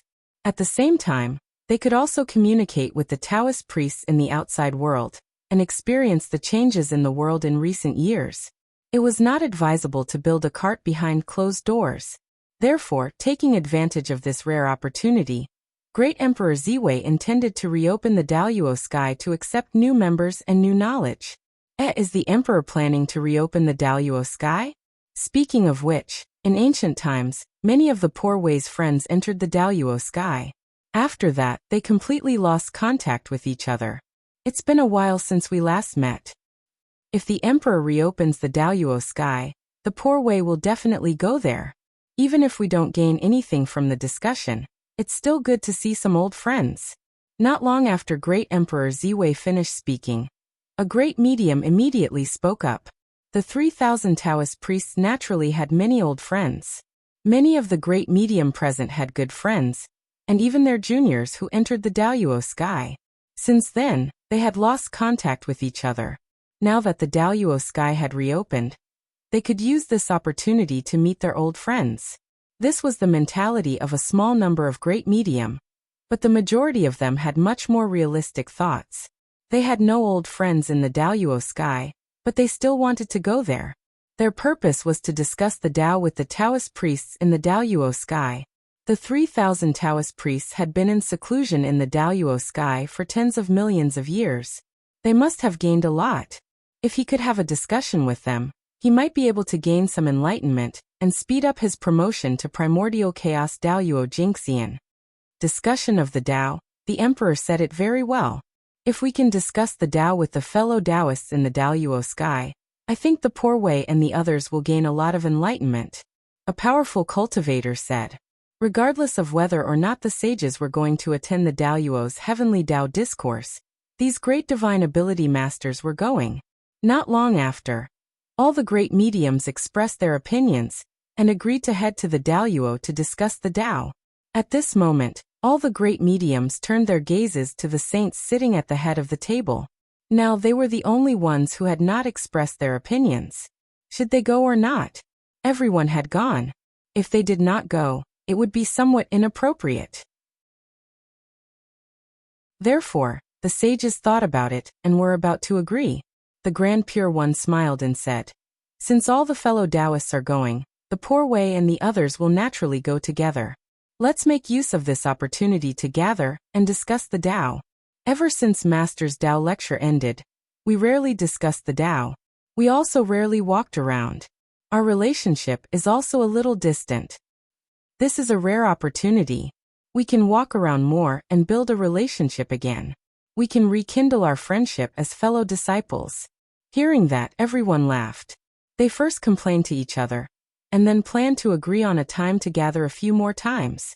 There were even people who told the Grand Pure One not to be stingy, and take out the 9 Revolutions golden pill to entertain everyone. In an instant, the scene became incomparably lively. After a while, when the conversation gradually stopped, Tao ancestor Hongjun, who had been ignored by everyone, suddenly spoke and attracted everyone's attention. If all of you go to the Daoyuo to discuss the Tao, this Tao discussion will definitely become a grand event in the primordial world. Therefore, in the opinion of the poor Wei, we should either not do it or do it on a large scale. Since we want to discuss the Tao, we can't limit it to everyone here. The primordial world is huge and there are countless experts. In the opinion of the poor Wei, all the Taoist priests in the primordial world should participate in the Daoyuo Tao discussion this time. We will definitely make this Tao discussion an unprecedented grand event in the primordial world. That's not all. Under the Khanate Taoist priests, the endless living beings of the 3 realms can come to the Daoyuo heaven to listen if they are fated and seek the opportunity to verify the Tao. After Tao ancestor Hongjun finished speaking, everyone praised him and said, "All right, master, teacher is right." The Tao ancestor spoke. These great mystical abilities were all his disciples. How could they openly object to him? Naturally, they would do whatever he said. Moreover, everyone thought carefully about what the Tao ancestor said and realized that it was a good thing. There were benefits and no harm. In that case, everyone had no reason to object. When everyone discussed the Tao and their wisdom collided, countless sparks of inspiration would be produced. When that time came, the cultivation civilization of the three realms would definitely achieve unprecedented development and evolve rapidly. After obtaining everyone's approval, Tao ancestor Hongjun did not say anything. He only looked at Great Emperor Ziwei. After all, the Daoyuo heaven was his territory. Although Tao ancestor Hongjun's suggestion was good, it had to be approved by him. Otherwise, no matter how much Tao ancestor Hongjun said, it would be useless. Great Emperor Ziwei had no intention of rejecting Tao ancestor Hongjun's suggestion at all. This was because what Tao ancestor Hongjun said was exactly what he thought. Even if the Tao ancestor did not say it, he would have mentioned it later.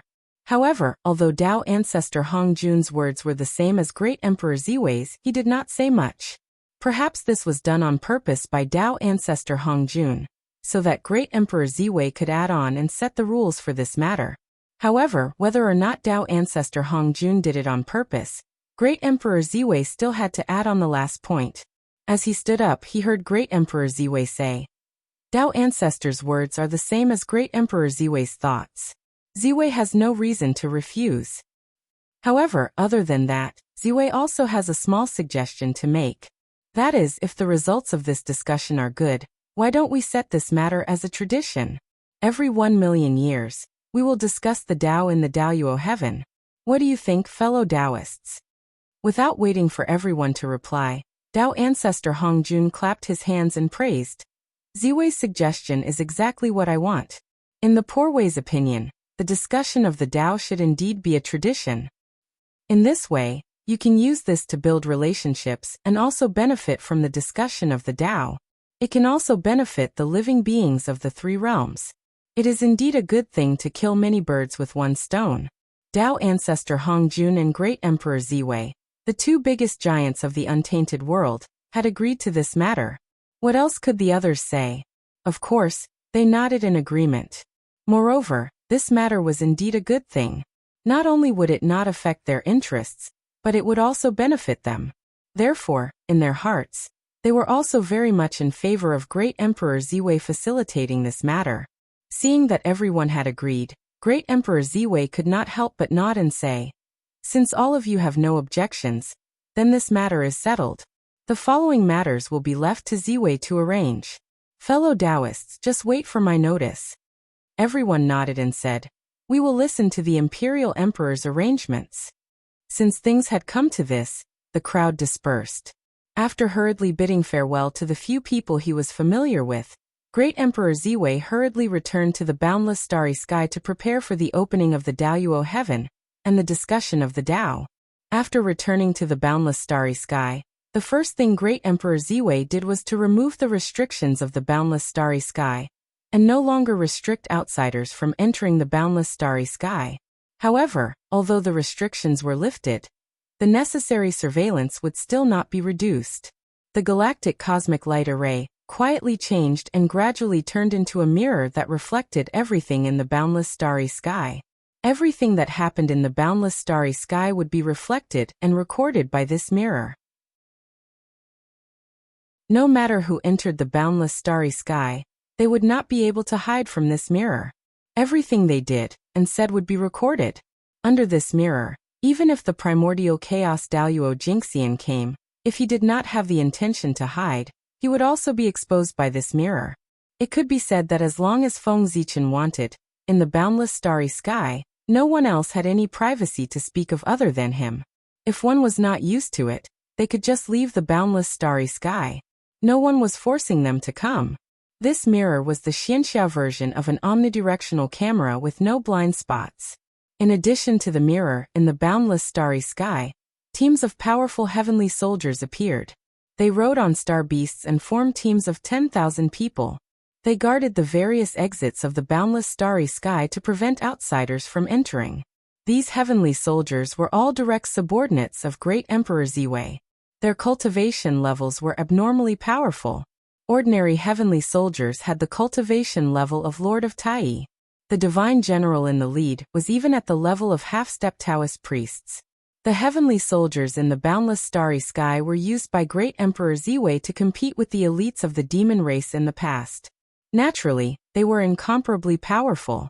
As for how these heavenly soldiers were selected, it was not complicated. Among them, there were innate life forms born in the boundless starry sky. They were found by Great Emperor Ziwei's subordinates and brought into the Ziwei Heavenly Palace to cultivate. Those who performed well were selected as heavenly soldiers. In addition to the innate life forms born in the boundless starry sky, these heavenly soldiers were mostly from the innate races that had pledged allegiance to Great Emperor Ziwei. Great Emperor Ziwei was the top and most honorable great medium in the Eldritch world. He had also once served as the Celestial Emperor. Naturally, he attracted the allegiance of many races. For example, the Heavenly Fox clan of Green Hill Mountain, the powerful giant Longbow clan, the Void clan born in the Void, the Jade clan born from the innate White Jade, the Ice clan born from the innate Cold Ice, and so on. These races either had extraordinary talents or extraordinary backgrounds. In short, those who were chosen by Great Emperor Ziwei had to have outstanding qualities. In some aspects, they were far superior to other innate races. They had the highest innate bloodline, second only to the innate gods and demons. Otherwise, they would not have been chosen by Great Emperor Ziwei. As the restrictions of the boundless starry sky came into contact, the beings of the three realms quickly discovered that the boundless starry sky seemed to be different from before. The most obvious change was that the stars that filled the starry sky seemed to be much brighter than before. After that, many cultivators who cultivated the cultivation techniques of the lineage of stars felt that the circulation of the cultivation techniques in their bodies was much faster than before. At the same time, some immortals with powerful cultivation bases felt that the barrier between them and the boundless starry sky seemed to have disappeared. The boundless starry sky that they could not come into contact with in the past was now completely accessible to them by following the guidance of the starlight if they wanted to. What was going on? Why was the boundless starry sky suddenly perceived by others and allowed them to enter it? Could it be that the legendary Great Emperor Ziwei had released the restrictions of the boundless starry sky? While the beings were puzzled, some of the bolder ones had already followed the guidance of the starlight and headed towards the boundless starry sky to catch a glimpse of the starry sky. Seeing this, the beings were confused. They did not know if they should follow them into the boundless starry sky. One had to know that it was the boundless starry sky. Ever since the Great Witch Demon War, the boundless starry sky had been completely sealed off. Other than the subordinates of Great Emperor Ziwei, no one else entered the boundless starry sky. Counting the time, it had been tens of millions of years since a living person stepped into the boundless starry sky. Over time, the boundless starry sky became the epitome of mystery in the eyes of the people of the world. It contained countless fortunes and opportunities that could allow one to reach the heavens in a single bound. In the boundless starry sky, there was even a supreme fruit of the way that could allow one to directly become a Taoist priest after eating it. This was the understanding of the people of the world of the boundless starry sky. The more mysterious it was, the more it attracted people's imagination. Then, as word of mouth spread, it became more and more exaggerated and gradually deviated from the truth. There was even talk about countless fortunes and a supreme fruit of the way that could allow one to directly become a Taoist priest. It was really funny. If Great Emperor Ziwei heard this, he would probably laugh nonstop. The people of the world were still too ignorant to believe such exaggerated rumors. However, things were just that ridiculous. Although the rumors were exaggerated, they were basically true. That's right, they guessed correctly. The boundless starry sky had all these things. In fact, the true boundless starry sky was even more exaggerated than the rumors. The boundless starry sky could be said to be full of opportunities. No matter where one was, as long as one was in the boundless starry sky, as long as one looked up, one could see large amounts of innate starlight intertwining, giving birth to pure innate star essence that floated freely in the starry sky. If one was lucky, one could probably pick up a galaxy divine gold after taking a few steps. If one was even luckier, it was not rare to occasionally come across a few drops of triple brilliance divine water. In short, the origin of the boundless starry sky was too rich. With the support of the god Pangu, even great Emperor Ziwei, who ruled the entire boundless starry sky, could not say for sure how many treasures were nurtured in it. As for the supreme fruit of the way that could allow one to directly become a Daluo Taoist priest, it also existed in the boundless starry sky. Zhoxing intertwined with each other, and some of the origin would often dissipate and intertwine with the Tao of heaven and earth. Over time, many mysterious things were born. There were innate life forms, innate spiritual treasures, and innate god fiends. If by chance 365 chi of Zhoxing's origin would gather in one place at the same time and combine with the innate Tao, it would give birth to a supreme fruit of the way that could allow one to directly become a Taoist priest. This was a true treasure of heaven and earth, rarer than supreme-grade innate spiritual treasures, and far more valuable than innate god fiends. It was also one of the most precious treasures in the boundless starry sky, one that could only be found by chance. Since great Emperor Ziwei ruled the boundless starry sky, only 3 supreme fruits of the way had been born in the boundless starry sky. As for the time when Dijun ruled the boundless starry sky, not a single one had been born. Chapter 840. Just as the people of the 3 realms were guessing what had happened in the boundless starry sky, Ziwei the Great slowly opened his eyes in the Ziwei Temple. I, Panga's Ziwei clan, consider that it is difficult for all living beings to seek the Tao and see the Great Path. Therefore, I have decided to reopen the Daluo sky in 100,000 years, and invite the Taoist priests of the 3 realms to come here, and discuss the Tao in order to seek the fruit of the origin. All living beings of the 3 realms, if they are fated, can come to the Daluo sky to listen. His voice was loud and resonated with the Tao. It rang in the ears of all living beings between heaven and earth, both inside and outside the 3 realms. The voice rang 3 times in a row before it stopped. In the next moment, the great masters who were hidden outside of time and space, in the chaos beyond the heavens, or in some secret realms, were all alarmed by this voice. The faces that had remained the same for thousands of years finally showed a trace of movement. They opened their eyes that had not changed for thousands of years, and looked in the direction of the boundless starry sky in surprise and bewilderment. The Daluo sky? After tens of millions of years, is the Daluo sky finally going to open? Last time, the poor way had something to do and missed the Daluo sky. This time we can't miss it. We can go and see how the Daluo sky is different from the outside world, and how it can surpass Master's Purple Cloud Palace, and become the #1 holy land of the untainted land. 100,000 years later, the poor way will go and meet some old friends. These great masters who had been living in seclusion finally changed their minds after countless years. They planned to come out of their seclusion and go to the Daluo sky to discuss the Tao. The #1 holy land could not attract people, but the hope of attaining the Tao was.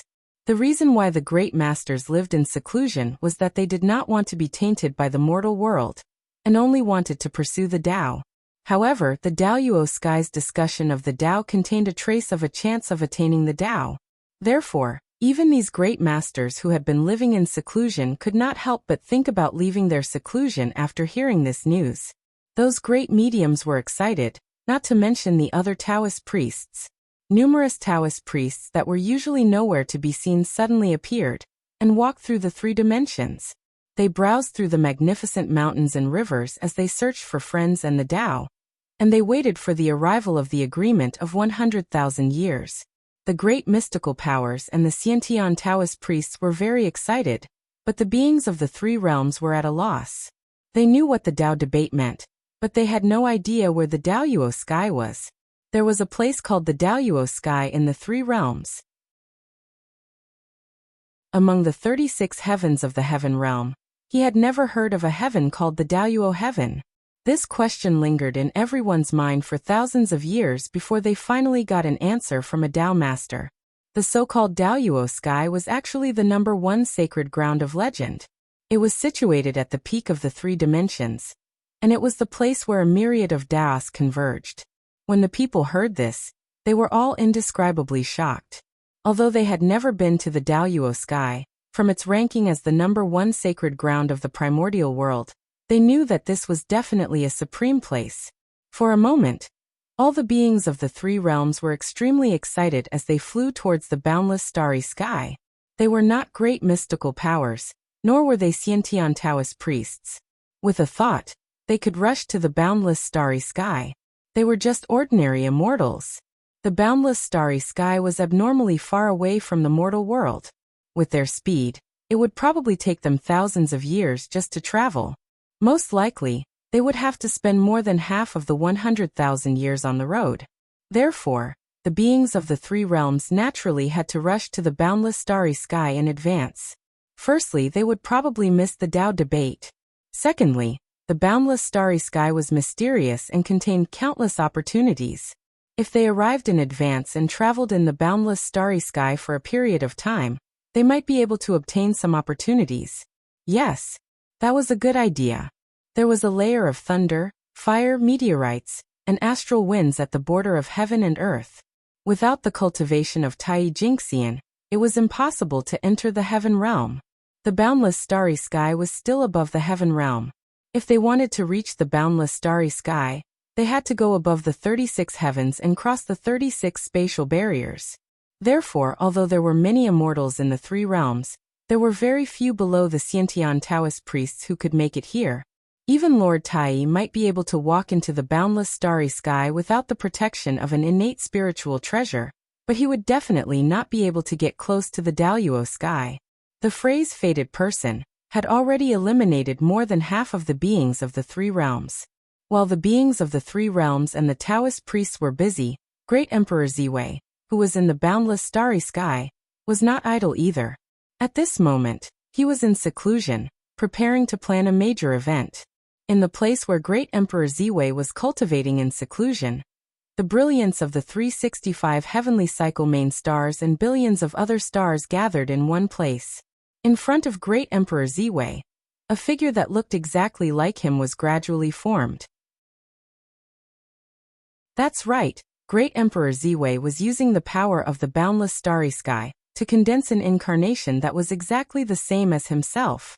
The reason why the preaching was set to be 100,000 years later was to give everyone time to prepare, but in reality, it was to buy time for Great Emperor Ziwei to condense an incarnation.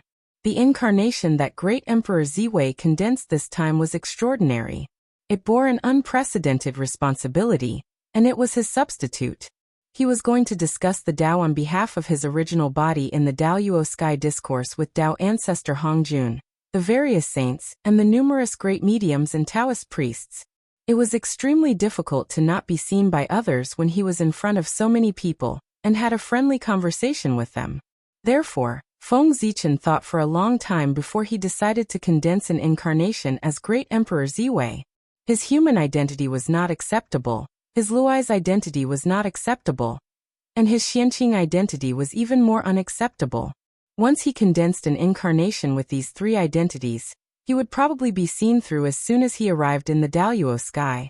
What Feng Zichen wanted to plan was extremely secretive, and it was even more disadvantageous to the Xian sect. It was something that could not be known by the great mediums of the Xian sect. Otherwise, it would definitely cause a lot of trouble. Therefore, after thinking about it, Feng Zichen decided to let Great Emperor Ziwei handle this matter.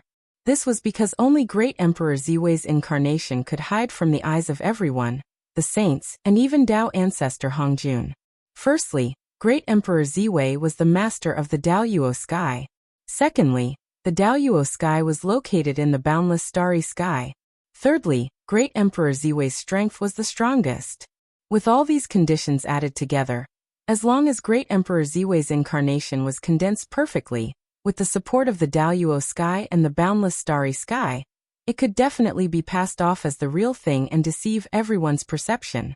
Time passed by minute by minute. 100,000 years passed in the blink of an eye. Soon, the date of the sparring session was approaching.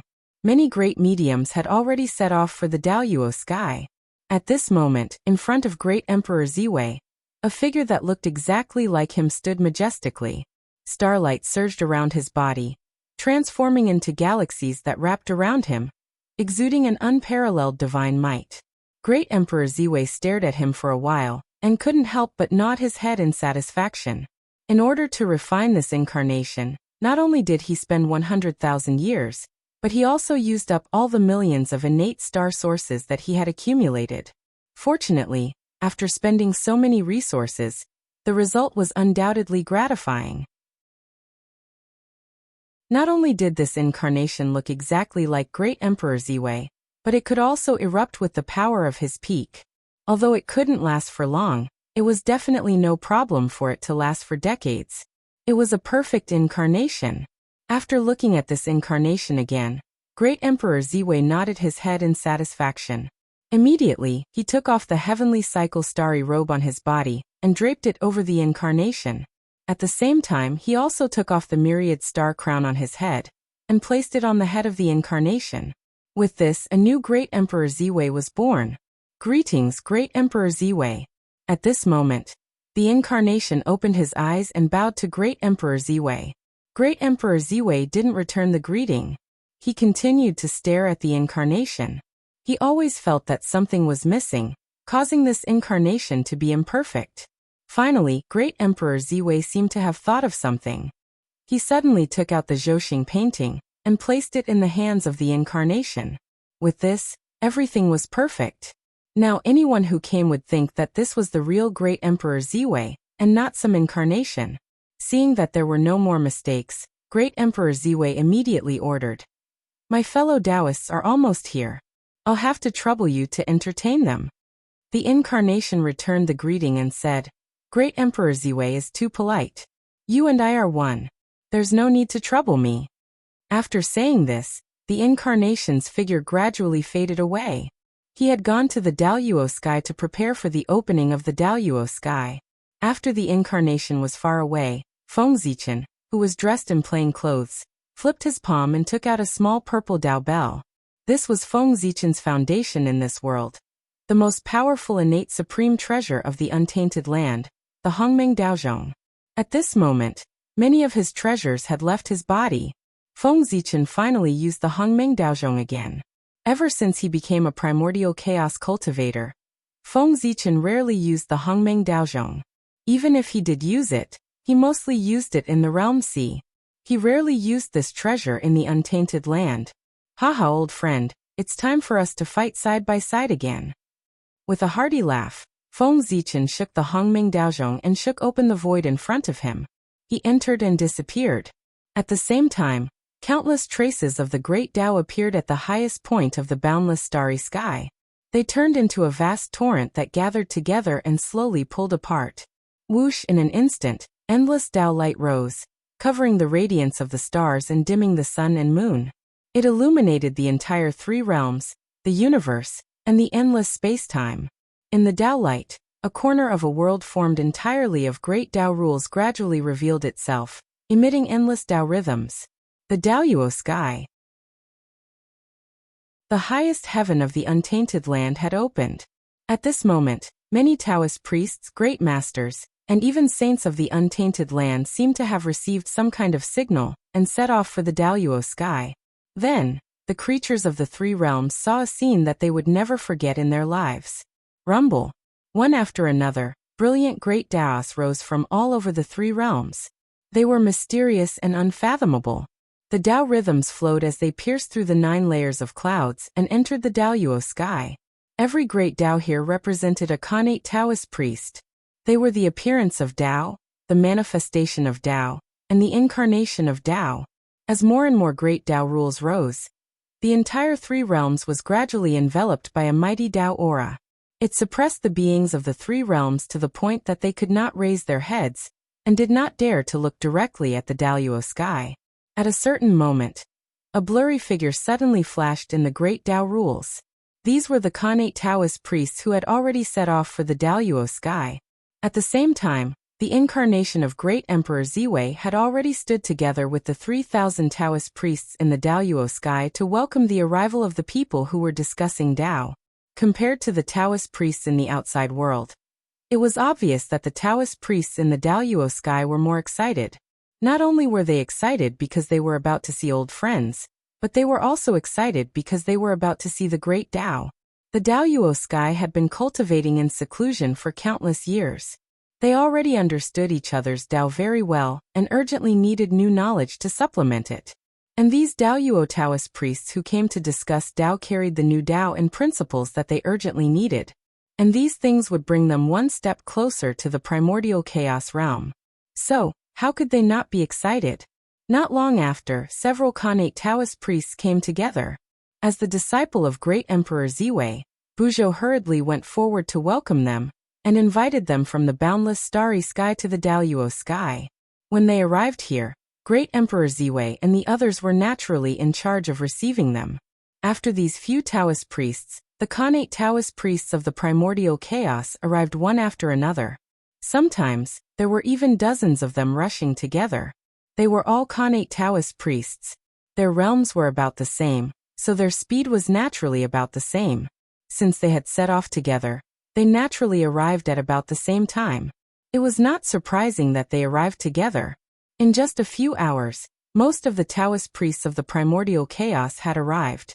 Only the people from the major factions were not here. Just as he thought this, he saw great Emperor Gaochen, the 3 sovereigns, and 5 emperors leading a group of Taoist priests of the human race appeared in the boundless starry sky. Behind them, Goddess Hutu led the great shaman of the shaman race, Dong Huangtai led the demon god of the demon race, and Patriarch Kuanping led the demon god of the North Sea. They rushed over from 3 different directions.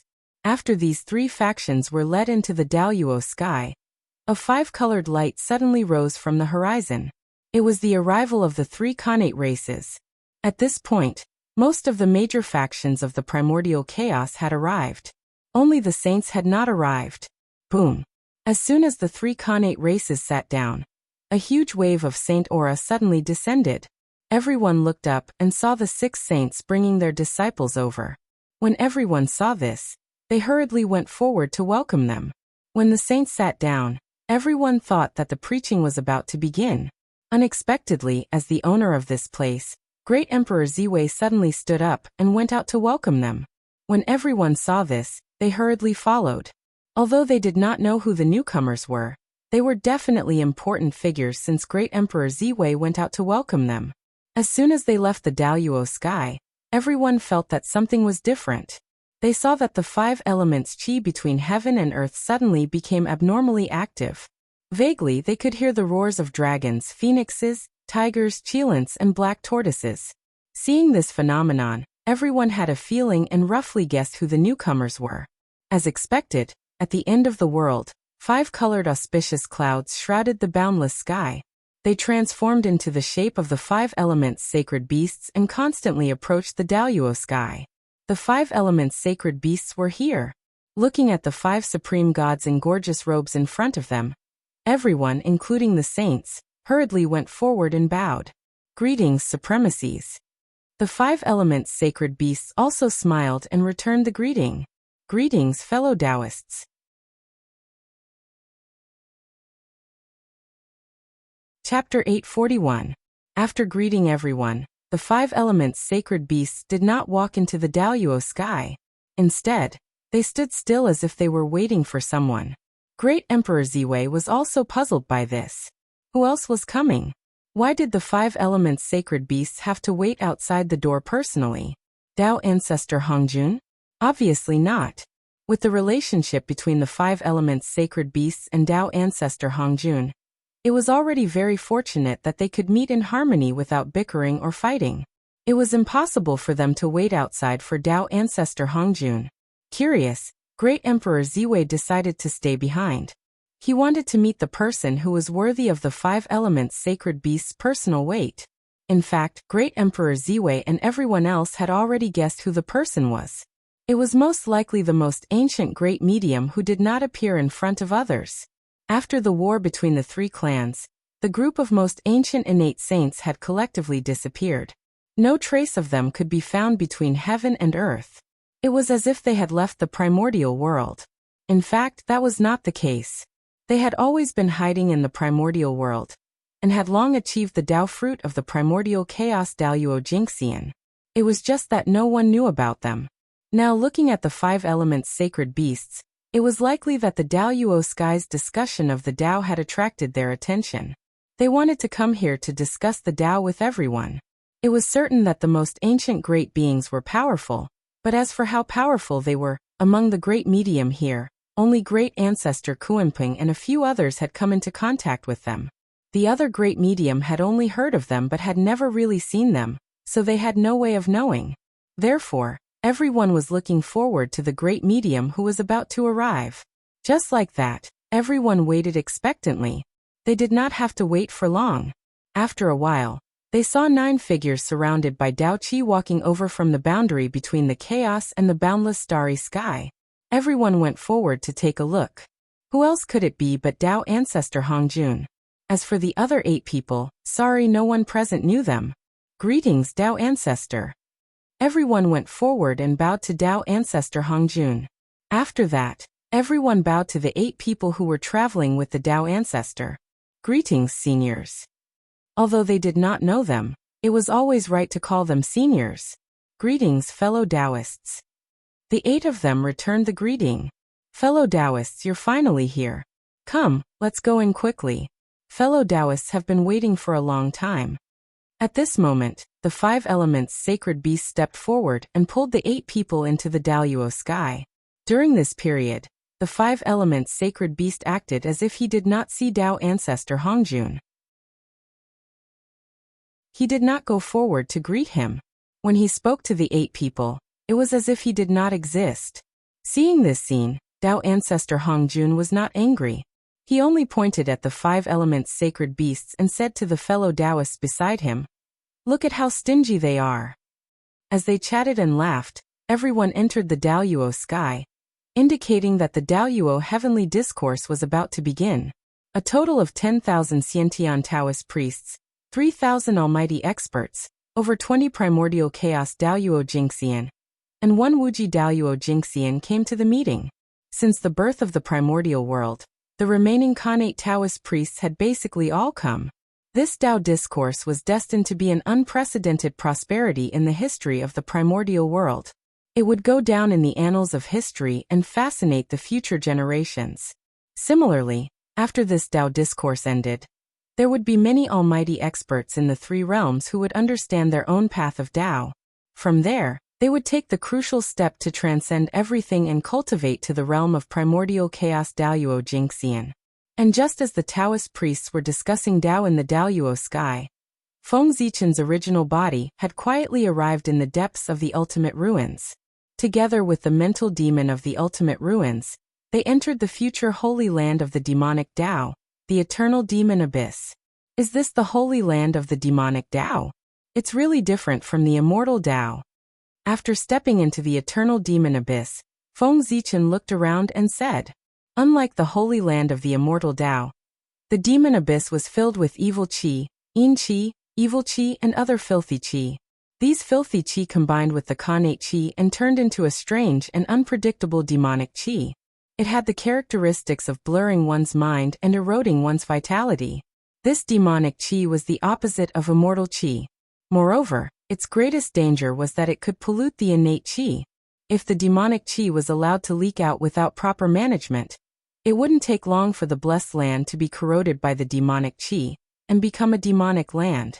After looking at the eternal demon abyss a few more times, Feng Zichen said, "This demon abyss is really the nemesis of the immortal Tao. I can faintly sense that this place is connected to the immortal Tao. I'm afraid that when the demon abyss is born, the immortal Tao's summer heat relief will come." In Feng Zichen's perception, he saw the future of the immortal Tao. The eternal demon abyss was born, and the immortal Tao's destiny was shaken. Then, a great demon came out of the demon abyss and constantly wreaked havoc in the world, becoming the enemy of the immortal Tao. The battle between the immortal Tao and the demon abyss would begin with the birth of the eternal demon abyss. Of course, the birth of the eternal demon abyss wasn't a good thing for the immortal Tao. It was a sign of their impending doom. But to the 3 realms and the wilderness, the birth of the demon abyss was a good thing. Firstly, the opposition of immortal Tao and demon could effectively reduce the number of immortals, which was beneficial to the world. Secondly, immortal Tao and demon were like yin and yang, mutually reinforcing and restraining each other. The two opposed each other but were not unified, which was beneficial to stabilizing the world and promoting the development of the three realms. Thirdly, which was also the most important point, the birth of the eternal demon abyss could relieve the pressure on the three realms. It would allow the evil chi, tribulation chi, evil chi, turbid chi, and other filthy chi to have a new outlet. It could be said that as long as the eternal demon abyss existed, it would be like the sinkhole, constantly swallowing the waste produced by the world, thus delaying the arrival of the final tribulation. The birth of the eternal demon abyss was a crucial link in the evolution of the world. And Feng Zichen came to the sinkhole to help the sinkhole and inner demon perfect the eternal demon abyss, allowing it to truly be born. That's right, the three realms had been around for more than 200,000 years, but the eternal demon abyss was still the same, incomparably illusory. It was still illusory, and there were no signs of it being born.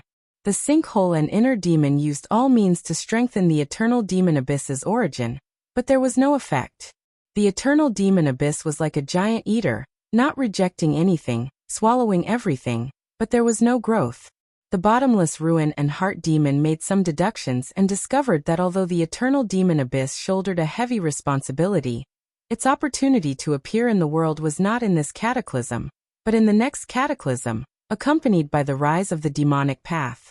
The sky demon Tao and heavenly immortal Tao were mutually reinforcing and counteracting. Now that the heavenly immortal Tao was about to flourish, the sky demon Tao would naturally also flourish. And this opportunity to flourish should be when the heavenly immortal Tao was at its most prosperous, and it was the beginning of its decline. If it was not the next tribulation, it would be the tribulation after that. But the impatient sinkhole and inner demon could not wait until the next tribulation. The eternal demon abyss was related to their Tao. If it could not be born, then the two would not be able to attain Tao. Moreover, by the time the eternal demon abyss was born in the next tribulation, it would be too late. After the Daoyuo heavenly Tao debate, the strength of the celestial sect would rise to a whole level, and there might even be many primordial chaos Tao masters. At that time, without the primordial chaos Tao masters, even if the demon Tao could flourish, what could they do? Facing the celestial sect with many primordial chaos Tao masters, what could the demon Tao do? Wouldn't they be at the mercy of the celestial sect? As for the heavenly Tao wanting the demon Tao to flourish, that was simple. Flourishing for a day was still flourishing. Just put on a show and let the demon Tao run rampant for a period of time. Then find a reason to turn the world upside down and reverse the heavenly Tao. In an instant, the demon Tao could decline from flourishing and fall into the dust. A Daxing without a master overseeing it was like a castle in the air, a reflection of the moon in the water. It was all illusory and unrealistic. It could be destroyed at any time. After flourishing, the demon Tao would fall into the dust. As the two great sect masters of the sky demon Tao, if they could end up well, their fates would naturally be miserable. They might not die, but they would definitely not be able to escape the fate of being suppressed forever. Other than that, it was not over. If they were really suppressed by the experts of the celestial sect, then with the temperament of the great masters of the celestial sect, both the sky demon and the sky demon could imagine their days after being sealed. The great mediums of the celestial sect of wonders wouldn't mind using their names to stir up trouble in the world. Moreover, after they were done using them, they would plant all kinds of shit on the two of them. It was too miserable. Even if they were sealed, they would not be able to find peace. From time to time, they would be dragged out by the great masters of the celestial sect and become the targets of everyone in the world. How could the sky demon and the sky demon accept such a future? Therefore, they wanted to go against the heavens and change their fate, causing the eternal demon abyss to be born in advance. They wanted to accumulate as much power as they could to achieve the realm of the primordial chaos Daoyuo Jingxian before the demon Tao flourished. Of course, the sky demon Tao with only two primordial chaos Daoyuo Jingxian could not be a match for the celestial sect, but they had the ability to deal with the primordial chaos Tao master of the celestial sect. Yes, they had the ability to flip the table. In the future, Even if the celestial sect defeated the sky demon Tao, they would not dare to force the two Tao masters of the sky demon Tao too much. After all, if two primordial chaos Daoyuo Jingxian self-destructed at the same time, they could at least blow up half of the three realms. The primordial chaos Tao master of the celestial sect had scruples about this, so he would not dare to force the Tao master of the sky demon Tao too much. As for the method to restrain the self-destruction, self-destruction was the last desperate move of a cultivator. If it was so easy to restrain, it would not be called a method of mutual destruction. If one wanted to stop the enemy from self-destruction, there was only one way, and that was to suddenly burst out with a power several times stronger than the enemy at the moment of self-destruction, and kill them by force. In this way, self-destruction would naturally be resolved. The way to deal with self-destruction was to interrupt it with a stronger power. It sounded easy, but it was not easy to do. The Sky Demon and the Sky Demon had a good idea, but their power was limited. Even if they used all their means, they could not cause the eternal demon abyss to be born in advance. As a last resort, the two of them went to the main body, Fengzichen. Fengzichen thought about how to create the eternal demon abyss for several days, and indeed came up with a way, but it was not easy to execute. The main reason was that he was afraid of attracting the attention of the celestial sect. The birth of the eternal demon abyss was bound to affect the destiny of the immortal path. Therefore, if it was forcefully created, it would inevitably arouse the vigilance of the celestial sect masters. If they were not careful, the celestial sect masters would personally come to the sky demon abyss and destroy it. At that time, as one of the leaders of the righteous path, Fengzichen would not be able to help the sky demon abyss. For this reason, he could help the sky demon abyss create the eternal demon abyss, but he had to find an opportunity when the celestial sect masters were not around. The Daoyuo Heavenly Dao debate was born for this reason. It was basically impossible to wait for the celestial sect masters to leave the three realms of their own accord. But if there was no opportunity, it could be created. Fengzichen thought about it, and thought of opening the Daoyuo Heavenly Dao.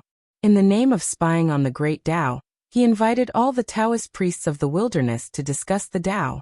In one fell swoop, he summoned all the masters of the celestial sect to the Daoyuo Heavenly Dao debate.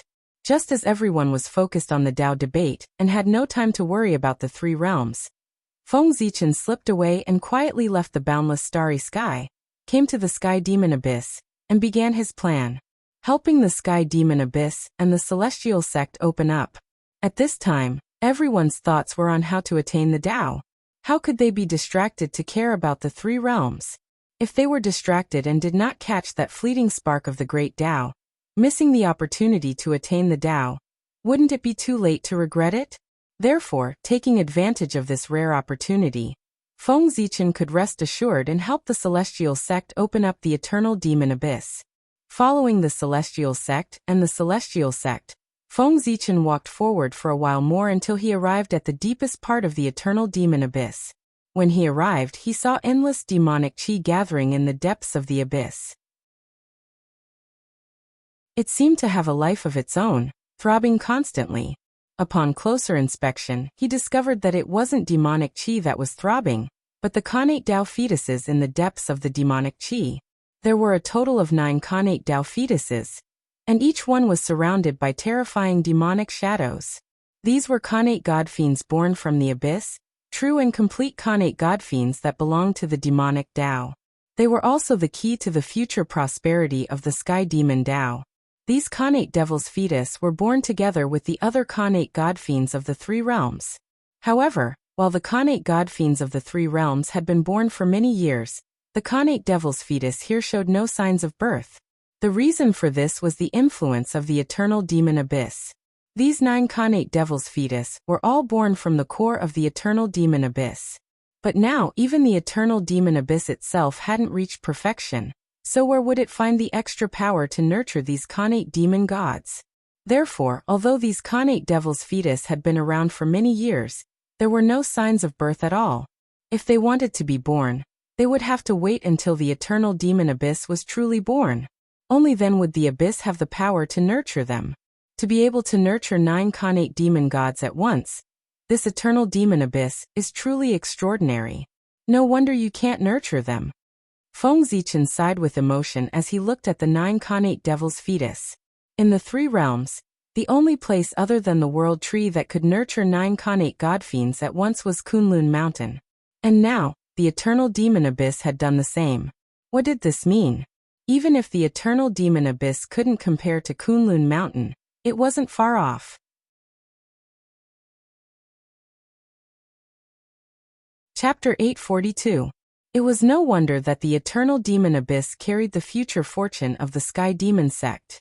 Being able to stand shoulder to shoulder with Kunlun Mountain, it was indeed qualified. Let's begin. Feng Zichen instructed as he silently walked up to a connate devil's fetus. Then, Inner Demon and Guishu stepped forward and took out the blood of the Chaos Demon God that Feng Zichen had collected from the Realm Sea. They circled around the connate devil's fetus and continuously drew. Soon, a special formation made entirely of the blood of the Chaos Demon God appeared below the connate devil's fetus. The formation's function was very simple. It was used to summon the Chaos Demon God. With the connate devil's fetus as bait, the formation would strengthen the devil's fetus's power and attract the Chaos Demon God that was wandering outside the realm. Through the mysterious connection, they would descend here and possess the connate devil's fetus. They would then be born in the Eldritch Wilderness as connate demon gods. This was a proper secret technique of the demon sect that was used to summon the Chaos Demon God. And now, Feng Zichen was using this formation. Naturally, his purpose was not to help the Chaos Demon God reincarnate in the 3 realms, but to hunt down the Chaos Demon God. That's right, to hunt down the Chaos Demon God. For the eternal demon abyss to be born, it needed an enormous amount of world origin. Where would this world origin come from? Obviously, it was most suitable to come from the Chaos Demon God. The Chaos Demon God's world origin was of extremely high quality, far surpassing the world origin. In fact, even the Chaos origin was slightly inferior. It could even give birth to the Eldritch Wilderness, let alone a mere eternal demon abyss. As long as it devoured the Chaos Demon God's world origin, the eternal demon abyss's rate of birth would definitely skyrocket. It would be no problem for it to be born completely within 100 years. As for hunting down the Chaos Demon God, it only needed to be killed and refined the moment it descended. This wouldn't be too difficult to accomplish. This was because the reincarnation of the Chaos Demon God would definitely not descend in his true form. He would only descend a wisp of his true spirit. And how strong could a wisp of true spirit be? At most, it would be the strength of a primordial chaos perfected golden immortal. With Feng Zichen's strength at the 9th heaven of primordial chaos, and his strongest connate treasure, the primordial chaos Dao Bell, suppressing a wisp of true spirit of a chaos fiend celestial was a piece of cake. Resist? Can they resist? Although this method was simple, it had a flaw, and that was that it was troublesome. Since the Chaos Demon God did not descend with his true body, but only a wisp of his true spirit, the power he carried was very limited. Therefore, one Chaos Demon God's true spirit was definitely not enough. He needed many of them. With so many Chaos Demon Gods, it was inevitable that he would fail. Therefore, he had to be careful, and even more careful. This was the reason why Feng Zichen's original body had appeared here. He wanted to use his strongest power to suppress any possible accidents that might occur. I'm ready. We can begin now. After finishing the preparation work, the ultimate ruins and the mental demons spoke at the same time. In fact, there was no need for them to say anything. Feng Zichen and their minds were connected. The moment they were ready, he already knew that they could begin. Then let's do it. Nodding, Feng Zichen waved his big sleeve and released a Taoist who was surrounded by a murderous aura. This was a demi-saint of the demon sect. Feng Zichen had captured him on his way to the ultimate ruins. He was also an extremely important part of Feng Zichen's operation this time. He would be responsible for activating the formation and summoning the Chaos Demon God. If Feng Zichen and the other two were responsible for activating the formation, the Chaos Demon God on the other side of the formation would inevitably be alarmed and vigilant, thus creating unknown variables. For this reason, The person used to activate the formation and summon the Chaos Demon God must have nothing to do with Feng Zichen. It was with this idea that Feng Zichen had captured a demi-saint of the demon sect on the way. The demi-saint of the demon sect was a direct descendant of the Chaos Demon God in the Untainted Land. He had nothing to do with Feng Zichen, so it was more than appropriate to use him to summon the Chaos Demon God. The people of the demon sect found a connate devil's fetus in the 3 realms. In their excitement, they decided to summon the Chaos Demon God and urge him to be born in the 3 realms. Was there a problem? There was no problem at all. It was reasonable. As for why Feng Zichen was so coincidental that he could meet a demi-saint of the demon sect on his way to the ultimate ruins, there was nothing surprising about it. Feng Zichen's luck was so strong that it was not an exaggeration to say that it was the best in the 3 realms. In short, Feng Zichen's luck was the best in the world. He had basically reached the point where he could get whatever he wanted, as long as he desperately wanted to meet a demi-saint of the demon sect in his heart. There would definitely be an unlucky demi-saint of the demon sect who would appear in front of Feng Zichen, due to various coincidences. It couldn't be helped. People with great luck were just so unreasonable. After using a secret method to confuse the mind of the demi-saint of the demon sect, Feng Zichen and the other 2 hid their bodies in the Hongmeng Daozhong, and became one with the surrounding heaven and earth. They were completely invisible and did not leave a trace of aura. At this moment, the unconscious demi-saint of the demon sect suddenly woke up. Then he saw the connate devil fetus in front of him, and the formation below the devil fetus to summon the Chaos Demon God. Suddenly seeing this scene, the demi-saint of the demon sect was not surprised at all. He walked forward naturally, and began to prepare to activate the formation. Of course he was not surprised. His memory had long been tampered with by Feng Zichen. Now in his mind, he was traveling here by chance and accidentally found a connate devil fetus. Using the devil fetus as the foundation, he built a formation to summon the Chaos Demon God. The formation in front of him was built by the demi-saint of the demon sect. How could he not be natural? After skillfully operating it, the demi-saint of the demon sect began to chant. He was using the secret method of the demon sect to activate the formation and summon the Chaos Demon God. As the demi-saint of the demon sect moved, the strange formation below the connate devil fetus suddenly bloomed with rays of blood light. Immediately, an inexplicable force spread out from the blood light and distorted the unknown time and space. In this way, after waiting for a few days, the void above the connate devil fetus suddenly began to distort and become indescribable. Wisps of chaotic evil aura spread out. This strange phenomenon meant that the formation had already connected with a Chaos Demon God, and was guiding his power to descend into the eternal demon abyss. In this way, after a few more days, the constantly distorting void above the connate devil fetus suddenly collapsed. A pitch-black, deep and ominous void passage quietly formed, connecting the unknown world and the 3 realms.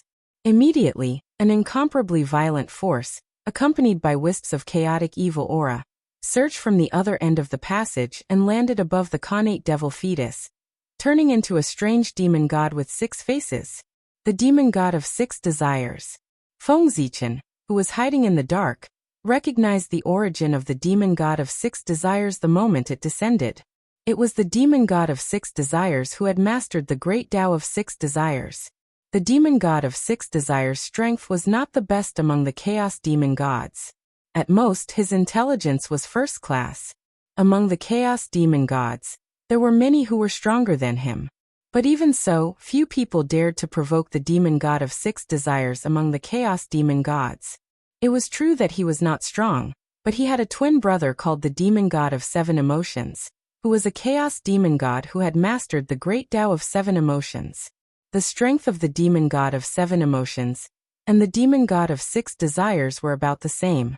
Neither was stronger than the other. But once the 2 chaos demon gods joined forces, they could become the demon god of 7 emotions and 6 desires, and their cultivation would be close to that of the top chaos demon gods. Therefore, few chaos demon gods dared to provoke the 2 brothers. Others might be afraid of him, but Feng Zichen was not. Firstly, the demon god of 7 emotions was not here. Secondly, this was the untainted land, the three realms, and the eternal demon abyss. It was his territory. He had no reason to be afraid of the demon god of six desires. Haha. It's the connate devil fetus. With him, I can avoid the eyes and ears of the heavenly Tao and reincarnate into the untainted land. I can hide there and secretly strengthen my strength, waiting for the birth of the great Tao fruit. The demon god of six desires saw the connate devil fetus right below him the moment he arrived. He could not help but shout excitedly. After a while, the excitement in his heart gradually faded. The demon god of six desires finally noticed the demonic sect quasi-sage who had summoned him. Then he said with satisfaction, "Very good. Are you the one who summoned me? You are very good. When I successfully reincarnate, I will personally help you attain the Tao and help you break free from the influence of the great Tao. From then on, you will regain your freedom. This is the reward you deserve. The chaos demon gods will never mistreat those who have made contributions. As long as you serve me with peace of mind and help me recover my strength, I can even help you attain the infinite Tao fruit and the ultimate creation realm, let alone the chaos Tao fruit." It was unknown whether the demon god of six desires was hypocritical or not. Anyway, what he said was very tempting. Such tempting words, coupled with the power of six desires that he naturally exuded, could easily arouse the greed of others. If an ordinary demonic sect expert listened to the demon god of six desires' words, he would probably be tempted and wholeheartedly loyal to him. Unfortunately, this demonic sect quasi-sage's heart had already been twisted by Feng Zichen. No matter how the demon god of six desires tried to bewitch him, he could not shake his Tao heart at all. At this time, the demon god of six desires also sensed that something was wrong. He felt that there was something wrong with this demonic sect quasi-sage. But before he could find out what the problem was, Feng Zichen, who had been preparing for a long time, had already made his move. Suddenly, the Hongming Daozhong appeared from the void and became 10,000 feet tall. It was accompanied by a monstrous Hongmeng aura.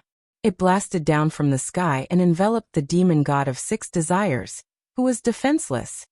"Ah, this bell. It's you. It's you, you thief. You actually hid here and plotted against me. Damn it, you deserve to die." Inside the Hongmeng Daozhong, although the demon god of six desires did not see Feng Zichen, he recognized the Tao bell that trapped him and guessed Feng Zichen's identity. It was the despicable thief who often ambushed and even hunted chaos demon gods in the realm sea. At the same time that he recognized Feng Zichen's identity, the demon god of six desires also understood his situation. Feng Zichen was able to escape from the joint attack of hundreds of chaos demon gods. His strength was terrifying. His chaotic true spirit would not be able to resist at all in front of him. There was no other possibility other than being easily killed. After understanding this, the demon god of six desires did not hesitate. After saying some harsh words, he directly dispersed his chaotic true spirit. "When I recover from my injuries and my strength returns to its peak, I will suppress you in the infinite sea and let you be eroded by the infinite calamity Qi day and night." The demon god of six desires' thoughts were simple. Rather than being killed and humiliated by Feng Zichen, he would rather end his own life. It was just a true spirit. He could afford to lose it. Although he thought this, when he really did it, the demon god of six desires' heart still ached. Although the destruction of his true spirit did not shake his foundation, the results of his hard work in cultivation over the past few years had been completely wasted. He would have to start all over again. The loss was not great, but it was hard to swallow this anger. The wisp of the six desires demon god's chaotic true spirit slowly dissipated amidst his extremely unwilling and resentful eyes. In the end, it turned into a ball of demon god origin that quietly floated within the Hongmeng Dao bell. In the dark, Feng Zichen saw this scene and could not help but be speechless. He did not expect his deterrence to be so great. Before he even appeared, the demon god of six desires had already guessed that he was the culprit, and was so scared that he hurriedly killed himself. Thinking of this, Feng Zichen was quite proud. In this world, who else but Feng Zichen could scare the demon god of chaos to the point of killing himself? Even the great god Pangu did not have this ability. Although this was only a true spirit of the demon god of chaos, it could not be denied that this was a great achievement. While feeling proud, Feng Zichen could not help but think of something. What kind of place was the infinite sea? Just now, the demon god of 6 desires had said that after his strength returned to its peak, he would suppress Feng Zichen in the infinite sea, and let him be eroded by the infinite calamity qi day and night. From the context, it was not difficult to infer that the infinite sea should be an extremely dangerous place. Otherwise, the demon god of 6 desires would not have suppressed Feng Zichen there. Moreover, the name of the boundless sea always made Feng Zichen think of the boundless calamity. This place should be related to the infinite calamity. Silently remembering the name of this place, Feng Zichen decided that if he had time, he would go to the outer realm to look for this place in the great chaos. He wanted to see just how extraordinary this place was for the demon god of chaos to call it a dangerous place. As for now, it was more important to advance to the eternal demon abyss. Feng Zichen did not come out from the dark. With a thought, the demon god of 6 desires chaotic true spirit that had formed the demon god source was sent out of Hongming Daozhong and merged into the eternal demon abyss. In an instant, intense changes occurred in the eternal demon abyss. More demonic energy gushed out and swept toward the edge of the eternal demon abyss. It shattered layers of the void and continued to expand the eternal demon abyss. After devouring the demonic god's origin, the eternal demon abyss continued to expand. At the same time, strange demonic Tao laws intertwined in the sky above the demon abyss, evolving continuously, causing the void of the demon abyss to become even more stable.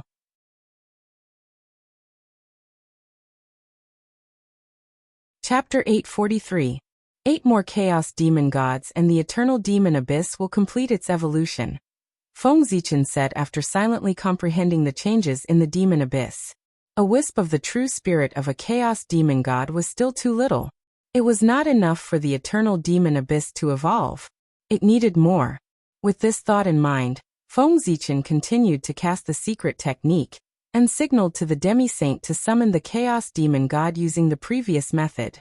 However, before the demi-saint of the demi-saint took action, Feng Zichen did not forget to knock on the Hongmeng Daozhong and release billions of wisps of Hongmeng Qi to cleanse the void. After all, the demon god of 6 desires had appeared here before. Although a wisp of his chaotic true spirit had been devoured by the eternal demon abyss, it was hard to guarantee that there would not be any remnants of his aura. If the next chaos demon god who arrived noticed something, it would be troublesome. Feng Zichen felt more at ease after cleansing the void with the primordial qi, and completely washing away the remaining aura of the 6 desires demonic god. It was true that he wanted to scheme against the greatest life form in the world, the chaos demon god. He could never be too careful. It was a familiar scene and a familiar process. But this time, Feng Zichen and the demi-saints had changed to a connate devil's fetus. There was a sudden flash of bloodlight, and an invisible wave spread out. It had formed a connection with an unknown existence. A few months later, the void above the connate devil's fetus suddenly collapsed and formed a strange void tunnel. Another chaos demon god walked out and descended. Good, very good. Who is summoning me as a connate devil's fetus? I must reward you. When I am successfully reincarnated, I will help you attain Tao and regain your freedom. Before the chaos demon god showed up, his voice was heard from afar. Shortly after, a chaos demon god with 7 heads squeezed out of the void tunnel, and appeared before the demi-saint of the demi-saint of the demi-saint. This chaos demon god also had 4 limbs and 100 bones.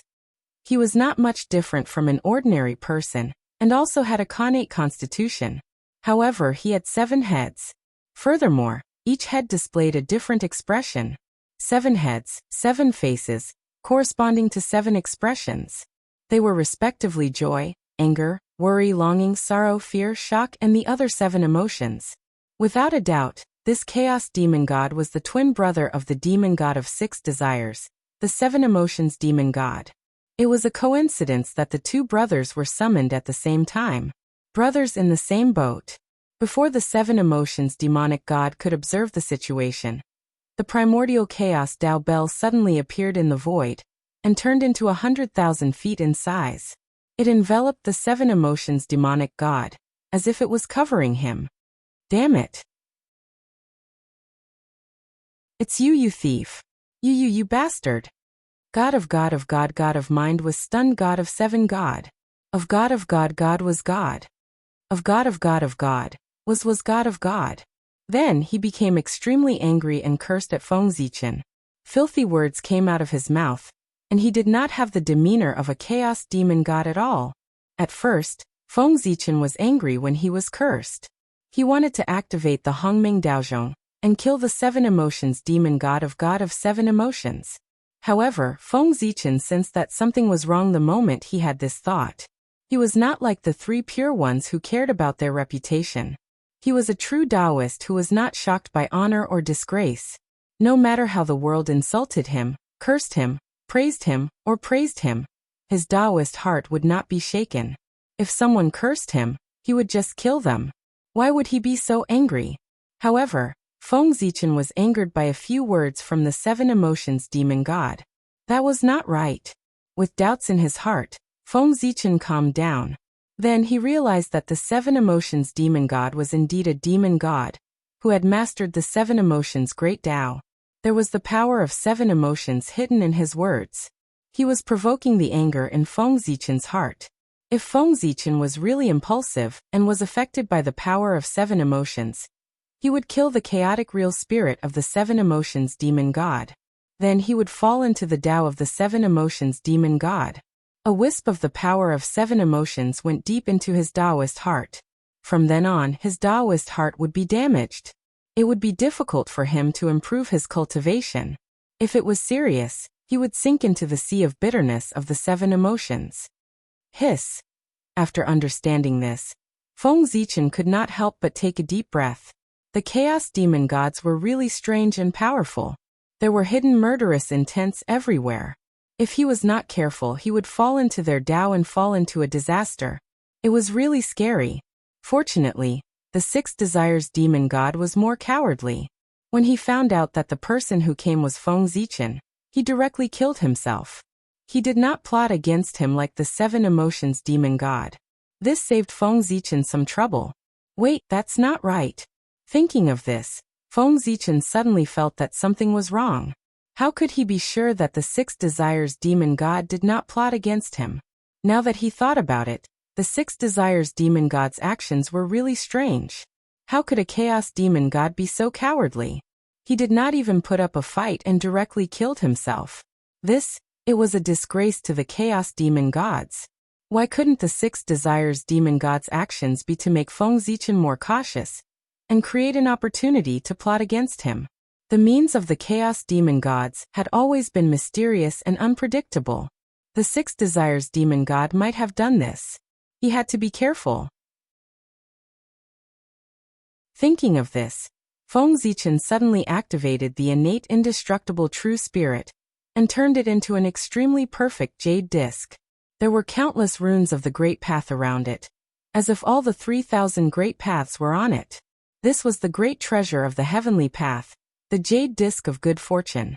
It was made by Pangu by combining part of the great path imprints of the 3,000 demon gods. Its power was ridiculously strong, and was not inferior to any great treasure of the chaos.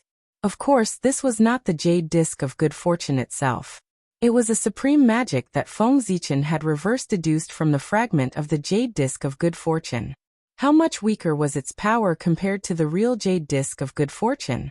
Feng Zichen had not seen the real jade disc of good fortune, so he could not make a comparison. However, the power of this creation magic was definitely not weaker than the fragment of the jade disc of good fortune in Feng Zichen's hands. It might even be stronger. The jade disc of good fortune spun, and Tao light flowed on its body like a mirror. It shone on Feng Zichen's body from inside out. Soon it shone on him, not missing a single corner. Under the jade disc, the few flaws on Feng Zichen's body were illuminated one by one. There were no traces of him being plotted against. Seeing this, Feng Zichen heaved a sigh of relief. He had not been plotted against by the six desires demon god, but he was not completely at ease. Immediately, Feng Zichen spun the jade disc of good fortune, and shone it on the inner demon and the ultimate void. Indeed, in the corner of their bodies, where it was hard to detect, Feng Zichen saw a trace of the six desires demon god's will. Obviously, it was left behind by the six desires demon god at some unknown time, and with some unknown method. It was also strange that the six desires demon god did not see the ultimate void and the inner demon at all. Even so, he could still do something to them, and it was under Feng Zichen's nose. This method was really shocking. Although he did not know what the six desires demon god's will was used for, and how it affected the ultimate void and the inner demon, it was obviously not something good since it was left behind by the six desires demon god. Therefore, Feng Zichen used a secret technique to keep the two traces of the six desires demon god's will. Then, he used a secret technique to extract a trace of the seven emotions power from the seven emotions demon god's voice. After doing all this, Feng Zichen put the two traces of the seven emotions and six desires demon god's will together and suppressed Hongmeng Daozhong's body. Since it was left behind by the chaos demon god, it must be extremely mysterious. Keeping it could be used for research, and also to plot against others. In the future, he could use these two traces of power to plot against whoever he did not like. The seven emotions and six desires demon god's will was extremely strange, and even Feng Zichen almost fell into it. In the three realms, there were very few people who could defend against the plot of these two traces of power. After dealing with the seven emotions and six desires demon god's will, Feng Zichen began to reflect on himself. Recently, his life had been too smooth, and it had caused his mentality to become a little unstable, so much so that he almost fell into the chaos demon god's will. Seeing the chaos demon god kill himself, Feng Zichen's first reaction was not to be vigilant, but to be very proud of it. He thought that his reputation was enough to deter the chaos demon god. With such a mentality, he really became arrogant. Fortunately, the plot of the seven emotions demon god this time made Feng Zichen regain his vigilance, and he fell from the sky. Otherwise, if he maintained such a mentality for a long time, Feng Zichen would inevitably suffer a great loss. The seven emotions demon god was a good person. In order to thank him, Feng Zichen decided to let him die quickly, without any pain. With a thought, Feng Zichen's figure walked out from the darkness, and came to the front of the seven emotions demon god.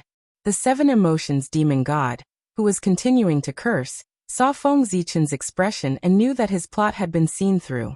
Immediately he stopped cursing, but stared at Feng Zichen and scolded angrily. "Descendant of Pangu, you are very good. Since I was born, I have been roaming the chaos for countless years, and I have never seen anyone more arrogant than you. You treat us chaos demon gods as your prey. You are very good, and you are very bold. You have made me extremely angry. To be honest, my killing intent towards you has almost surpassed that of Pangu. When I return to my peak, I will definitely suppress your innate indestructible true spirit in the indestructible fire domain, and let you be burned by the indestructible Tao fire day and night. The humiliation that you have brought to us chaos demon gods will not be forgotten so easily. When the time comes for the final reckoning, you and everything related to you will disappear from this world. Even Pangu will not be able to protect you. The anger of the chaos demon gods will definitely burn you to ashes." After saying a long and harsh sentence to Feng Zichen, the body of the seven emotions demon god suddenly began to expand rapidly, and his power increased by more than a few times in an instant. He was going to self-destruct. Although he did not know why Feng Zichen lured him here, the most precious thing that he had was the chaotic true spirit. Therefore, the seven emotions demon god was determined to destroy the chaotic true spirit, and not leave anything for Feng Zichen. The idea of the seven emotions demon god was indeed very good, as it could break Feng Zichen's plot. But his plan was destined to fail. Because in the face of absolute power, there was no room for him to self-destruct. Although the chaotic true spirit of the seven emotions demon god was comparable to the realm of primordial chaos Daoyuo Jingxian, it did not have the power to match it. Therefore, in front of Feng Zichen, who was at the ninth heaven of primordial chaos, all his resistance was futile. Not to mention that the seven emotions demon god was in Hongmeng Daozhong. Therefore, how could the seven emotions demon god resist Feng Zichen? With a thought, Feng Zichen activated Hongming Daozhong. In an instant, there was a melodious sound of a bell. Time and space suddenly stopped, and everything was still. The seven emotions demon god was also fixed on the spot. Sigh. Feng Zichen shook his head and sighed. An invisible force burst forth, drowning the seven emotions demonic god and destroying it. After a while, the seven emotions demon god disappeared, leaving behind an extremely pure chaotic true spirit. Since he said that he would let the seven emotions demon god die painlessly, he would let him die painlessly. Feng Zichen always kept his word. As for the threat of the seven emotions demon god, Feng Zichen did not take it to heart at all. If a few words could make him afraid, he wouldn't have been able to cultivate to his current realm. The seven emotions demon god's words were really funny. He said it as if Feng Zichen did not offend them, they would not attack Feng Zichen. As a descendant of Pangu, it was destined that he could not coexist with the chaos demon god. Regardless of whether he offended them or not, the chaos demon god would attack Feng Zichen, and the rest in the end. All the descendants of Pangu knew this clearly. Therefore, the descendants of Pangu had always killed the chaos demon god whenever they saw one. They were unusually ruthless. Moreover, when the day of reckoning arrived, no one knew what realm Feng Zichen's strength had reached. At that time, it was not certain who would be the one to deal with who. It could only be said that the seven emotions demon god was too optimistic. However, the eternal fire territory that the seven emotions demon god mentioned attracted Feng Zichen's attention. It was another place that he had never heard of. The chaos outside the realm was really too mysterious. There were endless secret realms and opportunities waiting for the world to discover and explore. If I have time in the future, I must travel to the chaos outside the realm. Involuntarily, Feng Zichen was once again determined to travel to the chaos outside the realm. Soon he would have time soon. His doppelgangers had almost all grown up. When all of them became primordial chaos Daluo Jingxian, Feng Zichen would have plenty of time. Thinking of this, Feng Zichen withdrew his thoughts and merged the chaotic true spirit of the seven emotions demon god into the eternal demon abyss. Accelerating the birth of the eternal demon abyss to help Guisu and the mental demon attain the Tao was Feng Zichen's current priority. It was indeed much easier for the mental demon and Guisu to attain the Tao than the other powerful figures. This was not because Guisu and the mental demon were too outstanding, but because the Xian sect was too strong. To put it this way, the heavenly Tao emphasized balance the most. Therefore, the stronger the Xian sect was, the more support the heavenly Tao would give to the demon sect. If there were dozens of primordial chaos Tao masters in the Xian sect, perhaps Guisu and the mental demon, who were the masters of the demon sect, could attain the Tao while lying down. It had to be said that sometimes, one's background was indeed more important than hard work.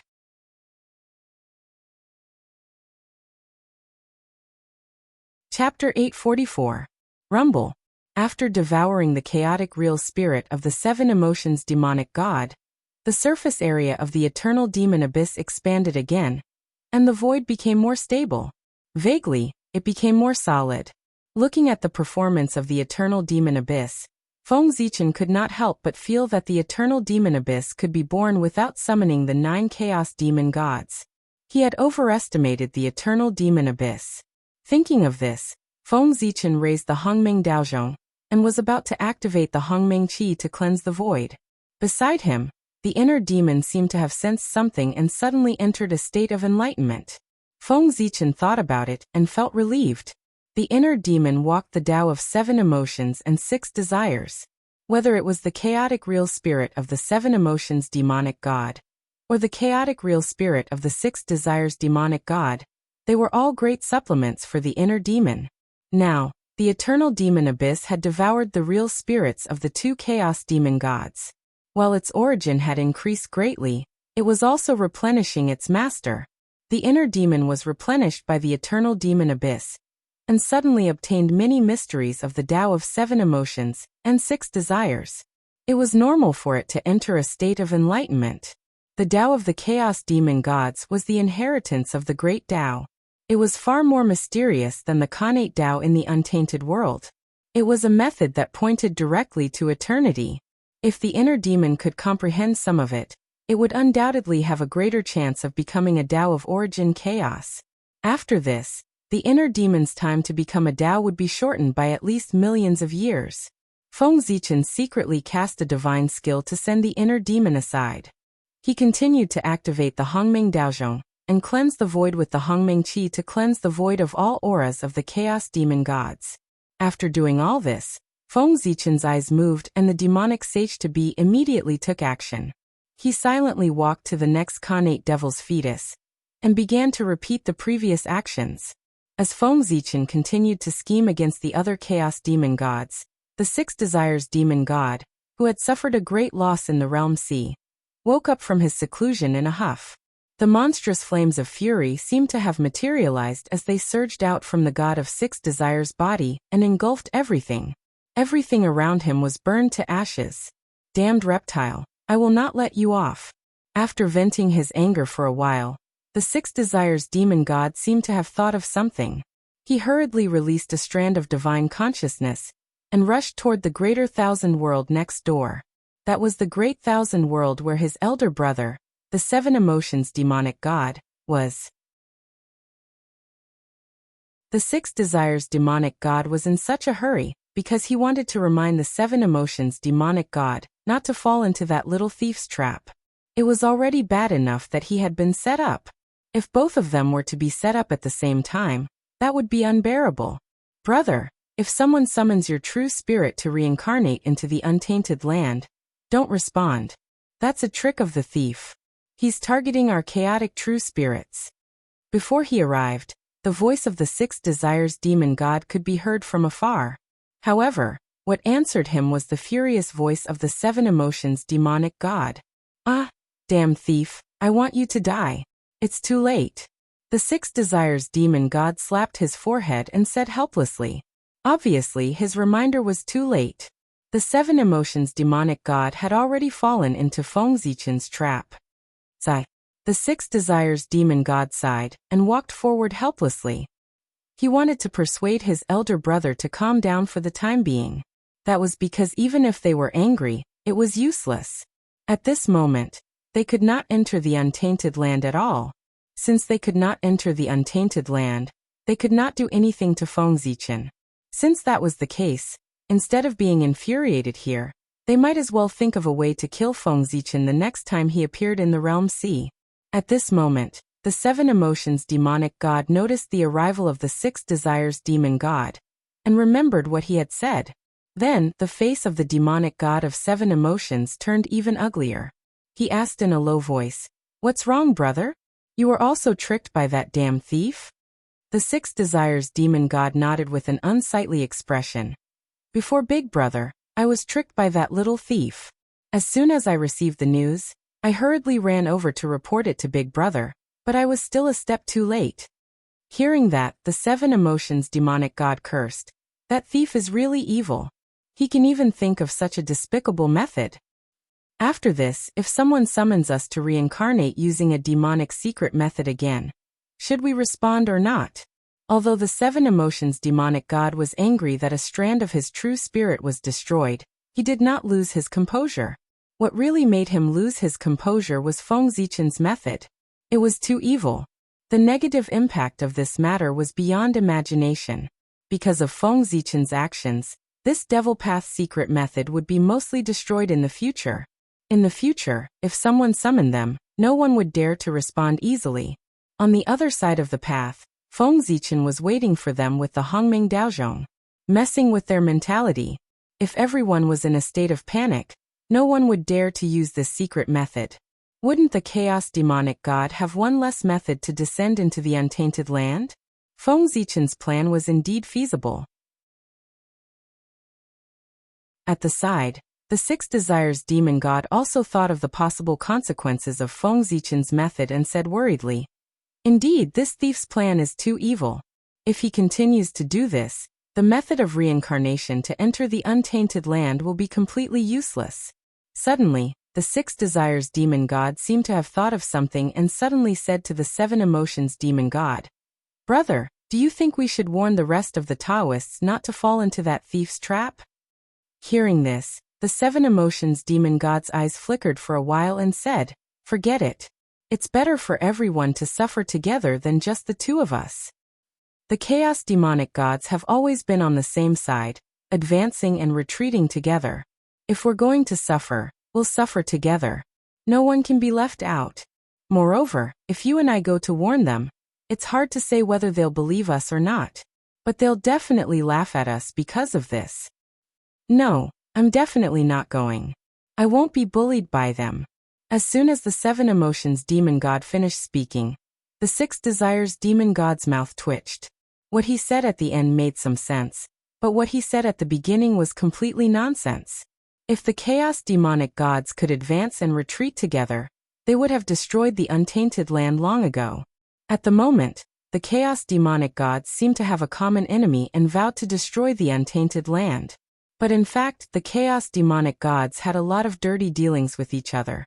They were all hindering each other, causing their power to be unable to leave the realm sea. Wasn't the relationship between the chaos demonic gods clear proof? The 7 emotions demon god would rather let Feng Zichen benefit than warn the rest of the chaos demonic gods. This already explained everything. Alright, let's do it this way. The 6 desires demon god thought about it, and gave up on reminding the rest of the chaos demonic gods. His brother was right. It was better for everyone to suffer together than just the two of them. While the 2 brothers were talking, a powerful aura suddenly came from the great thousand world in the distance. Then there was a wave of angry curses. Shameless person, don't let me get the chance. Otherwise, I'll refine you into a magic weapon.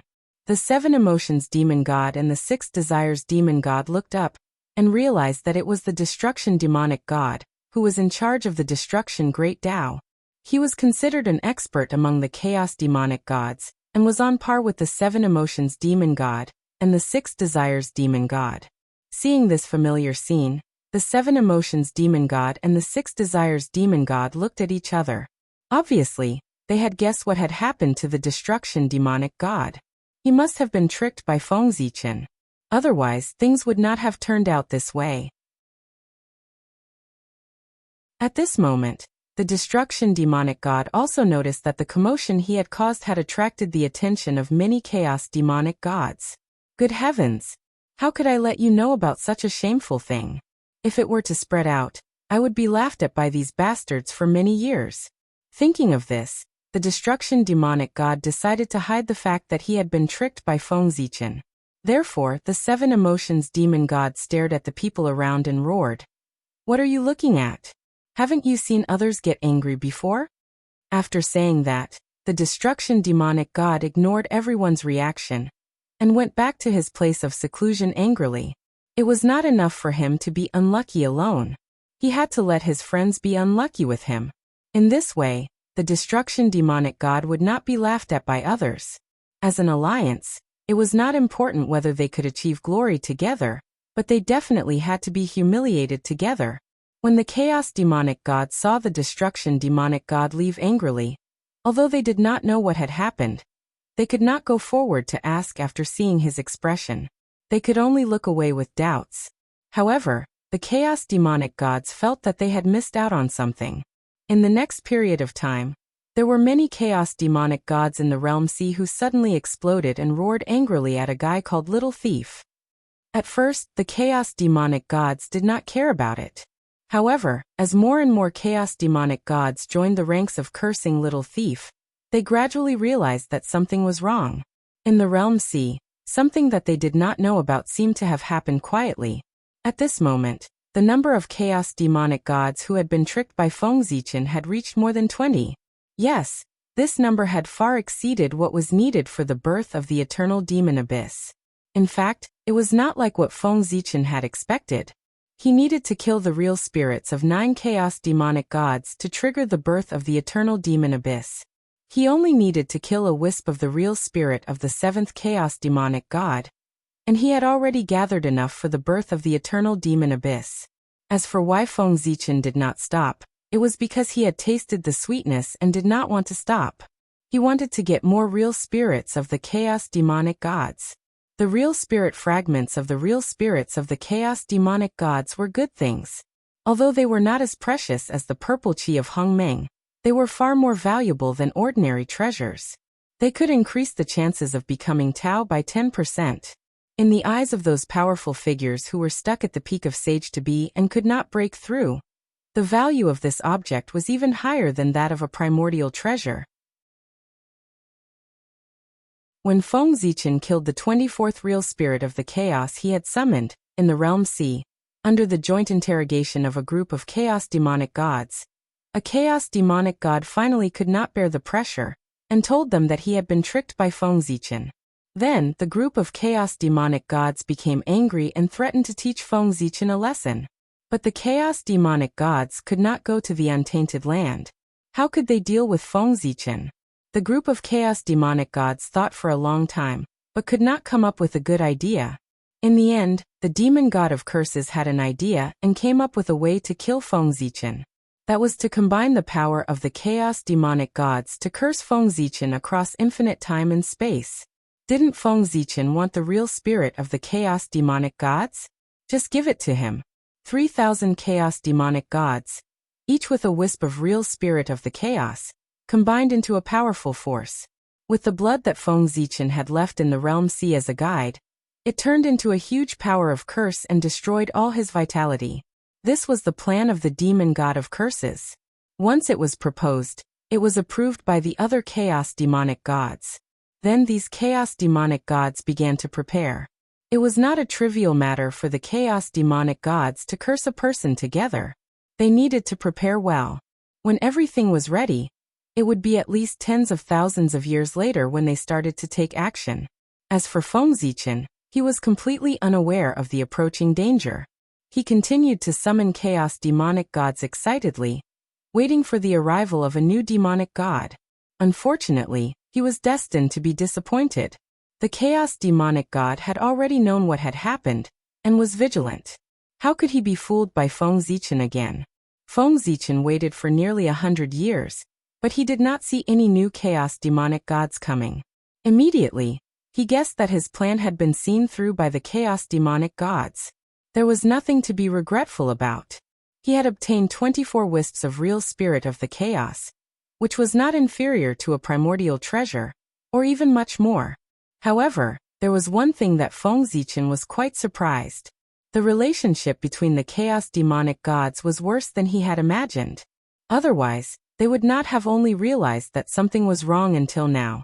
They had let Feng Zichen take advantage of them for such a long time. However, although he had gotten the benefits, Feng Zichen might not be able to go to the realm C in a short period of time. Of course, the chaos demonic god would not let it go after suffering such a big loss. Once he found that Feng Zichen had appeared in the realm C, he might not be able to come back. At this moment, Feng Zichen still did not realize that the chaos demonic gods were preparing to work together to curse him. Otherwise, he would not be so relaxed. Even with Feng Zichen's current cultivation, he could not withstand the curse of the chaos demonic gods. He had to rely on external forces. The gap was too big. Danger was approaching Feng Zichen step by step, and he was still unaware. Putting away the 17 wisps of real spirit of the chaos in his hand, Feng Zichen looked at the eternal demon abyss. There were originally 24 wisps, but in order to create the eternal demon abyss, a total of 7 wisps were consumed.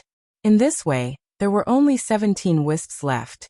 After devouring the 7 wisps of real spirit of the chaos demonic gods, the eternal demon abyss finally accumulated enough power, and began to create rapidly. However, at this moment, the ultimate ruin and the heart demon did not have the energy to preside over the creation of the eternal demon abyss.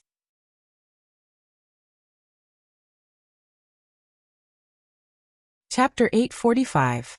This was because the bottomless abyss and the inner demon were not free now. The inner demon had fallen into the deepest level of enlightenment, because she had obtained the mysteries of the great Tao of 7 emotions and 6 desires. The bottomless abyss had also obtained the mysteries of the corresponding bottomless abyss great Tao, and had also entered the deepest level of enlightenment. The 12th chaos demon god that Feng Zichen had summoned was the bottomless abyss demon god that corresponded to the bottomless abyss. After devouring his true spirit, the bottomless abyss had naturally benefited, and was a big step closer to attaining enlightenment. Since the bottomless abyss and the inner demon were not free, Feng Zichen had to personally preside over the birth of the eternal demon abyss. However, while he could preside over the birth of the eternal demon abyss, he could not use the identity of Great Emperor Ziwei. Otherwise, it would definitely cause endless storms in the future. Thinking of this, Feng Zichen transformed into the bottomless abyss and used all kinds of mysterious demon Dao skills to preside over the birth of the eternal demon abyss. Rumble. In the depths of the bottomless abyss, the eternal demon abyss trembled and spewed out endless demon chi that rushed into the clouds. Soon, the sky above the bottomless abyss was dyed black like thick ink, so dark that it was terrifying. At this time, the living beings near the bottomless abyss were all terrified when they saw this scene and instinctively fled into the distance, wanting to get away from this place. Whoosh! In the next moment, a bright demonic light rose, connecting heaven and earth, towering between heaven and earth. However, this demonic light came and went quickly. As soon as it appeared, it quickly retracted and disappeared from the world. The people who noticed this strange scene thought that their eyes were playing tricks on them, and did not take it to heart. The Taoist priests and the great masters of the three realms were all immersed in the mysteries of the great Tao at this moment, and did not have the time to pay attention to the matters of the three realms. Just like that, this strange scene passed. And thus, the eternal demon abyss was completely born. At this moment, in the depths of the bottomless abyss, Feng Zichen also had a look of astonishment on his face. He did not expect the birth of the eternal demon abyss to be completely different from what he had expected. There was no strange phenomenon at all, just a demonic light that reached the heavens and earth flashed by, and a demon Dao holy land that was comparable to Kunlun Mountain was born just like that. The demon abyss has a spirit. Seeing this scene, Feng Zichen could not help but sigh. The eternal demon abyss also knew that the demonic Tao was in an extremely precarious situation in the three realms. Then, instinctively, he restrained all the accompanying phenomena when he was born, so as not to cause too much of a commotion and attract the attention of the celestial sect of wonders. The eternal demon abyss was born in such a low-key manner, saving Feng Zichen a great deal of trouble. Immediately after, Feng Zichen stretched out both hands, one hand circulating the power of Ruin's End, the other hand circulating the power of heart demons. At the same time, he used a supreme ability to conceal all the secrets of the eternal demon abyss birth. Feng Zichen could not use his identity as Great Emperor Ziwei to conceal the secrets of heaven. He could only use the power of the ultimate and the inner demon to do so. Although it was very difficult for the ultimate Ruin and the inner demon to block the saints' prying, it was still very difficult for them to do so. However, the eternal demon abyss was extraordinary to begin with, and it naturally possessed the ability to conceal the mysteries of heaven. Coupled with the power of the inner demon and Ruin's End, it was not difficult to temporarily block the deductions of the saints.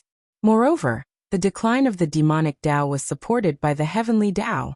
Even someone as strong as the saints would find it difficult to calculate the information about the eternal demon abyss under the interference of the heavenly Tao. It was a pity that the eternal demon abyss was only the holy land of the demonic Tao, not the ancestral court of the demonic Tao. Otherwise, the luck of the eternal demon abyss would be even stronger, and it would not need to rely on external forces to block the prying of the saints. As for why the demonic Tao ancestral court was there, it was naturally because of the Western sect's ancestral court, Mount Meru. The two sects shared the same ancestral court. It was difficult for them to coexist. No wonder the demonic Tao and the Western sect became mortal enemies. However, even so, with the support of various powers, the news of the birth of the eternal demon abyss should be able to be concealed for millions of years. Millions of years was not short. It was enough to do many things. Rumble. While Feng Zichen was lost in thought, another change occurred in the eternal demon abyss. In the depths of the eternal demon abyss, the 9 innate devil's fetus shone brightly. Endless demonic chi swirled around them, exuding a powerful innate demonic might. Seeing this, Feng Zichen's heart skipped a beat. The innate demon gods nurtured within these 9 innate devil's fetus were about to be born. That was right. These 9 innate devil's fetus were born from the eternal demon abyss. Now that the eternal demon abyss had been born, They were nourished by the demonic abyss origin, rapidly evolving and maturing. This was a very normal thing. Rumble. In the surging demonic chi, the first innate devil's fetus was born. Among the 9 innate devil's fetus, the middle devil's fetus suddenly bloomed like a lotus. The lotus was pitch black and shrouded in demonic chi. It had 1,000 leaves, each of which bore natural demonic patterns that formed a mysterious and eerie pattern. This was the Khanate spirit treasure, the 1,000-leaf demonic lotus. It contained 34 Khanate divine restrictions, and was a superior Khanate spirit treasure. Since it was born with a superior Khanate spirit treasure, it meant that the innate demon god that was about to be born was a top Khanate demon god. Rumble. The moment the lotus fully bloomed, a tall and sturdy figure dressed in black appeared before Feng Zichen. Purple hair draped over his shoulders and a haughty look in his eyes. Nameless Yuan. The innate demon god instinctively called out his divine name as soon as he was born. Yuan. As in the eternal demon abyss. This was the first innate demon god born in the eternal demon abyss, born from the destiny of the eternal demon abyss. He was an innate seed of the demonic Tao, a future supreme overlord of the demonic gate, capable of ruling over 3 generations. That was if he didn't die. The first master of the demonic sect was demon ancestor Rahu, who'd single-handedly created the demonic Tao and demonic sect. The second master of the demonic sect was Sinkhole and Inner Demon. He'd redefined the demonic Tao and established a sacred land of demonic Tao. As for the third master of the demonic sect, that should be Yuan.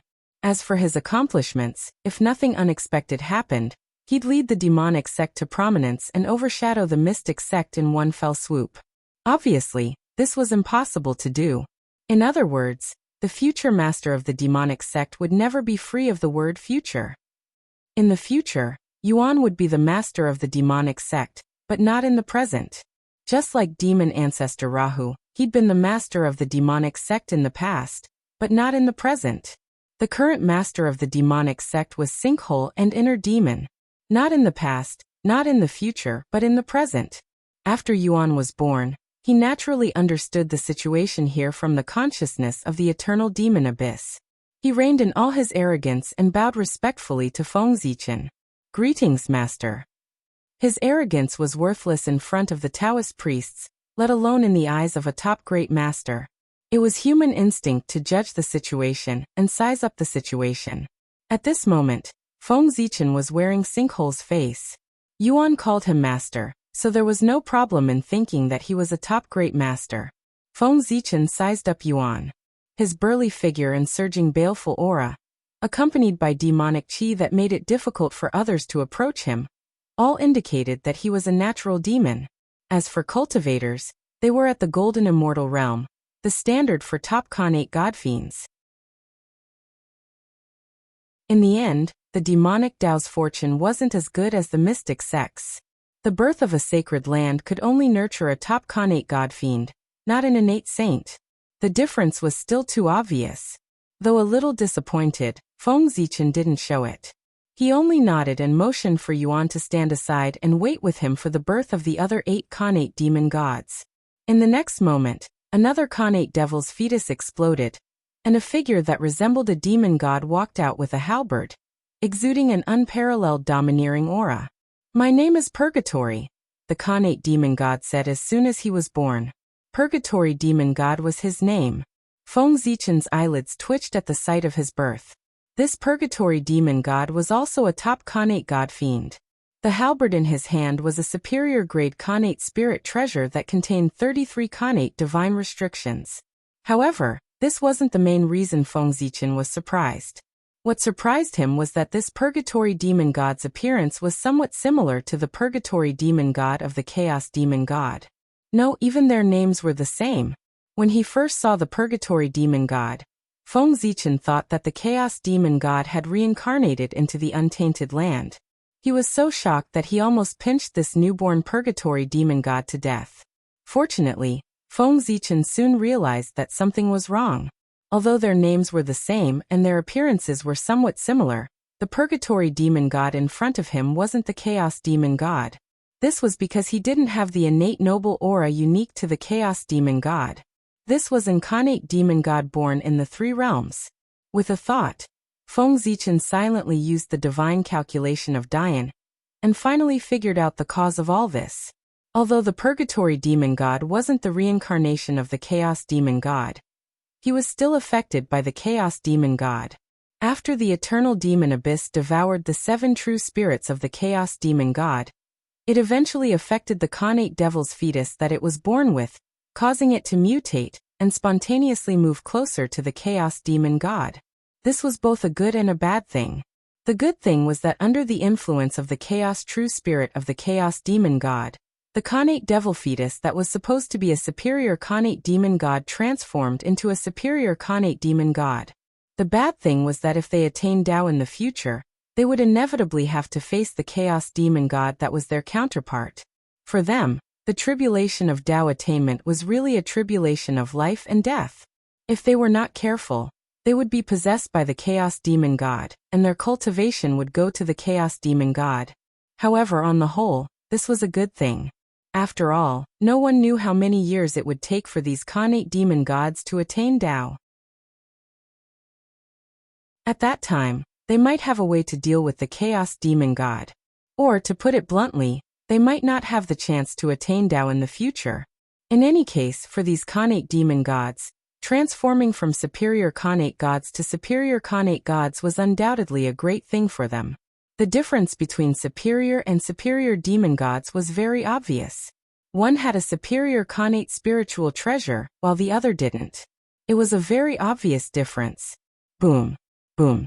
After the purgatory demon god, 2 more connate devil fetus exploded at the same time. 2 figures enshrouded in the chi of 7 emotions and 6 desires appeared in front of Feng Zichen. My name is 7 emotions. My name is 6 desires. The 2 connate demon gods announced their divine names as soon as they appeared.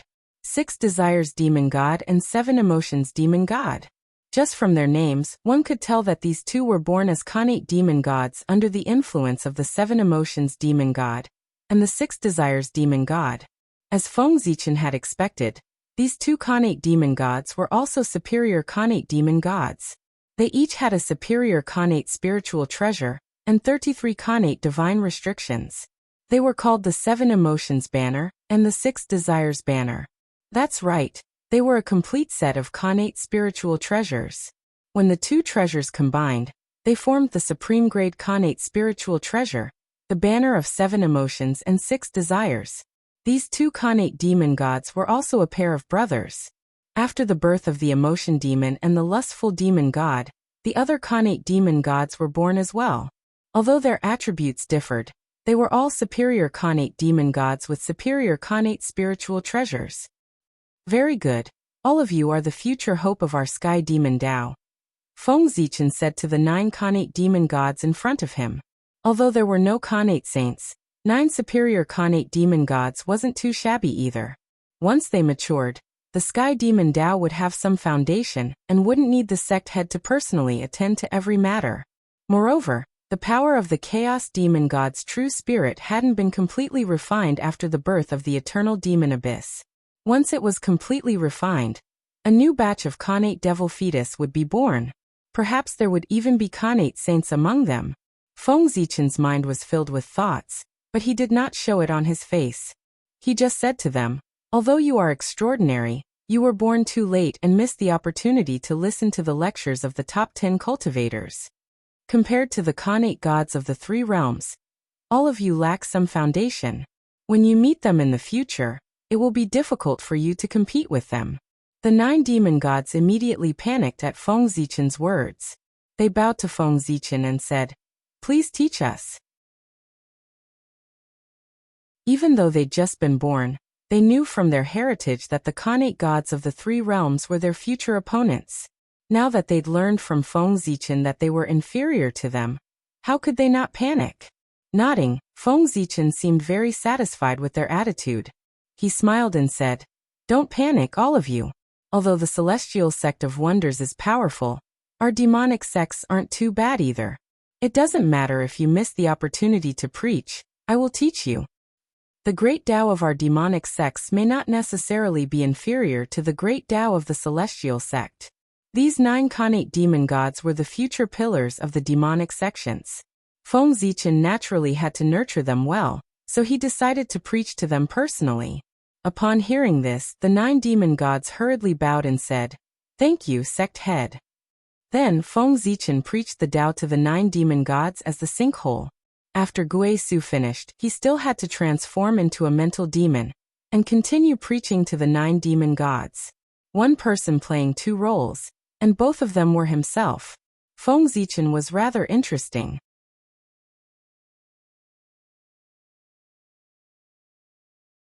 Chapter 846. While Feng Zichen pretended to be a Gui Su and preached to the innate gods and demons, the Daoyuo heaven in the boundless starry sky was not calm. This grand occasion of the Daoyuo heaven's Tao discussion was gradually coming to an end. This discussion was initiated by Great Emperor Ziwei, so it naturally started with him. Similarly, it would also end with him. When Great Emperor Ziwei's Tao discussion ended, it was a sign that this discussion had come to a successful end. And from the beginning of the discussion until now, it had taken a total of 10,000 years. After the end of the discussion, Great Emperor Ziwei, the saints, and the primordial chaos Daoyuo Jingxian sitting on the platform did not speak. Instead, they silently watched the many great divines and the innate Taoist priests below. At this moment, they were still immersed in the enlightenment of the Great Path. Looking at their expressions, they seemed to have comprehended something, and were about to take that crucial step. Everyone spoke at this moment. If they interrupted their opportunity to attain the Great Path because of this, it would be a great sin. Therefore, before everyone woke up from their enlightenment, it was better for them to remain silent. Just like that, another 1,000 years passed. The great divines and the innate Taoist priests also woke up one after another.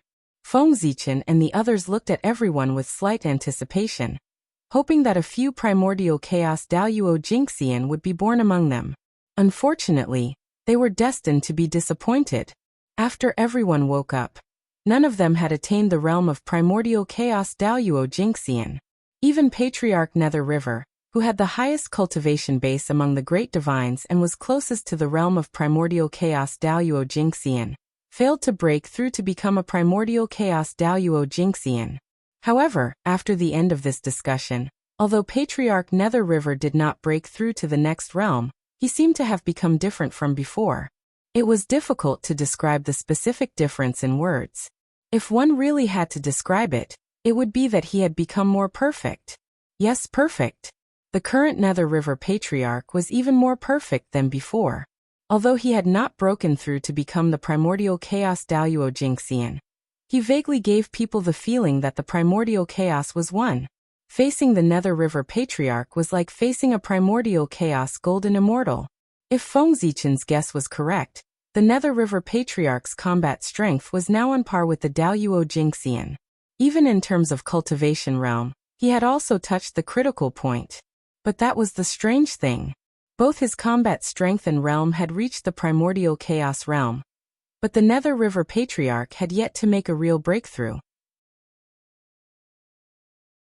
As Feng Zichen continued reading, he found that there were many other powerful individuals who were in the same state as the Nether River Patriarch. For example, Ancestor Kuan Peng, Zheng Yuanzi, the Queen Mother of the West, Ancestral Witch Xianming, and dozens of other great divine abilities were also in this strange realm. This is, puzzled, Feng Zichen looked at Tao Ancestor Hongjun. Among the tens of thousands of people present, he had the highest realm and the strongest strength. Feng Zichen couldn't see the reason, but Tao Ancestor Hongjun should be able to. No matter how conceited Feng Zichen was, he didn't think that he could surpass Tao Ancestor Hongjun in terms of experience. Wasn't this a joke? Tao Ancestor Hongjun was the same age as the primordial world. His experience could be said to be the best in the primordial world, and no one could compare to him. He was a great existence who had truly witnessed all the history of the primordial world. Not only was Feng Zichen puzzled, but the other primordial chaos Daoyuo Jingxian were also puzzled. They also looked at Tao Ancestor Hongjun with puzzled gazes. Sensing everyone's puzzled gazes, Tao Ancestor Hongjun nodded, and said to the people below who had woken up, "I have to congratulate you. The primordial gate has been opened, and you are not far from achieving the Tao. When everyone heard this, not only were they not happy, but they also looked puzzled. They were clear about their own situation. Their realm, magic power, and source had all met the requirements to advance to primordial chaos Daoyuo Jingxian. However, everyone always felt that there was an invisible obstacle between them and primordial chaos Daoyuo Jingxian. It was this obstacle that prevented them from completing that crucial step. Right now, everyone felt extremely uncomfortable in their hearts. The primordial chaos Tao fruit was clearly in front of them, and they could reach it with their hands. But no matter what, they couldn't touch it. That feeling was really like a cat scratching an itch. It was really scratching to death. While they were puzzled, everyone hurriedly bowed in the direction of Tao ancestor Hongjun, begging him to answer their questions. "Teacher, please teach me how to achieve the Tao." Tao ancestor Hongjun smiled and said, "Don't be anxious. You already have the qualifications to achieve the Tao. What you lack is just to verify your great Tao. After verifying your path, you will naturally be able to break through to become primordial chaos Daoyuo Jingxian." Hearing this, everyone seemed to have understood something. Verify the great Tao? Verify it now? Although they were puzzled, they didn't ask Tao ancestor Hongjun for advice, because they knew from the Tao ancestor's expression that he didn't intend to tell them, and wanted them to comprehend it themselves. Verify the great Tao. Although the powerful beings found a way to solve their own problems, they couldn't understand the meaning behind it for a while. They could only secretly remember it in their hearts and slowly think about it after leaving this place.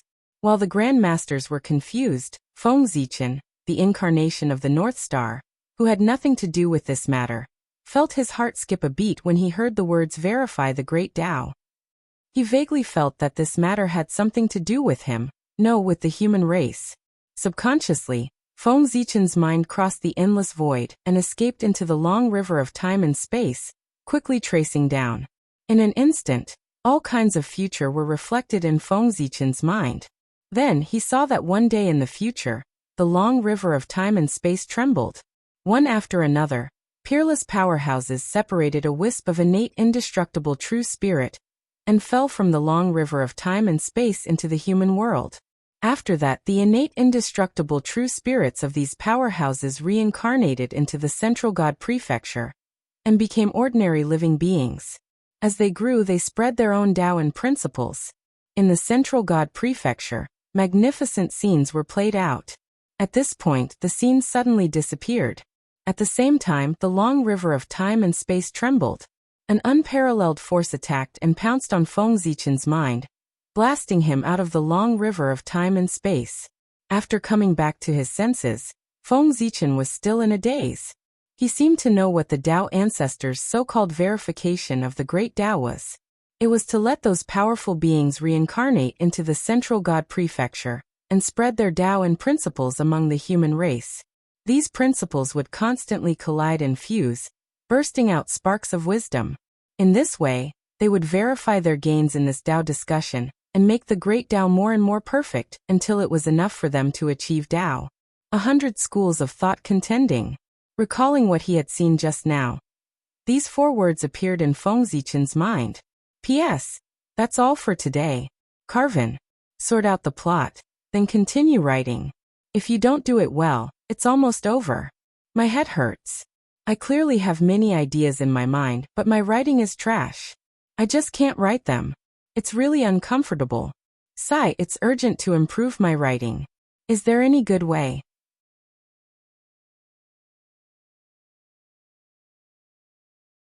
Chapter 847. Many powerful beings descended to the lower realm to preach, compete with each other, and verify their path. It was very similar to the time when 100 schools of thought contended in Feng Zichen's previous life. It couldn't be wrong. The opportunity for the powerful beings to attain the Tao was in the hands of the 100 schools of thought contending. However, it was not an easy task to preach in the human race. Thinking of this, Feng Zichen's expression could not help but become playful. With so many powerful beings wanting to enter the human race to preach, it would definitely bring the human race's civilization one step closer. However, if they wanted to enter the human race to preach, They had to ask for Feng Zichen's permission. Of course, Feng Zichen would not refuse, nor could he refuse. That was because there were too many powerful beings who wanted to reincarnate into the human race. Feng Zichen did not dare to refuse. These powerful beings were not ordinary powerful beings, but powerful beings whose combat strength was comparable to primordial chaos Daoyuo Jingxian. If they joined forces, their strength was enough to turn the world upside down. Even Feng Zichen might not be able to resist them with the strength of the entire human race. These powerful beings were too powerful. Moreover, they reincarnated into the human race in order to attain the Tao. Anyone who dared to stop them would be their mortal enemy. The enmity of those who blocked the Tao would not rest until they were dead. Feng Zichen did not dare to stop them from reincarnating into the human race. Even if he could defeat them, he did not dare to. The human race could not afford to offend hundreds of powerful beings whose strength was comparable to primordial chaos Daoyuo Jingxian. However, although he could not stop these powerful beings from reincarnating into the human race, he could ask them for a favor. A favor from the future primordial chaos Daoyuo Jingxian, and a favor from attaining the Tao, could be said to be extremely precious. At the very least, he could unconditionally ask them to do their best for the human race once. If the powerful beings entered the human race, they would owe Feng Zichen a favor. If they preached in the human race, they could increase the strength of the human race. Feng Zichen's deal was too worth it. Thinking of this, Feng Zichen could not help but laugh in his heart. After Tao ancestor Hongjun finished speaking, Great Emperor Ziwei, who was the owner of this place, said slowly, "Fellow Taoists, the Daoyuo heavenly discourse has ended. From what I can see, everyone has gained a lot." All of them hurriedly replied in unison when they heard this. "We did indeed gain a great deal. At the very least, the Tao discussion this time has saved us countless years of bitter cultivation, and it even allowed us to comprehend our path towards the Tao. It's no different than an extraordinarily great fortune."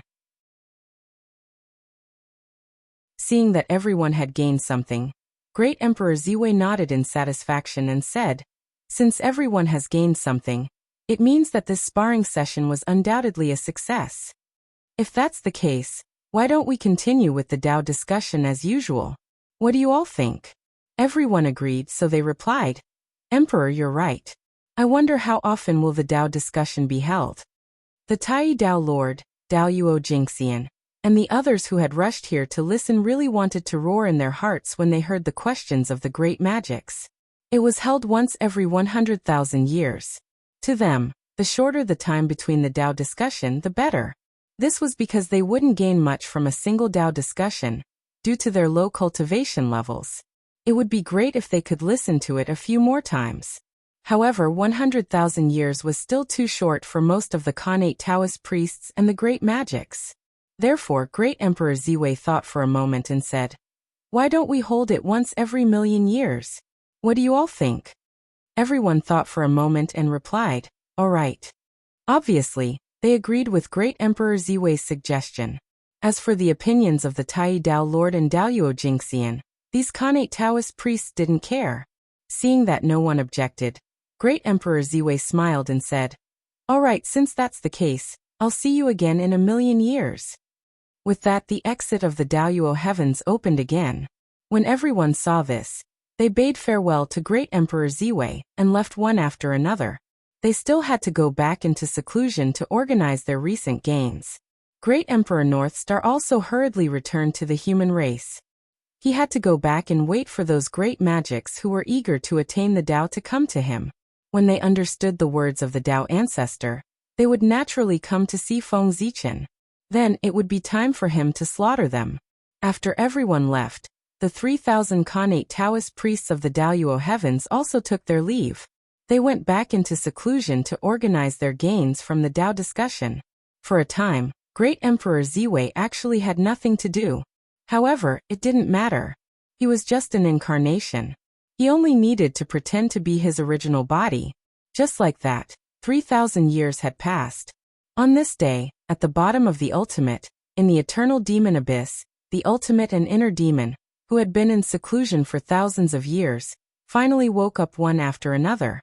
The two of them had obviously gained a lot from this seclusion. His cultivation level had risen from the sage to be great perfection to the half-step primordial chaos Daoyuo Jingxian. He had finally taken that crucial half-step and truly become a top-tier great magician. Now that the ultimate and inner demon had awakened, there was no need for Feng Zichen to pretend to be them and preach to the 9 connate demon gods. Feng Zichen quietly switched identities with the ultimate. When no one was paying attention, he left the eternal demon abyss and returned to the boundless starry sky. This time, Feng Zichen planned to go into seclusion for a period of time. It wasn't that he didn't gain anything from this Tao discussion. Everyone had to organize their gains, and he was no exception. However, halfway through his journey, Feng Zichen suddenly felt his heart palpitate, as if some danger was about to befall him. Not good. Danger. Immediately, Feng Zichen knew that there was a danger that he didn't know of that was quietly attacking him. With his cultivation level, he would never have an illusion. Since he felt his heart palpitate, it meant that danger was coming, and this danger was enough to threaten his life. That was strange. With Feng Zichen's current cultivation at the 9th heavenly layer of chaos primordial chaos, there were no more than 2 or 3 people in the wilderness who could defeat him. There was no one who could kill him at all. What kind of danger could it be that could make him feel his life was in danger? Feng Zichen was very curious about this, but he couldn't figure it out after thinking for a long time. Just like that, Feng Zichen returned to the boundless starry sky with doubts in his heart. As soon as he stepped into the boundless starry sky, Feng Zichen's sense of danger and discomfort disappeared without a trace. Seeing this, Feng Zichen blinked imperceptibly. Once he entered the boundless starry sky, the sense of danger was no longer a threat to him, which meant that with the support of the boundless starry sky, the danger was no longer a threat to him. Thinking of this, it was quite interesting. It was strange that there was a power in the wilderness that could threaten an expert at the 9th heavenly layer of chaos primordial chaos. Thinking of this, Feng Zichen simply gave up sorting out his recent gains. Instead, he used his magic skills to explore where the power that made him feel his heart palpitate came from.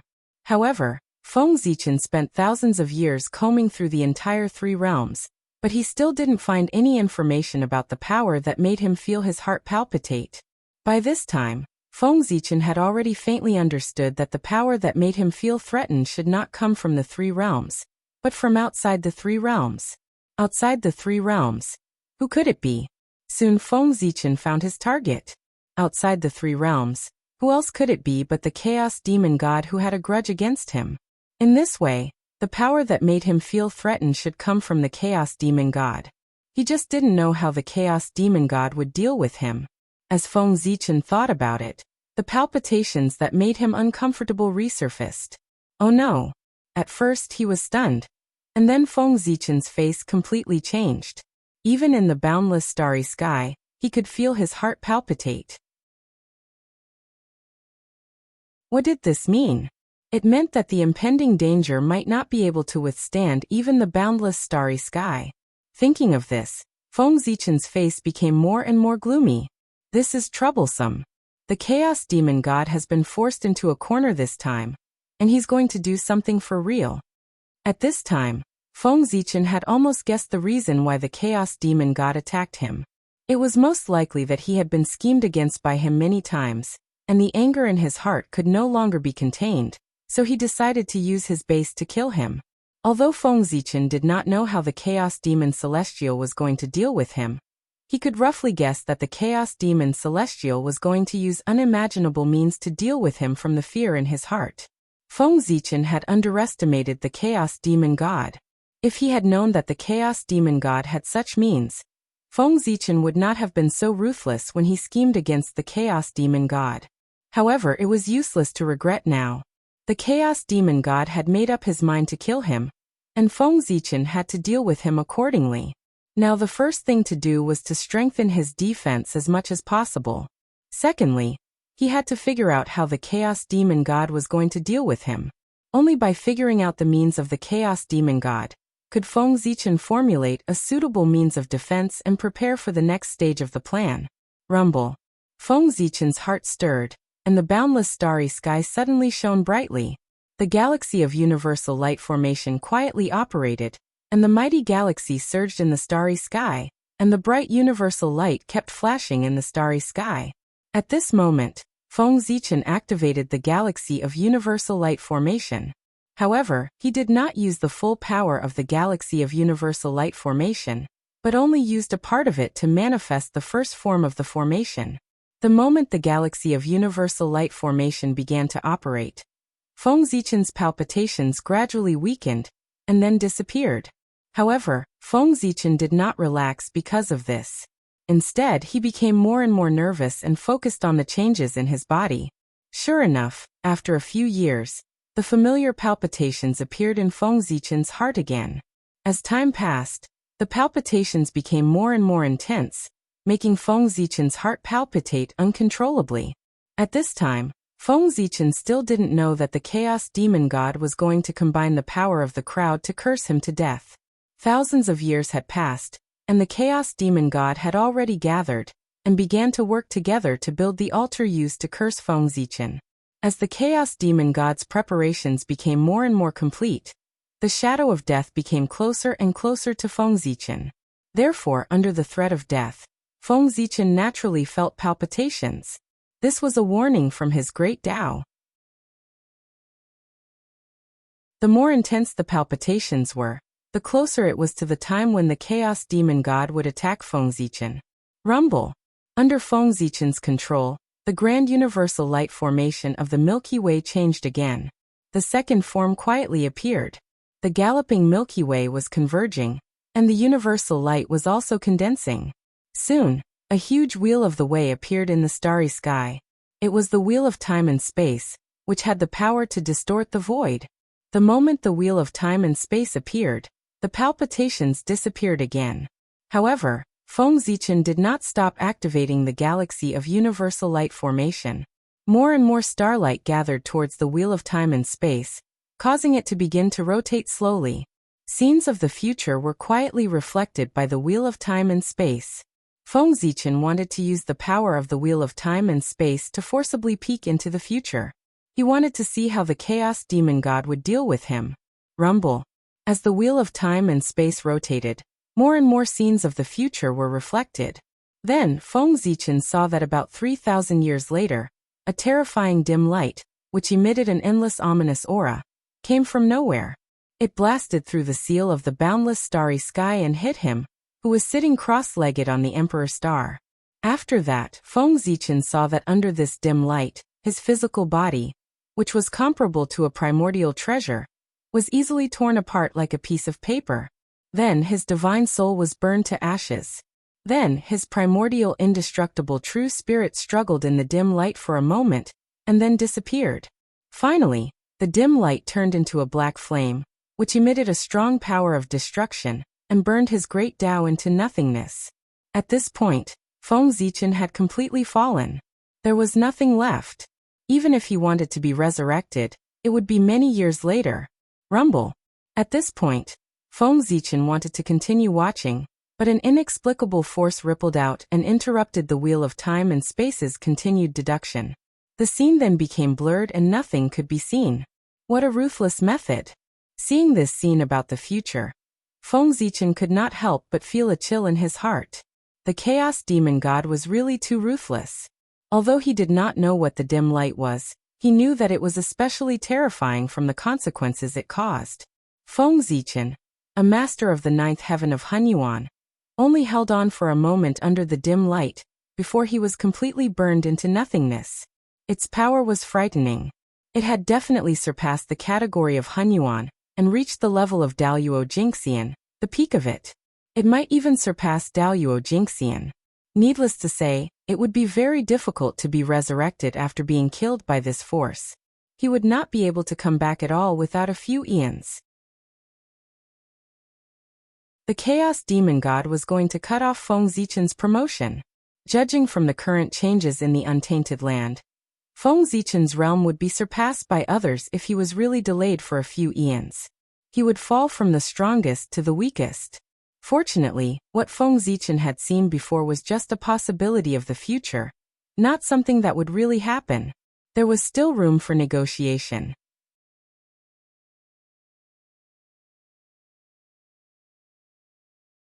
Chapter 848. In this future, Feng Zichen died tragically, but that was because he did not use his magic treasure or the boundless starry sky. If he had used these two forces, even if Feng Zichen could not defeat the weird dim light, he would not have died so tragically and quickly.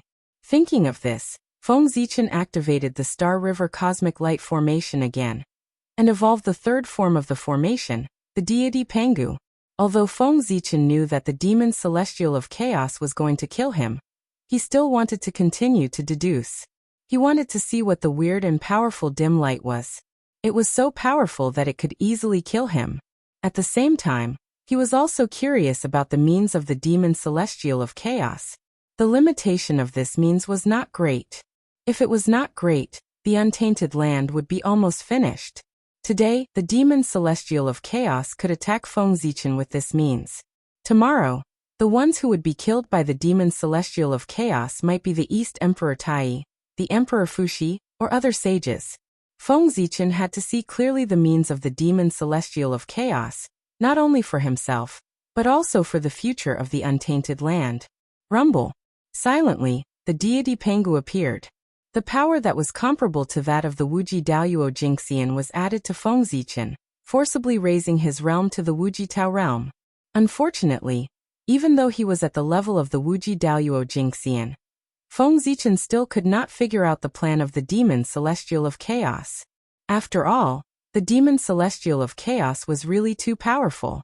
At this point, Feng Zichen still did not give up. He clenched his teeth and suddenly activated the Star River Cosmic Light Formation buried in the untainted land.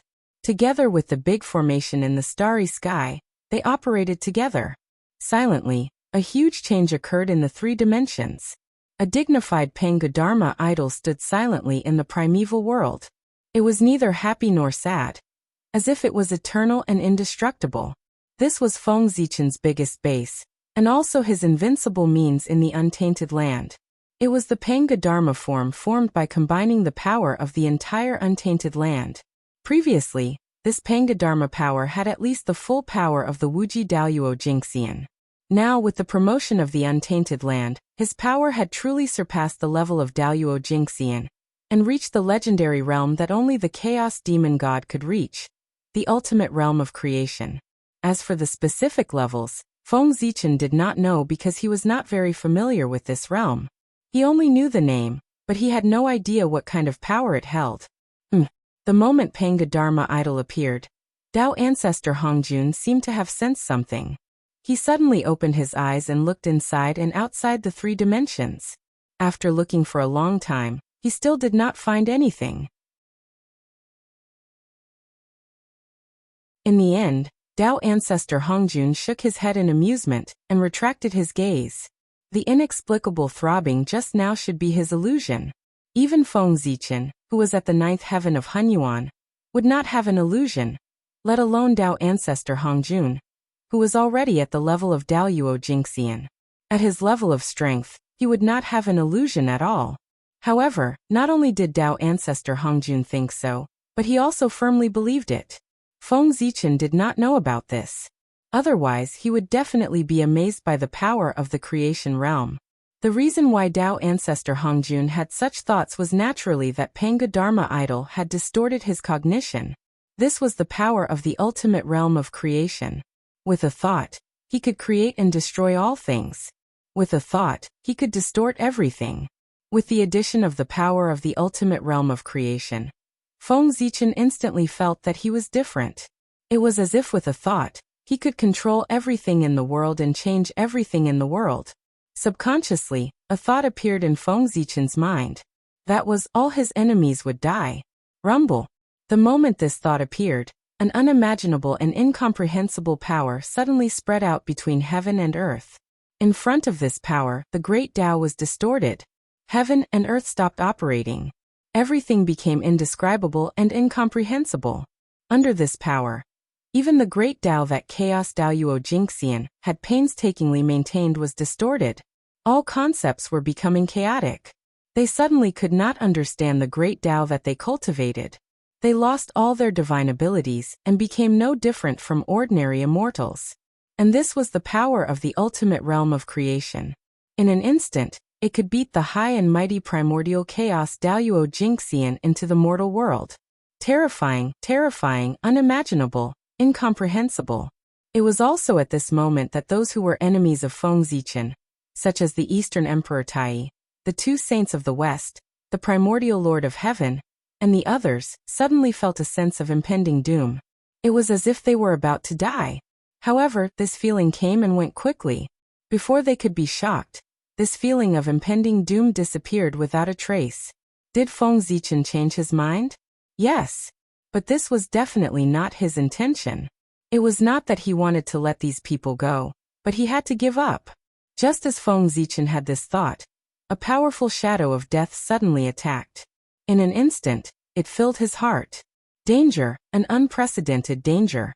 Then he saw a ray of dazzling axe light.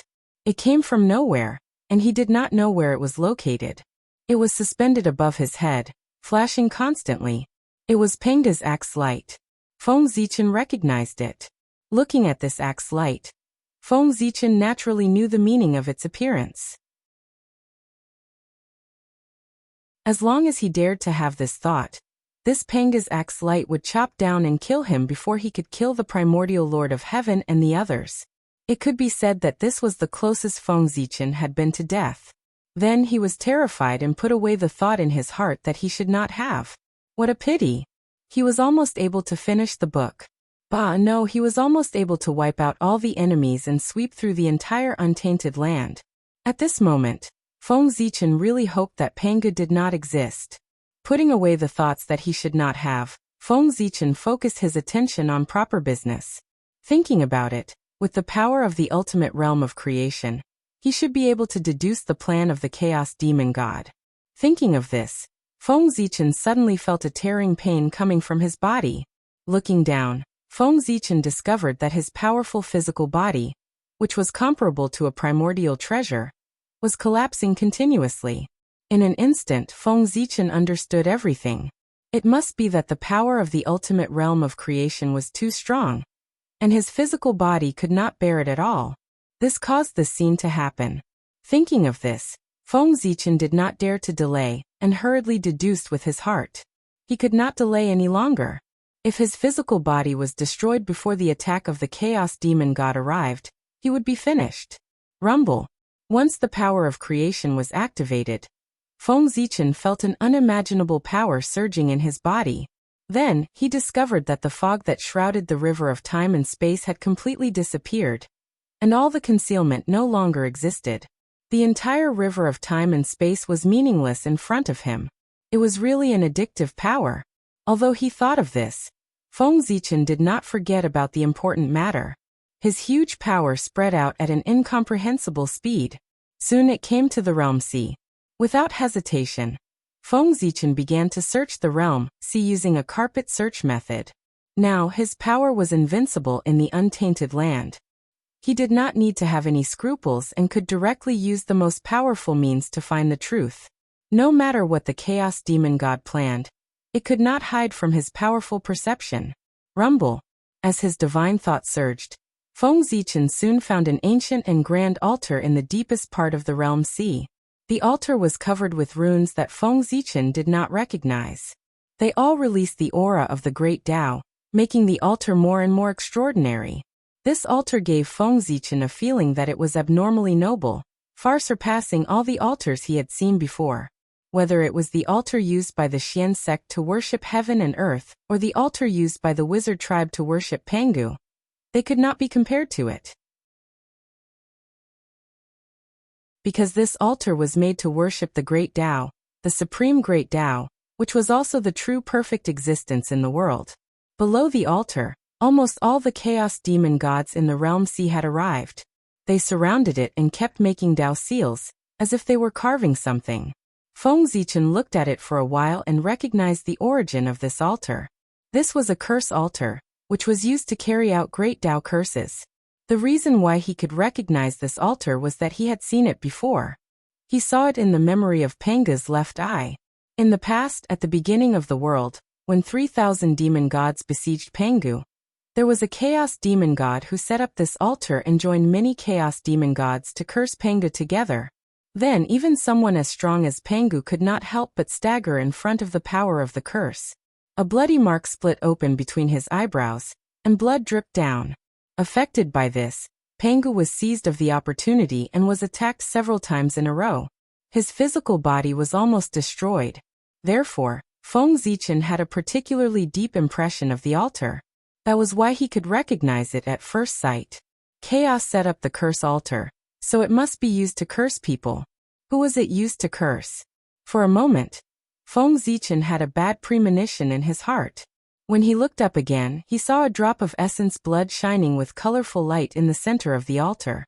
If Feng Zichen was not mistaken, that drop of essence blood should be his. In that case, the one that the Chaos Demon God wanted to curse was him. Although he had already guessed it, Feng Zichen still found it hard to accept when he really confirmed it. The Chaos Demon God, this was too exaggerated. He set up the curse altar to curse him for such a trivial matter. No matter whether the curse was successful or not, there was a price to pay for cursing. The stronger the cursed person was, the more precious his identity was, and the greater the price that the cursed person had to pay. With Feng Zichen's identity, he was the most honorable person in the untainted land, the person with the most profound merits, and the person with the strongest providence. If the Chaos Demon God wanted to curse him, the price that he had to pay must be amazing. At the very least, the price that the Chaos Demon God had to pay was more honorable than Feng Zichen himself. Very good, the Chaos Demon God was really mad at Feng Zichen. In order to deal with him, he had begun to pay any price. At this time, Feng Zichen really did not know whether he should feel honored or afraid. Was the power of the curse altar strong? Of course it was strong. Even Pangu was cursed by it and was injured, not to mention Feng Zichen. No wonder the warning was so strong this time. It turned out that the means used by the Chaos Demon God were too extraordinary. Feng Zichen alone might not really be able to resist the curse of the Chaos Demon God. With his divine thoughts running wildly, Feng Zichen tried to find a way to break the situation. However, after thinking for a long time, he still could not come up with a good idea. However, this discovery also made him sure that the method that the Chaos Demon God used to deal with him could not be used on others. The reason was that the price was too high. Thinking of this, Feng Zichen was relieved. At least, the untainted land was safe. While looking for a way to break the situation, Feng Zichen silently watched the actions of the Chaos Demon God. He wanted to know what price the Chaos Demon God was going to use to curse him. Before long, Feng Zichen saw that a Chaos Demon God intercepted his chaotic true spirit and integrated it into the altar. Seeing this, Feng Zichen immediately guessed that the Chaos Demon God was going to sacrifice his chaotic true spirit in exchange for the power to curse him. A chaotic true spirit of one Chaos Demon God was definitely not enough. What if there were many Chaos Demon Gods? It would not be difficult to curse Feng Zichen with the power of many Chaos Demon Gods. So that was it. Seeing this, Feng Zichen connected all the plans of the Chaos Demon God. At the same time, he also thought of a way to break the situation, a way to turn this disaster into an opportunity. Although it was still very dangerous, if it succeeded, Feng Zichen was bound to break into the realm of Daoyuo Jingxian at one stroke. At the same time, he could also upgrade his primordial treasure. Sure enough, the old saying was right. In great danger, there was often a great opportunity, but it was difficult to be noticed. Fortunately, Feng Zichen found it. Before Feng Zichen could be proud, he felt a strong sense of weakness. Then, the unimaginable power in his body retreated like an avalanche, and soon disappeared without a trace. Feng Zichen's body had reached its limit, and could no longer bear the power of the creation realm. Panga's Dharma Laksana found something wrong, and withdrew the power. In an instant, Feng Zichen was beaten back to his original state, the ninth heaven of Hunyuan. At the same time, without the support of a powerful force, Feng Zichen's divine thought also collapsed and disappeared. When his divine thought returned to his body, Feng Zichen suddenly felt pain all over his body, as if he had been crushed by a millstone. Looking up and down, the situation was very shocking. Feng Zichen's invincible body was full of cracks, like a delicate porcelain that had been broken. Hiss! Trying to move, Feng Zichen felt a sharp pain. The injury was quite serious.